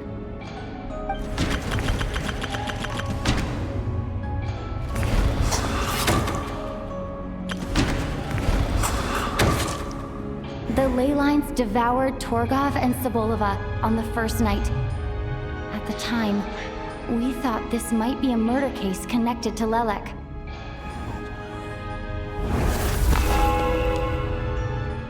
Odette and I spoke a lot that night. 3 people were on watch, but in the morning, we discovered that someone had fallen victim all the same.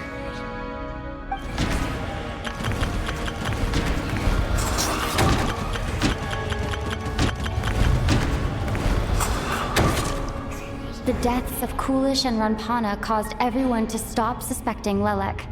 Unexplainable phenomena occurred one after another, leading Mitya to suspect that we were caught up in a supernatural event.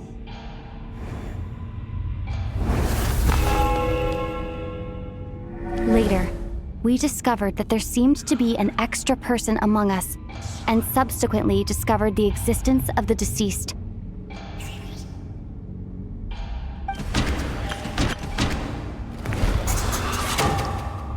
Mr. Schramm realized he was the deceased and walked into the snowstorm to return to the ley lines of his own accord.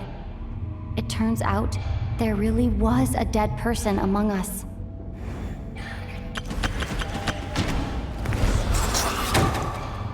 We thought it was all over, but Mr. Valeri's death was a rude awakening for everyone. Once again, the ley lines consumed him during the night. A lot happened today. Mr. Valeri's death led us to discover the connection between the number of deceased and the number of victims during the night.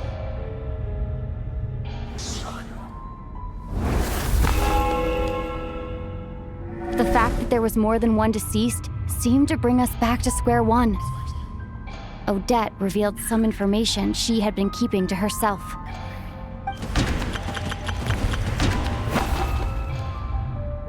Although Mitya did indeed walk into the snowstorm that day, he returned from the ley lines with the help of Vodyanitsa's requiem. The void in the ley lines hasn't been filled, so let's rule out Mitya for now. Vodyanitsa was swallowed by the ley lines in her sleep, but the requiem she sang before falling asleep was quite a game changer.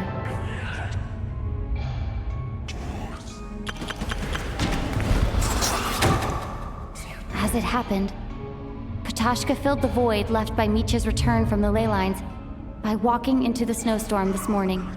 The girl I thought was Child's sister, Tonya, turned out to be another of the theater's deceased.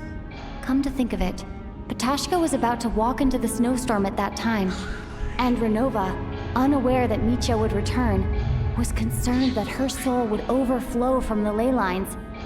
That's why she used Alosha's voice to try and persuade her to stay behind. Looking back, I suppose that was an early slip-up on her part.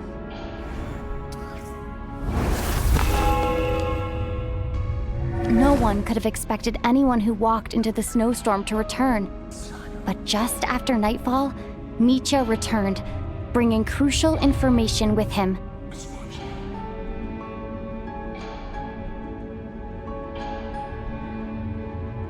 Various truths began to surface, including that all of us were already dead, and that the ruler of death was here among us.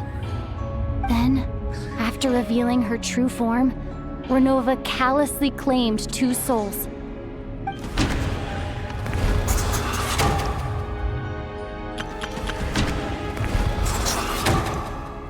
In fact, everyone was already dead by the time we took the photo. And in the days since, we've experienced many more partings in the afterlife. Now, only Mitya and I remain, and the true culprit behind everything still stands before us. In Mitya's eyes, I see the same anger and frustration that I feel.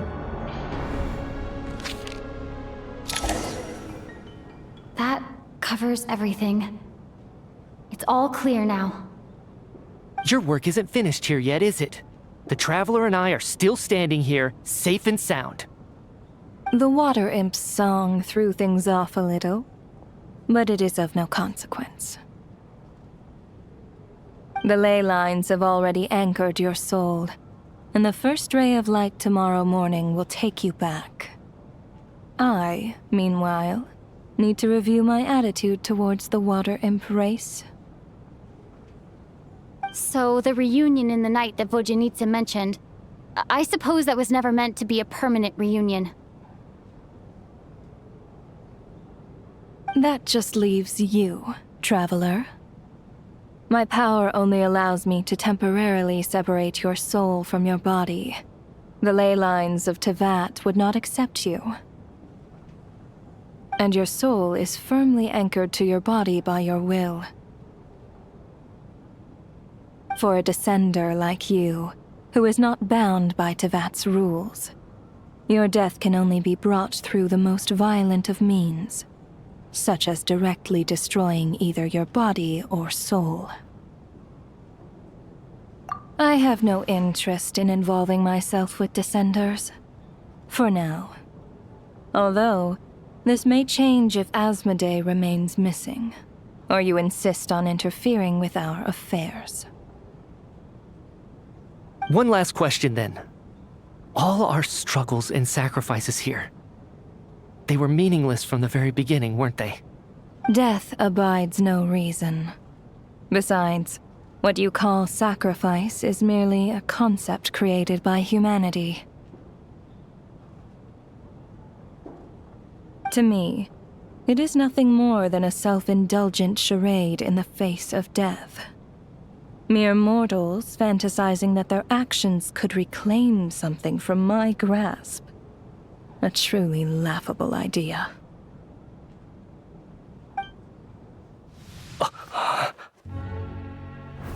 Grim Reaper, you really know how to get on my nerves.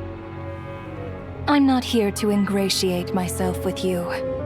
I kill merely because your deaths are necessary. Oh, you've made that quite clear. But humans don't take well to being scorned. Not even by the gods.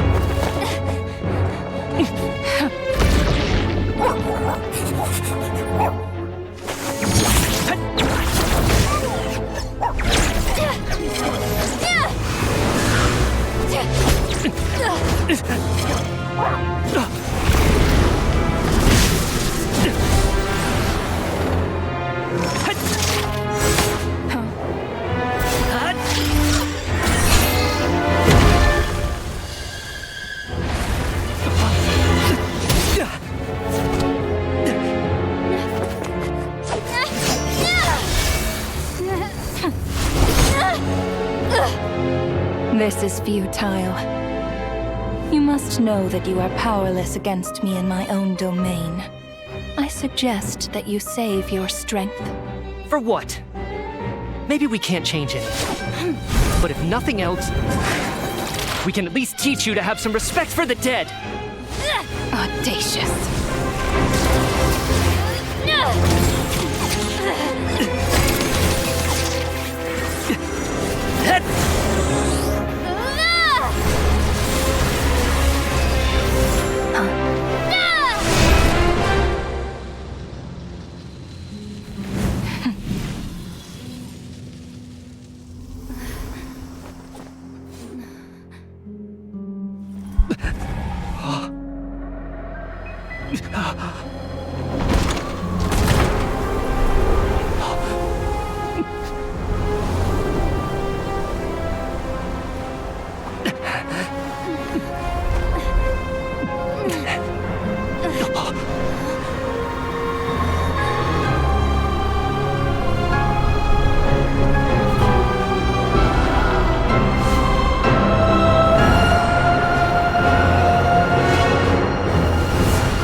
How are you holding up, Odette?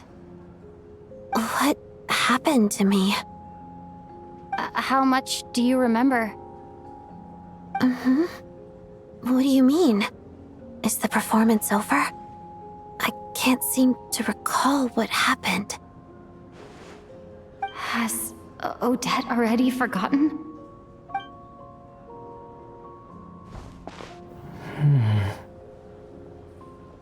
Mitya? Hmm? Oh, I'm sorry. I guess I spaced out there for a second. Remind me who you are? Don't you remember anything?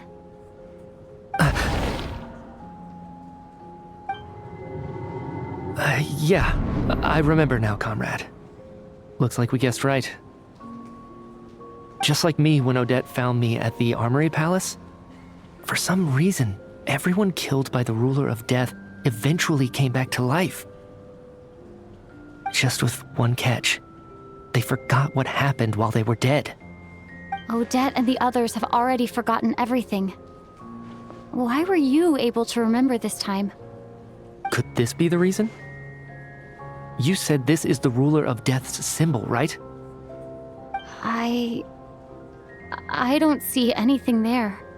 You don't? Huh.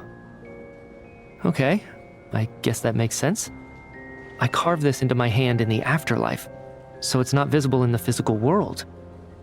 Does that mean I carved this symbol into my soul? What an unsettling thought. Still, at least I get to remember what happened. I suppose it's a blessing in disguise. What about you, though? The Ruler of Death mentioned that you're a descender? Is that why you can remember? A full explanation would get complicated very quickly, but that's essentially it. Well then, now that it's all over, let's figure out what we've learned. The first thing I notice is that everything here is precisely as we left it, right before our deaths. This confirms that time passes differently in the afterlife than in the real world. They say that right before death, time slows down and your whole life flashes before your eyes.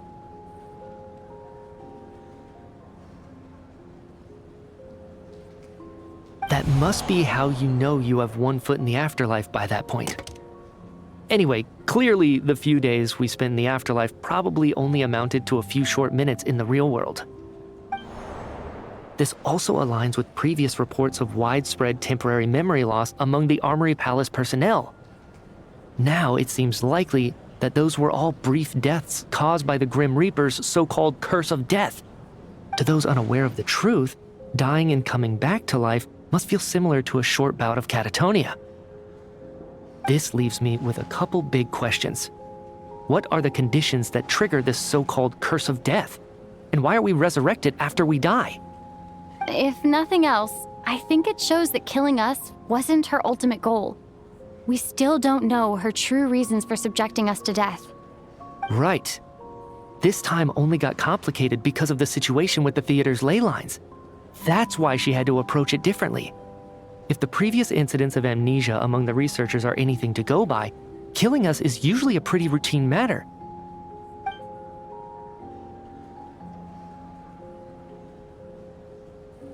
Come to think of it, wasn't I about to note something down before I died?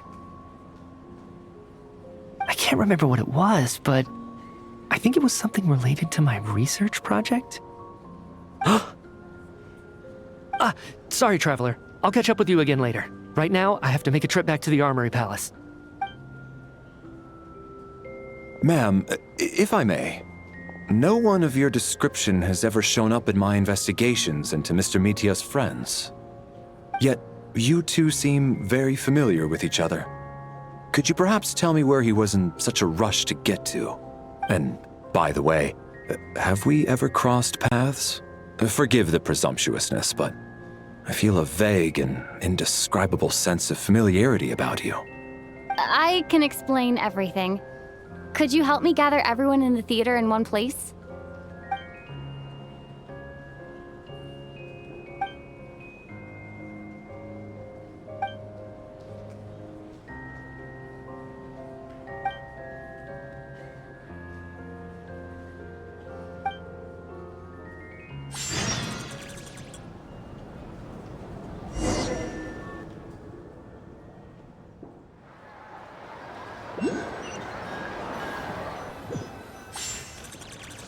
So Chuganov really is going to shut down the factory. I guess this theater incident actually did us some good after all. So, you said I promised to take you to the Armory Palace while we were in the afterlife, yes? I believe you. I think I even have a vague memory of it. Agreed. Let's check in on her first. The whole reason for our trip to the Armory Palace anyway is to figure out what's going on with her health.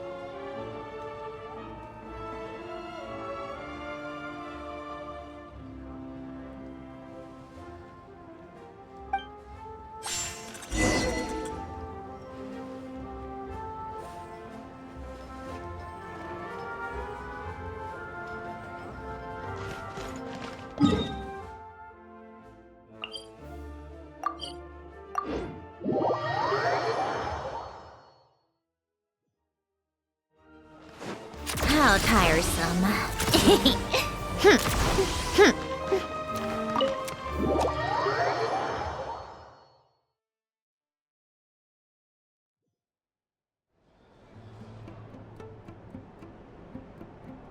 I'm finally back. Even though a long time has passed from my perspective, as far as Paimon's concerned, I probably just went out to watch a very short show. I should keep my emotions in check when I see Paimon again, or it'll seem weird. Wait. The atmosphere here feels off. Shh. Stay quiet. Let's go inside and take a look. Have we still not been able to notify Child yet? We need new orders. What if that person comes back again? I'm so sorry. Under the circumstances, there was really nothing we could do. Tell me, what happened to Paimon? It was the Jester. He came here in person and escorted Miss Paimon away. He's the director of the Fatui. His authority supersedes all others and cannot be questioned. There was nothing we could do. How long ago did he leave? And what was Paimon's status? It was about an hour ago. Miss Paimon was fast asleep at the time. The Jester simply walked off with her as if it was only natural. I assure you, he absolutely did not use any force. Do you know where they went? The Armory Palace, most likely. Lord Piero, the Jester, has been overseeing the experiments there lately, keeping a close eye on their progress. Everyone in the Fatui has heard about it by now.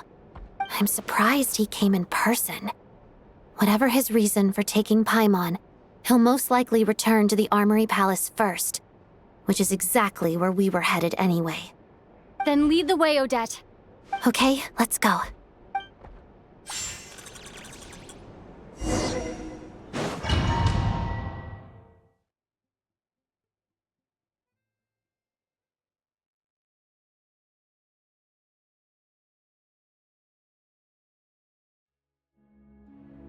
It's just up ahead. Quick, let's get inside. No, I'll go alone. You know I'm planning to force my way in. You're with the Fatui, so you should stay outside. I was hardly planning on taking you through the official channels anyway. I'm here to force my way in, just like you. I may be a Fatus, but I'm also Lelik, enemy of Project Stuja. Paimon's safety is paramount right now. With me around, you'll have an extra pair of hands. There might be devices inside that are easier for an insider to deal with. If you say so. Let's go. There's no time to hesitate.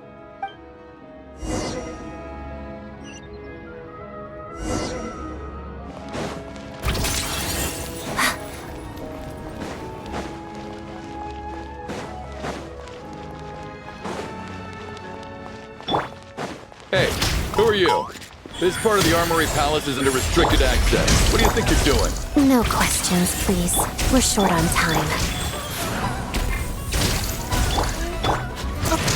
Mission over.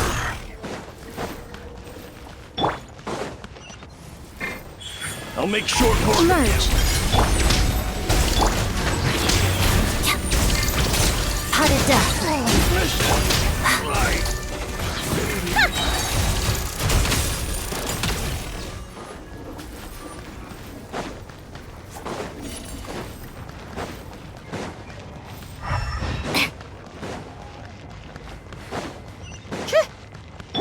I spell your doom. What a nuisance. Right now, emerge. Right now. A tricky one. That's quite enough. Sacred name, fortune preserver. No escape. Let's begin. Your prayers will the flowers bloom like ripples in the mirror.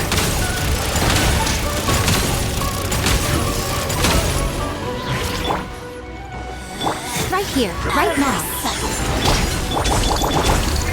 Wheel of Life's teachings. Together. Your Majesty, I still...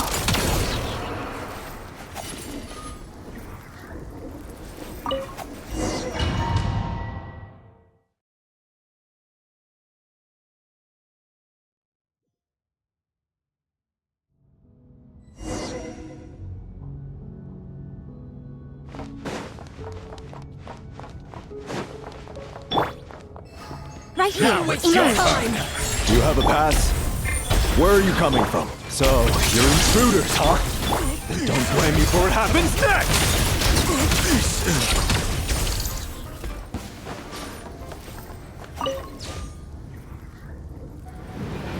The Armory Palace is hidden this deep in? This place is much bigger than I imagined. They're conducting top-secret research, after all. The deeper it's hidden, the better, is standard Fatui logic.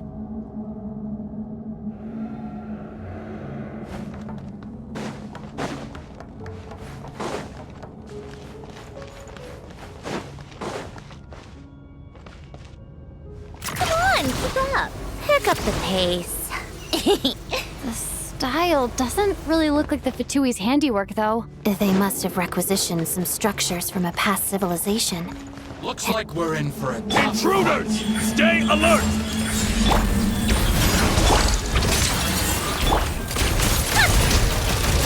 I surrender.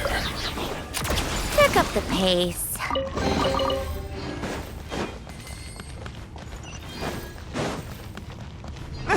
Intruders? Don't come any closer! Just what are you guys trying to do here?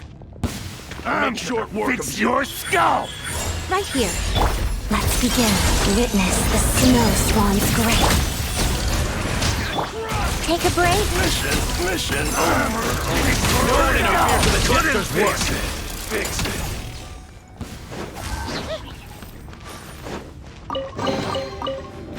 Come on, keep up.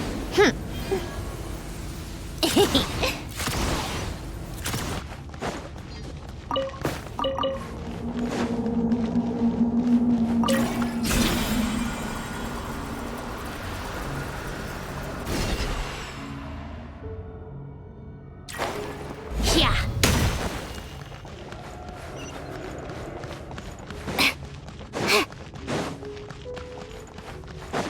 Looks like no one's guarding this place. There's something off about that decoration over there. Look out! Let's deal with these before we move on.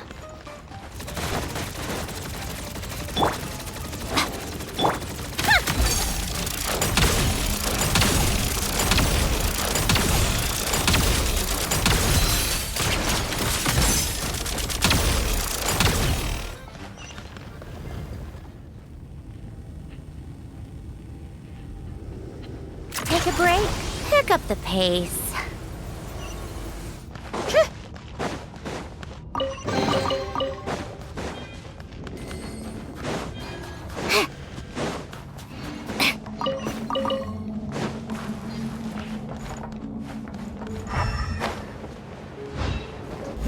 The researchers here probably don't know that we're uninvited guests.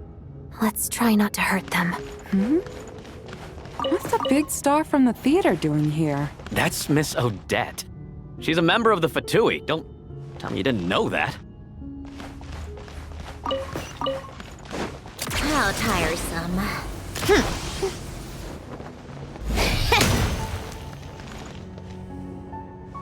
Was the whole reason for Project Stuja to support the research here at the Armory Palace? Just what are the Fatui and the Tsaritsa planning?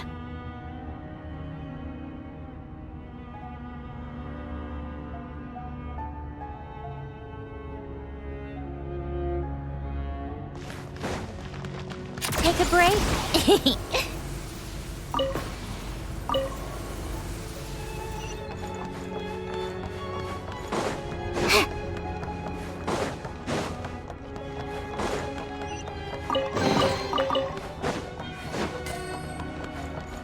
Whoa! Who are you? Never seen you around here before.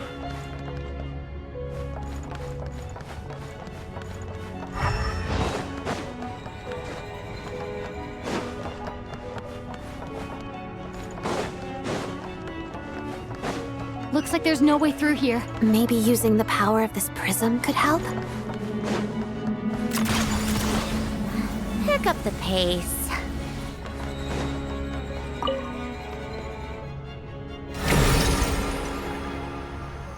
I think I see some images. It's the prism's power at play, causing images of the past to reappear.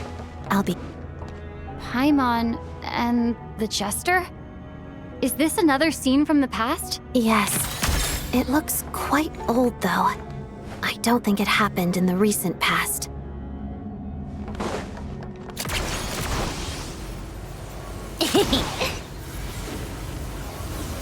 What's going on here? What happened? The source seems to be the Armory Palace. They must have started some large-scale experiment. Wait, what if this has something to do with Paimon? We need to hurry!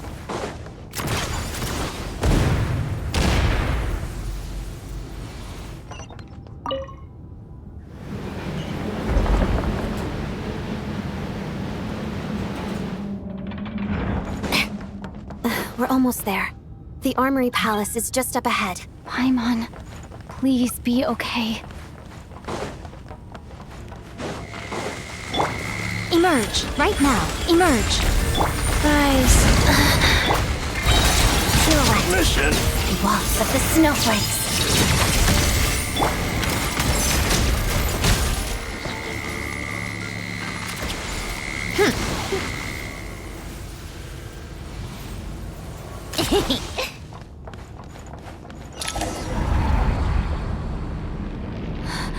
What's going on? Wait, I remember this feeling. It's the curse of death. No, not now. Why is the curse of death striking again already? Odette?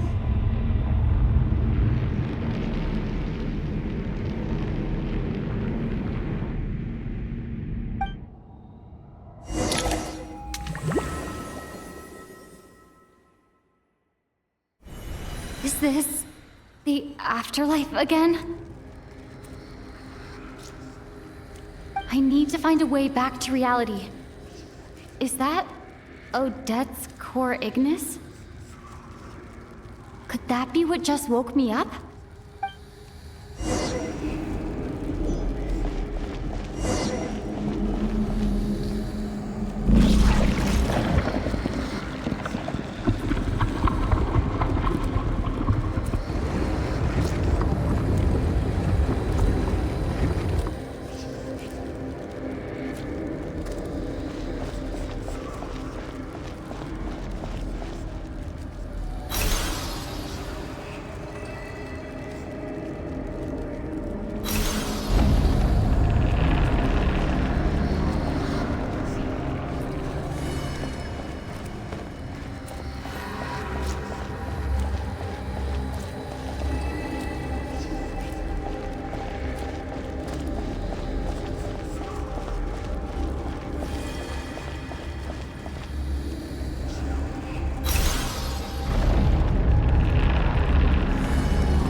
Odette!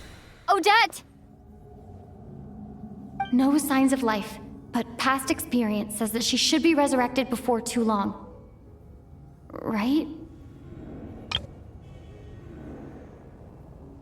Did Odette intentionally use her core Ignis to guide my soul? I feel like something similar happened in a dream I had before. Thank you, Odette. If not for you, my soul wouldn't have found its way back to my body so quickly, and I might not have woken up so soon. But I'm sorry. I don't have time to protect you. I have to use the time you bought me to get Paimon back.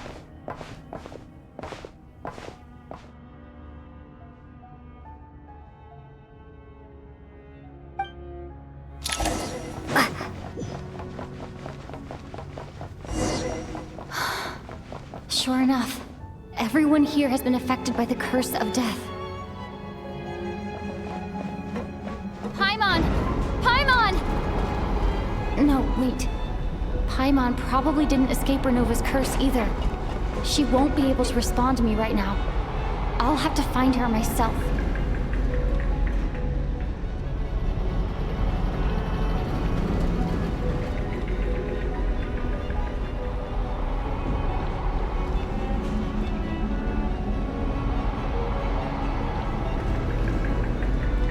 Mitya!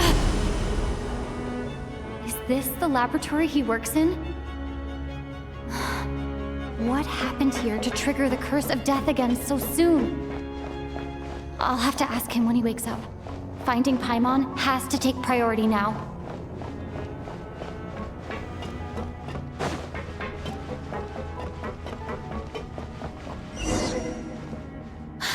I found her!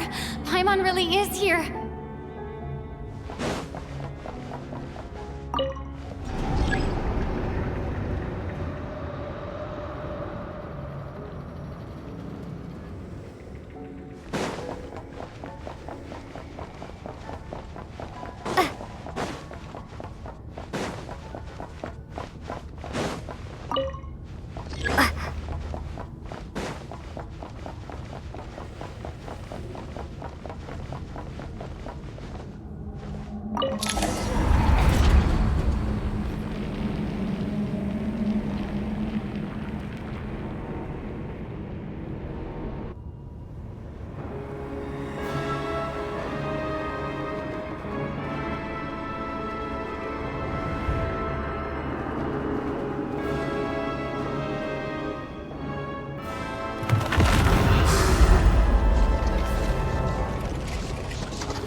You don't learn, do you?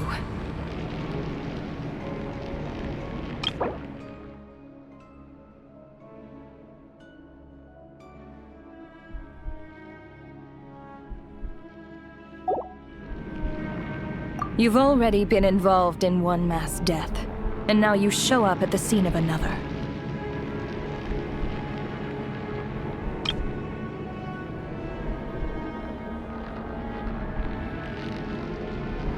This might have passed for a coincidence the first time, but a second time? Am I to assume you are intentionally interfering in Snezhnaya's affairs?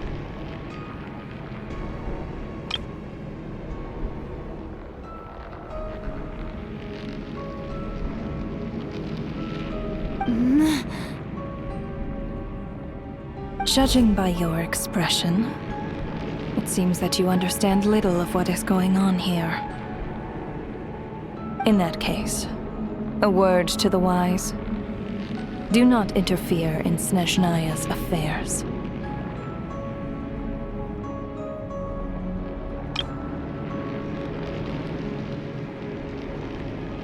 A civilization that fails to learn its lesson constantly depletes its own worth. It will one day lose any reason for its existence.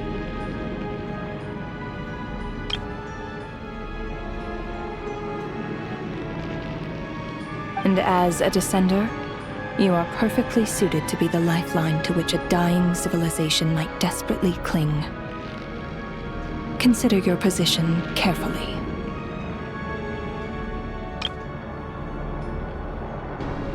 No advice needed. I'll make my own judgments. Suit yourself.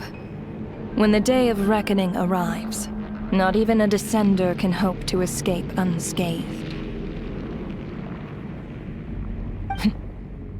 The time for resurrection fast approaches.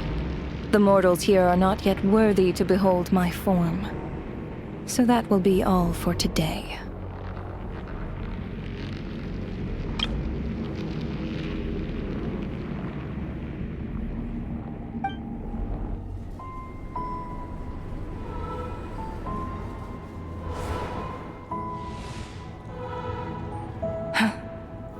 That thing is coming with me.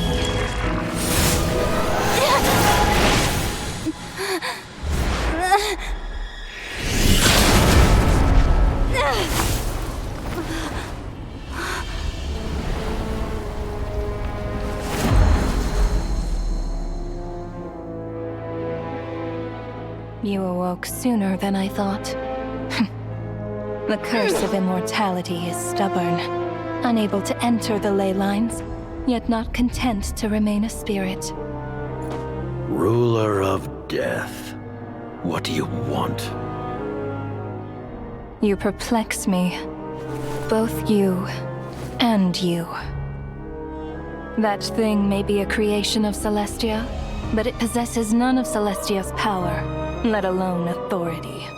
Your obsession with it baffles me. No matter, the resurrection will soon begin. It's worthless anyway. I'll reclaim it next time.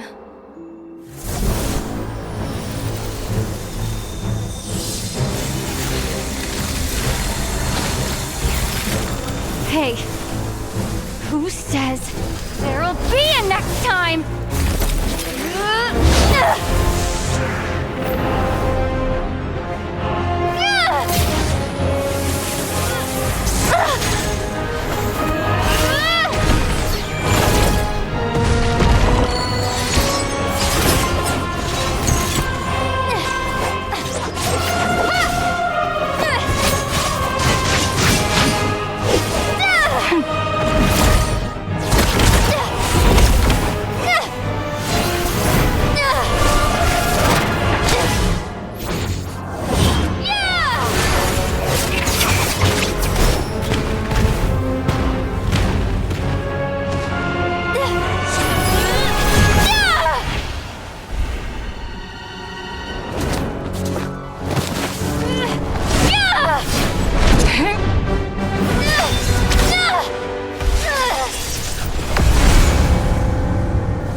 I missed you, Paimon. What are you talking about? We haven't even been apart for that long, have we? It was different this time. You seem to be in pretty good shape. Yeah, Paimon's back in tip-top condition. It's the weirdest thing. Paimon fell asleep earlier, and when she woke up, she found herself here. The Jester and that guy talking to him used some kind of energy on Paimon, and she could kind of feel it canceling out that other thing that was making her feel unwell. So, Mitya helped too? Apologies for leaving in such a hurry at the theater earlier. I was in a rush to verify some theories. Rest assured that your companion is perfectly safe. We reversed the effects that the experimental energy had on her. The Jester specifically instructed me to do so. I suppose this is our first official meeting, Traveler. I could not let Paimon suffer in her condition for a moment longer. and so I simply took her without explanation. I hope you do not mind. But why would a big shot like you care about what happens to Paimon? As I said when you first arrived in Snezhnaya, we once spent some time together in the distant past. Oh yeah, you did mention that. And Paimon did think you seemed strangely familiar the first time we met. I'm afraid the reminiscing will have to wait. Mitya, let us continue with the report. What conclusions, if any, did you reach from conducting the final experiment of our energy research ahead of schedule? The good news is, my hypothesis regarding the Ruler of Death has been verified. As for the bad news, I recommend we suspend the experiments and Project Mistelton until further notice. Currently, we have no means with which to make a breakthrough. I say this purely as a scientist, guided by reason alone.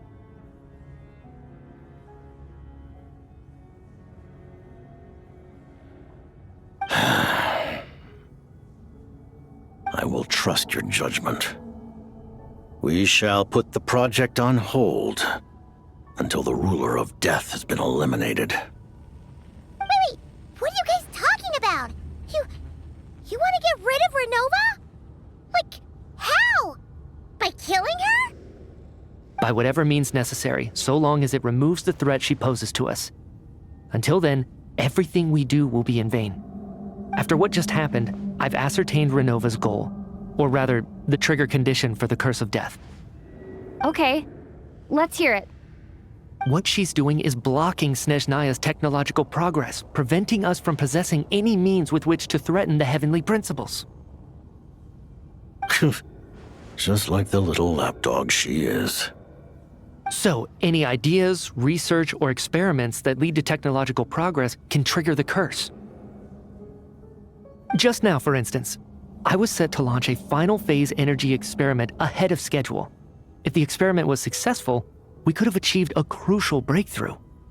As expected, though, the moment the experiment began, all the researchers, technicians, and witnesses died from the curse. All that effort, not to mention the energy and materials we relied on Project Stuja to gather for us, went to waste. In the end, nothing was gained. Does that mean something similar happened when we were at the theater? That's right. During the performance, I thought of an important breakthrough regarding the experiment, and wound up dragging everyone into this. So the nature of the curse seems to be something like, when moments of technological progress occur, all life in the vicinity is taken away. What a violent method. Of course, that meant the curse was normally limited to the Armory Palace. Since outsiders are forbidden from entering, this mass death phenomenon went unnoticed. Until Odette came along. I believe she was the first witness. The Curse of Death was triggered just before she infiltrated the Armory Palace that day. But you mentioned something about a final stage experiment. Doesn't that mean you've actually made some progress? That's right. Even with the gods locking certain key components out of reach, humanity can still advance technology in incremental steps accumulated over time. But, as I'm sure Renova anticipated, even incremental progress has its limits, a point where the truth you're seeking must be put to the test in an experiment. You mean the experiment you were just about to do? Yes, we were at a critical juncture, a moment where the quantitative was about to translate into fundamental qualitative change. With this single experiment, we could have brought everything we've worked for to fruition. But now, after already being forced to fumble around in the dark all this time, it feels like we've truly hit an impenetrable wall. As long as Renova's Curse of Death persists, we won't be able to advance the experiment or obtain any results. And with Project Stuja having been in effect all this time, at our nation's current strength, repeated trial and error is simply unsustainable. Only by eliminating Renova first will it be possible to continue advancing our plans. But she's the ruler of death! She can just kill whoever she wants, right? That's gotta be the scariest power ever! Is it even possible to beat her? We'll see. But one thing's for sure. she definitely can't just do whatever she wants. The best proof of that is me, standing here, very much alive.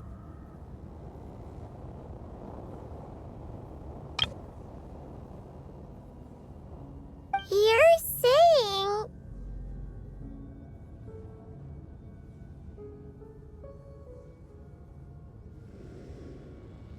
Wouldn't it be easier to just kill all of us researchers for good? Why resurrect us over and over again? Why let us advance our technology to this point? So, you're saying even the ruler of death has limitations we don't know about?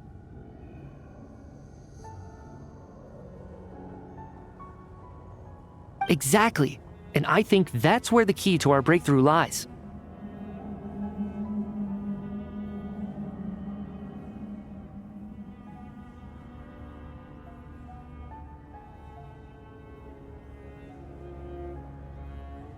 Regardless, the ruler of death has always been an obstacle we must overcome.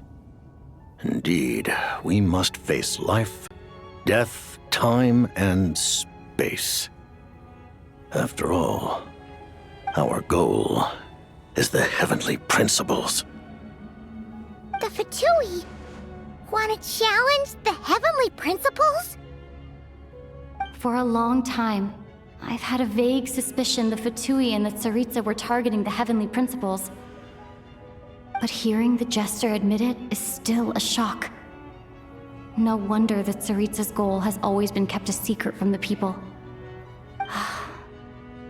What kind of road will that lead Snezhnaya down? In that case... Lord Jester, I would like to request some leave. I'd like some time to organize my thoughts and go over the data. Granted. Get some rest, put the experiment out of your mind, and take care that the curse of death doesn't affect any civilians.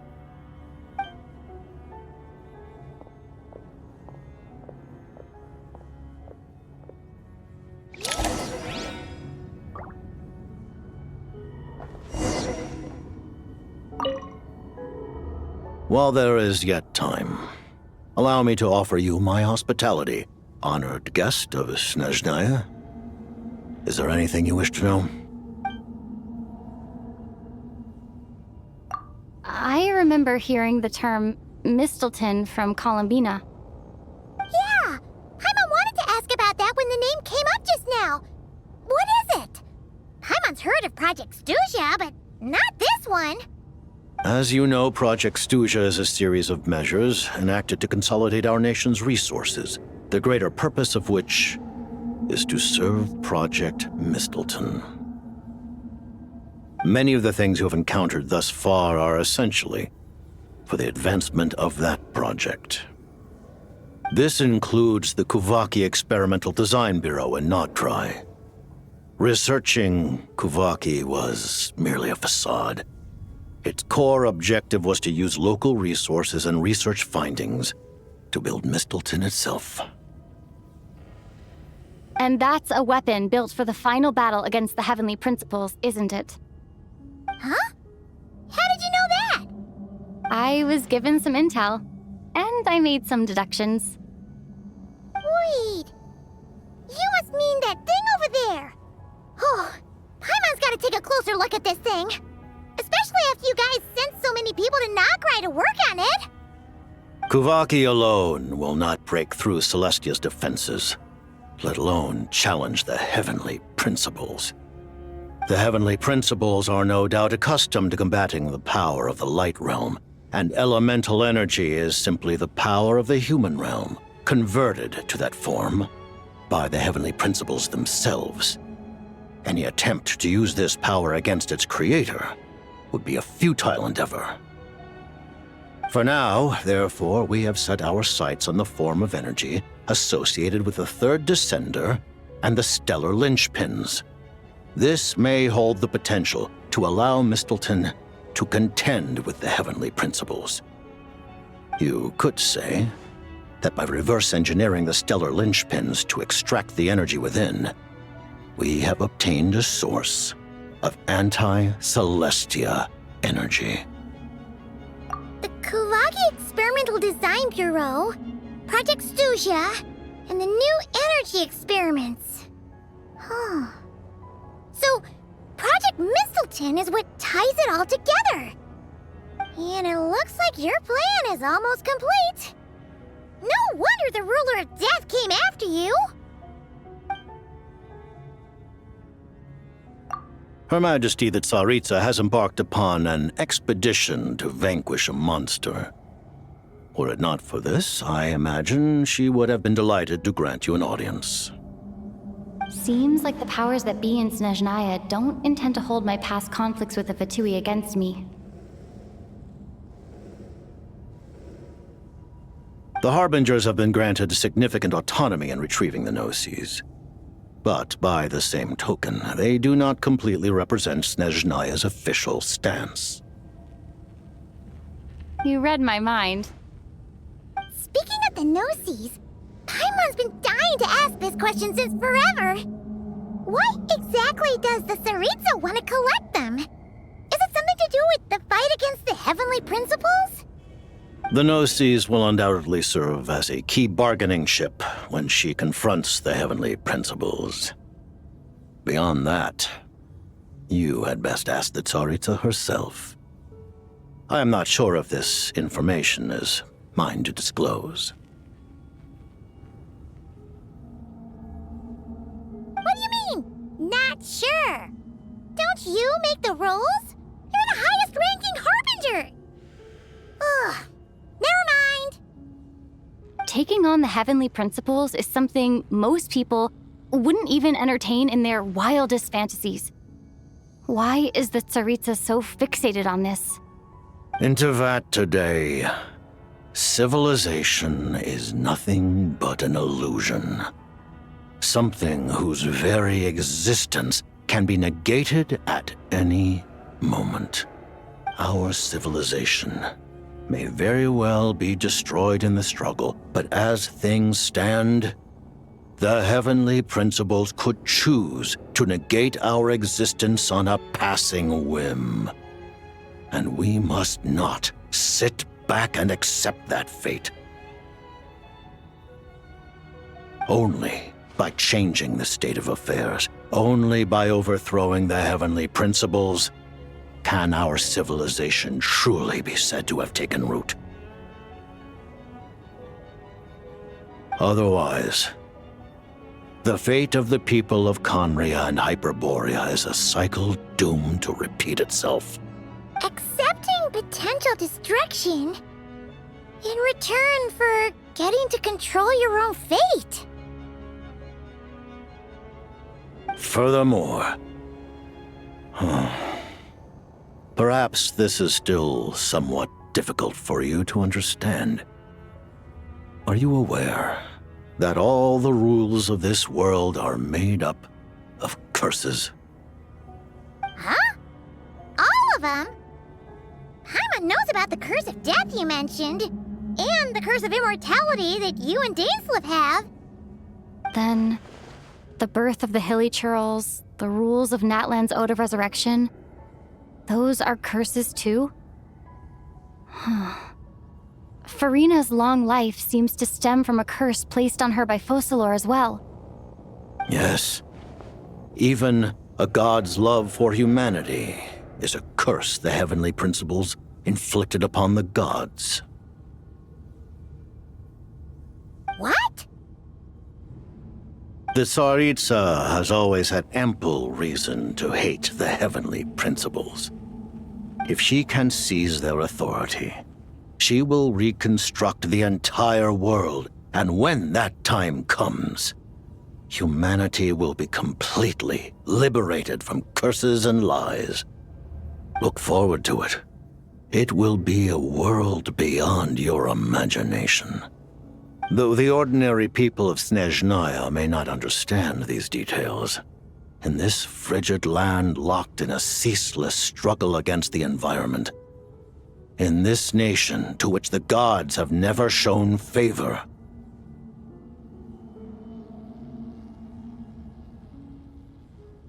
we all believe that standing in solidarity with the Tsaritsa in our shared struggle will surely usher in a new and better world.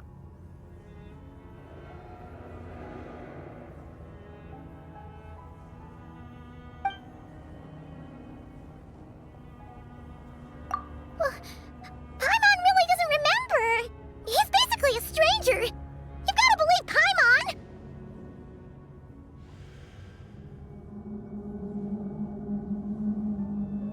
Allow me to explain.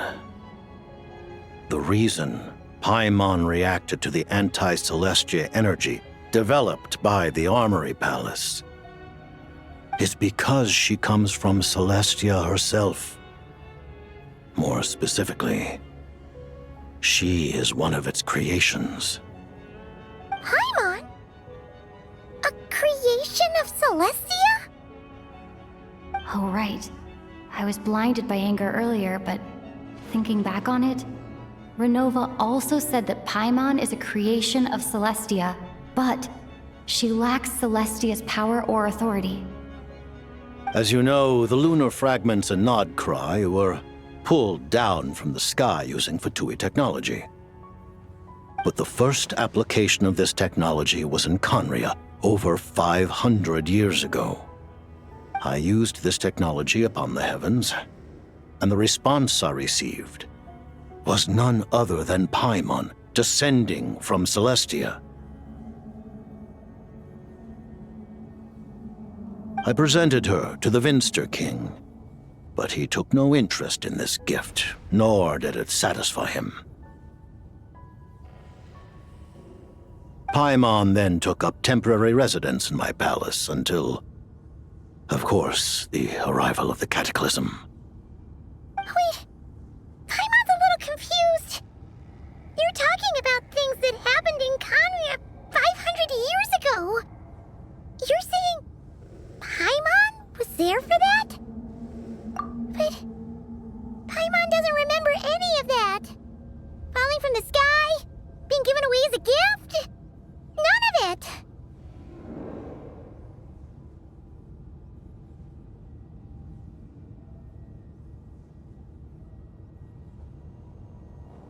Having lived through the Cataclysm, perhaps you too were burdened with some manner of curse. Although, losing your memories would indeed be the smallest price I've ever seen paid.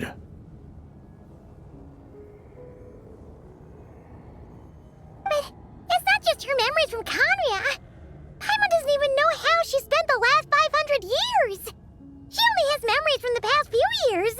No matter how hard she tries to remember.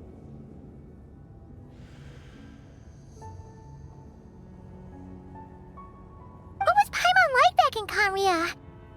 Did she know a whole lot because she came from Celestia? Was she super smart?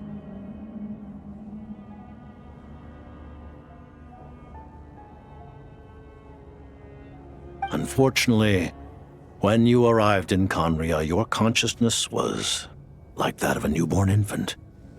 None could say what kind of being you once were in Celestia.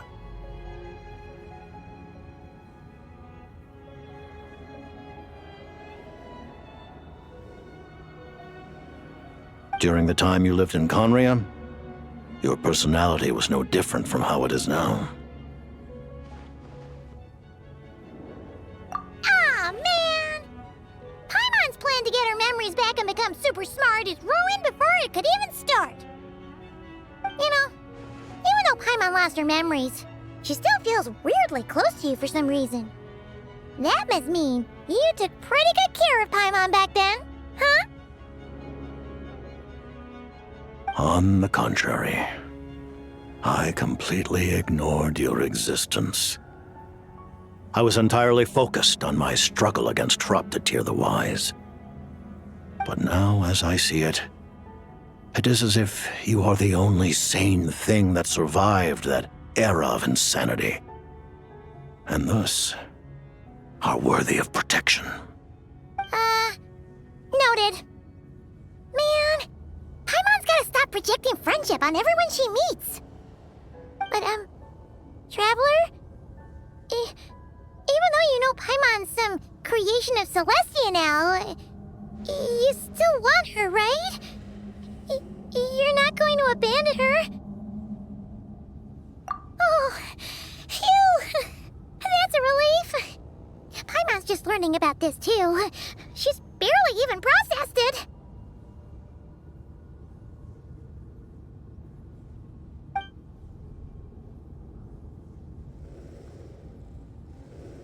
Thank you for telling me so much. I'm a bit surprised, honestly. I didn't expect you to be quite so transparent with me.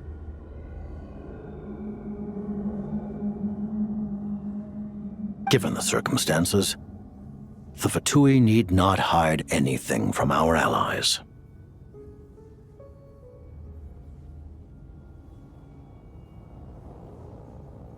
Allies? To advance Project Mistleton, we must first resolve our issue with the Ruler of Death.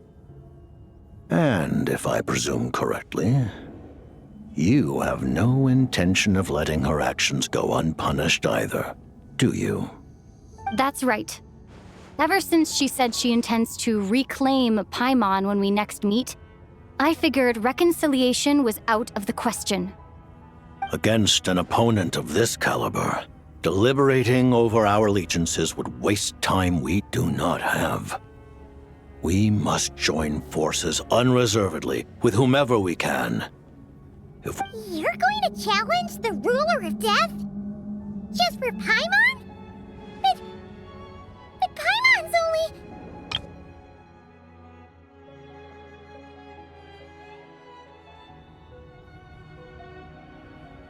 Thank you! Oh, thank you! Oh, gee! Now Paimon doesn't even know what to say! Anyway, Paimon's super touched! the Tsaritsa will return in triumph in short order, and the Fatui shall hold internal discussions regarding the enemy. The time for us to meet again will come very soon. Got it. Thanks for your help with Paimon.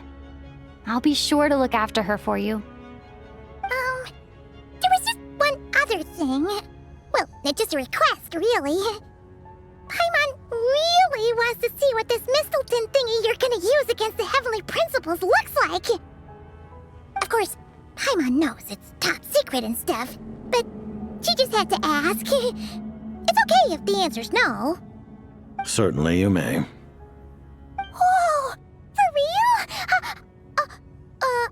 Actually, maybe it's best not to. What if her Nova suddenly pops up again? She might take this chance to... While the technology is not yet fully developed, it has nevertheless reached the stage where Celestia's creations are unable to damage it. In that regard, you may rest assured. Oh. Wow. No wonder Paimon felt so out of sorts recently, even though it was super far away. Alright then! Paimon's ready to take a sneaky peek at this top secret super weapon!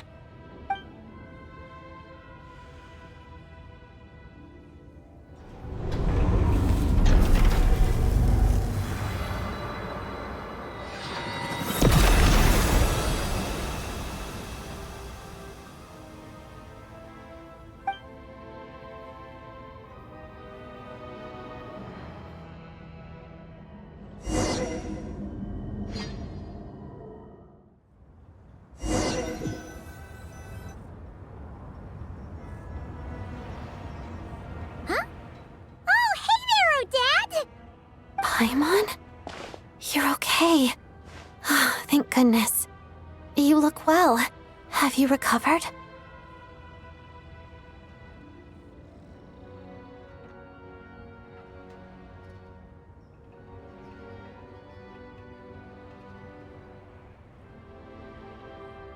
Long story short, yep, Paimon's all better. What are you doing here? Were you waiting for us?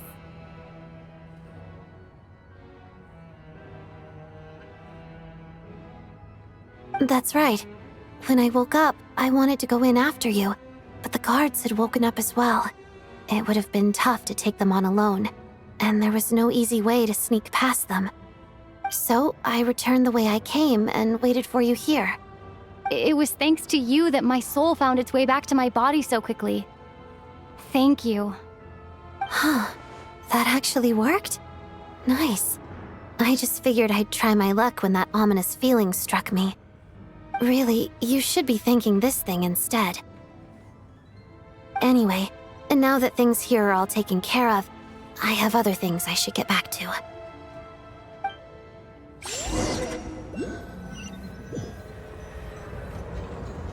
Ah, Director Chuganov, you're back. We just received notice that Project Stuja has been suspended, so we've convened an emergency meeting. This is the preliminary plan. In addition to expanding production capacity, we've also discussed feasible layoff plans to optimize revenue and expenditure structure. Our calculations indicate that the factory's profits will increase by at least 30%. Just give the word, Director. That won't be necessary. Leave the energy for those who need it. Whether they use it just to get by or to run a business, that's up to them. Start preparing to halt production and lay off the staff. Make sure the workers are able to land on their feet and that they are duly compensated. Thank you all for your hard work during this time. Am I hearing you right? Why? After all the tough times we made it through, now is exactly when we should start to turn a profit. I just suddenly don't want to do this anymore. Huh. Does there have to be a reason? Iskra. It's time to rest. Dear esteemed members of the Rokot, given the effects of Lelik's radical actions upon our organization's reputation and social stability, a decision has been made to permanently withdraw this codename from use. Considering that Lelik did what they did for the benefit of the people, the Rokot has nevertheless negotiated with the authorities, ultimately securing a waiver for all penalties due to them. Lelik will be suspended for a period of time. Depending on their future performance, they may be allowed to adopt a new codename and continue acting as part of the Rokot. The purpose of this notice is to remind everyone once again that motives and methods are equally important when one operates in the shadows. Even with Project Stuja's suspension and our interim operational victory, we must guard against complacency and rashness and work to consolidate the progress we have made so far. We act only for the greater glory and solidarity of our nation. May the aurora shine ever on, and the tundra always stand firm. We act only for the greater glory and solidarity of our nation. May the aurora shine ever on, and the tundra always stand firm. Looks like it's finally over. You mean for us? Just thinking out loud. I've never seen the Snezhna Grad Vecha so lively before. I never once thought I'd come here. But I understand everything now, Rosaline.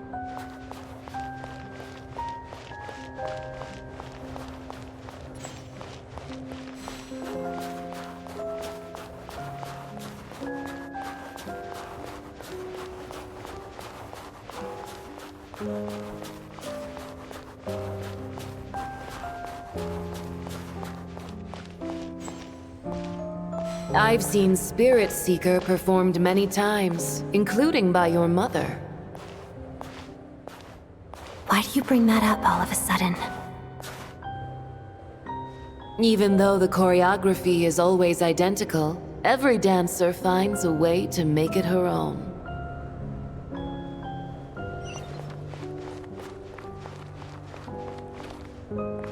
So you actually want to talk to me about ballet? I just think it would be a pity if the dance was lost to history. She didn't teach it to you, did she? That was an unusually subtle taunt for you.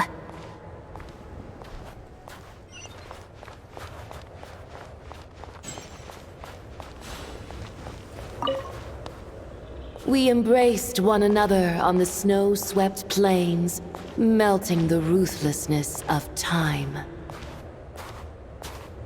But when our bodies, in pieces, are cast to the winds, what of our love will remain behind?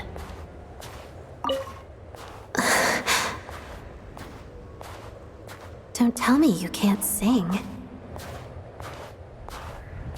Shush.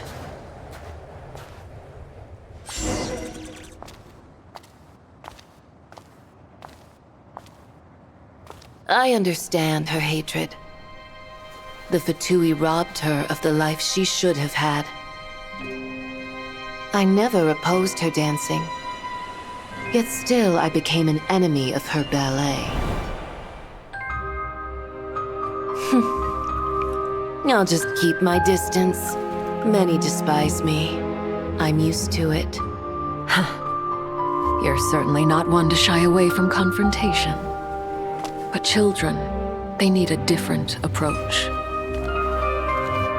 I'm hardly the most maternal figure. Yet, she is a child. In my experience, while a father commands authority, he must still yield to love. You should tell her what you think about her dancing.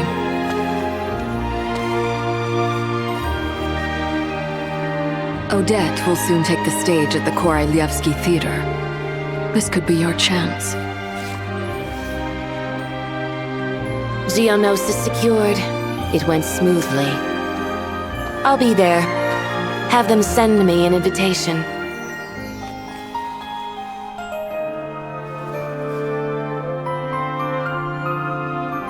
Sadly, things didn't work out. Her final words are inside that block of ice. This? Aren't these for monitoring her subordinates? Not yours. This one isn't her witch's flame, but my two worlds' flames. The two worlds' flames can burn away memories. It was my parting gift to Rosaline.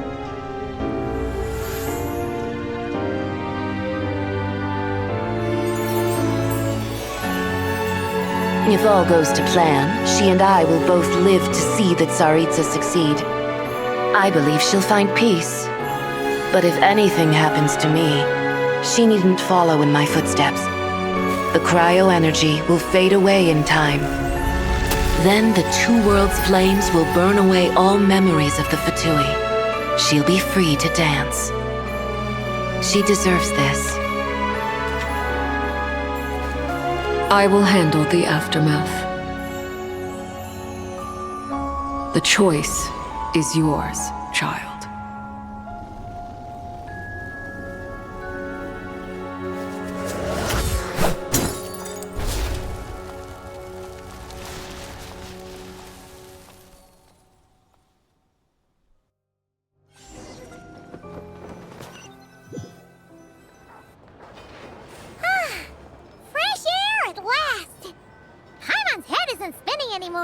And the fever's all gone. Paimon's finally free to fly again.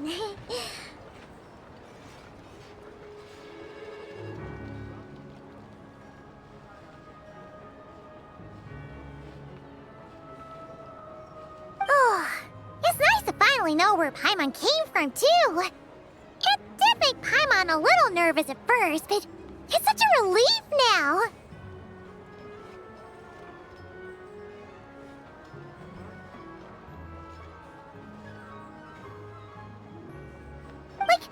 Who cares if Paimon's a creation of Celestia? She's probably not anyone that important. Probably just the fairy of food and fun or something. And like you said, this doesn't have to change anything between us. You're not gonna just... Hey! Hurry up! Why are you walking so slowly? You've spent the last few days lying in bed and stuffing your face. I didn't think you'd be able to fly this fast. Says who? Paimon's as agile as ever. They don't call her White Floaty for nothing. Paimon originally wanted to check out the bookstores in Snezhnograd, but she's more in the mood for flying around right now, so let's save that for later. Wait, they've got light novels from Yai Publishing House here too. Huh? And this is Paimon's favorite mystery story from Fontaine! Wow! It got a sequel! The local Snezhnayan books look pretty interesting too, but also kinda heavy. Not the easiest things to look around. I thought you were in the mood for flying around. Paimon can read while she flies. Hey! Look at these two dolls! Which do you like better?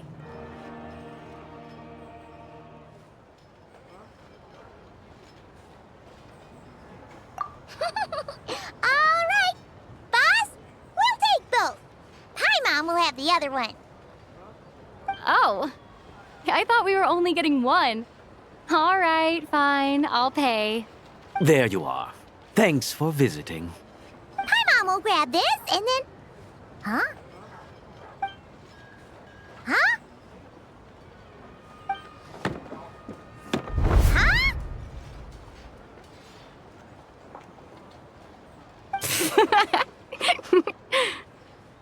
How many layers does this thing have? And what are you laughing at? Huh. You knew all along, didn't you? A whole bunch of people are gathered over by the plaza. Hey, look! That looks like Tartaglia! Hey, Tartaglia!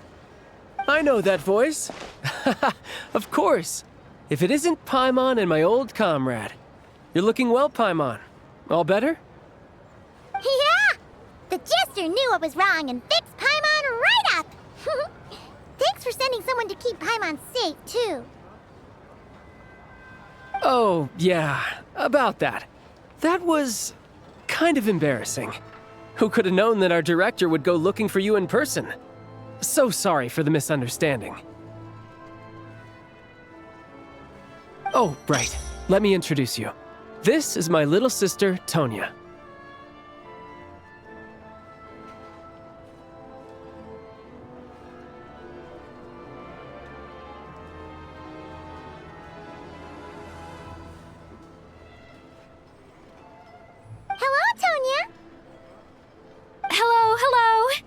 Firstly, I'm really sorry about my brother.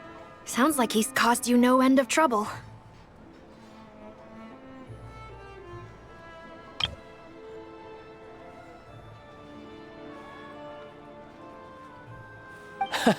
Hey now, why'd you have to start with that?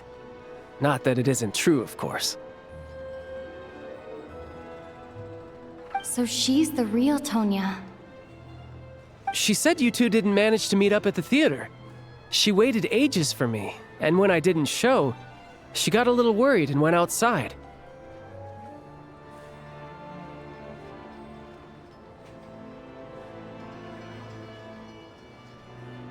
I know, right? He didn't bother to say a word to me. I searched up and down the city for him, and he only told me about it when I finally caught him at the gates of Glupov. I've been rushed off my feet lately, so I didn't get the chance to go home. I just figured the Traveler would fill you in when she got there. Well, the snow was bad, and you're never late.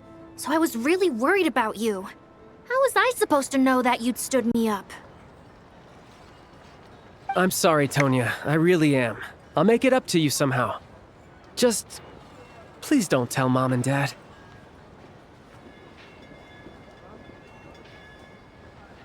Although the mix-up led to a series of misunderstandings, it's probably for the best that the real Tonya didn't get caught up in that mess.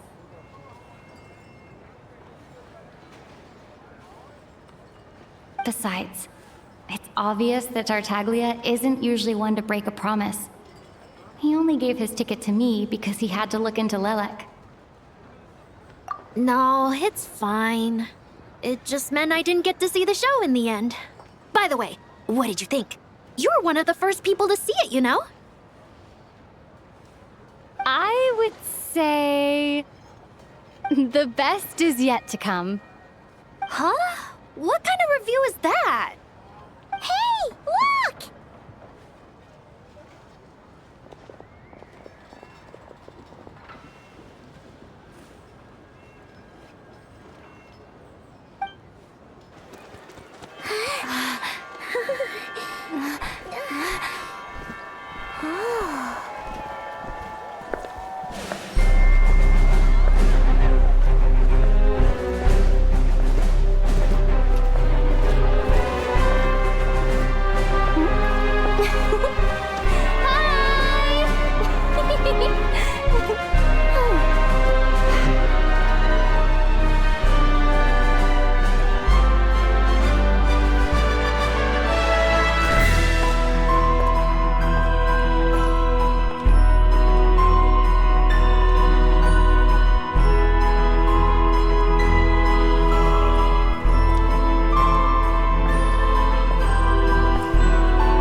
Huh?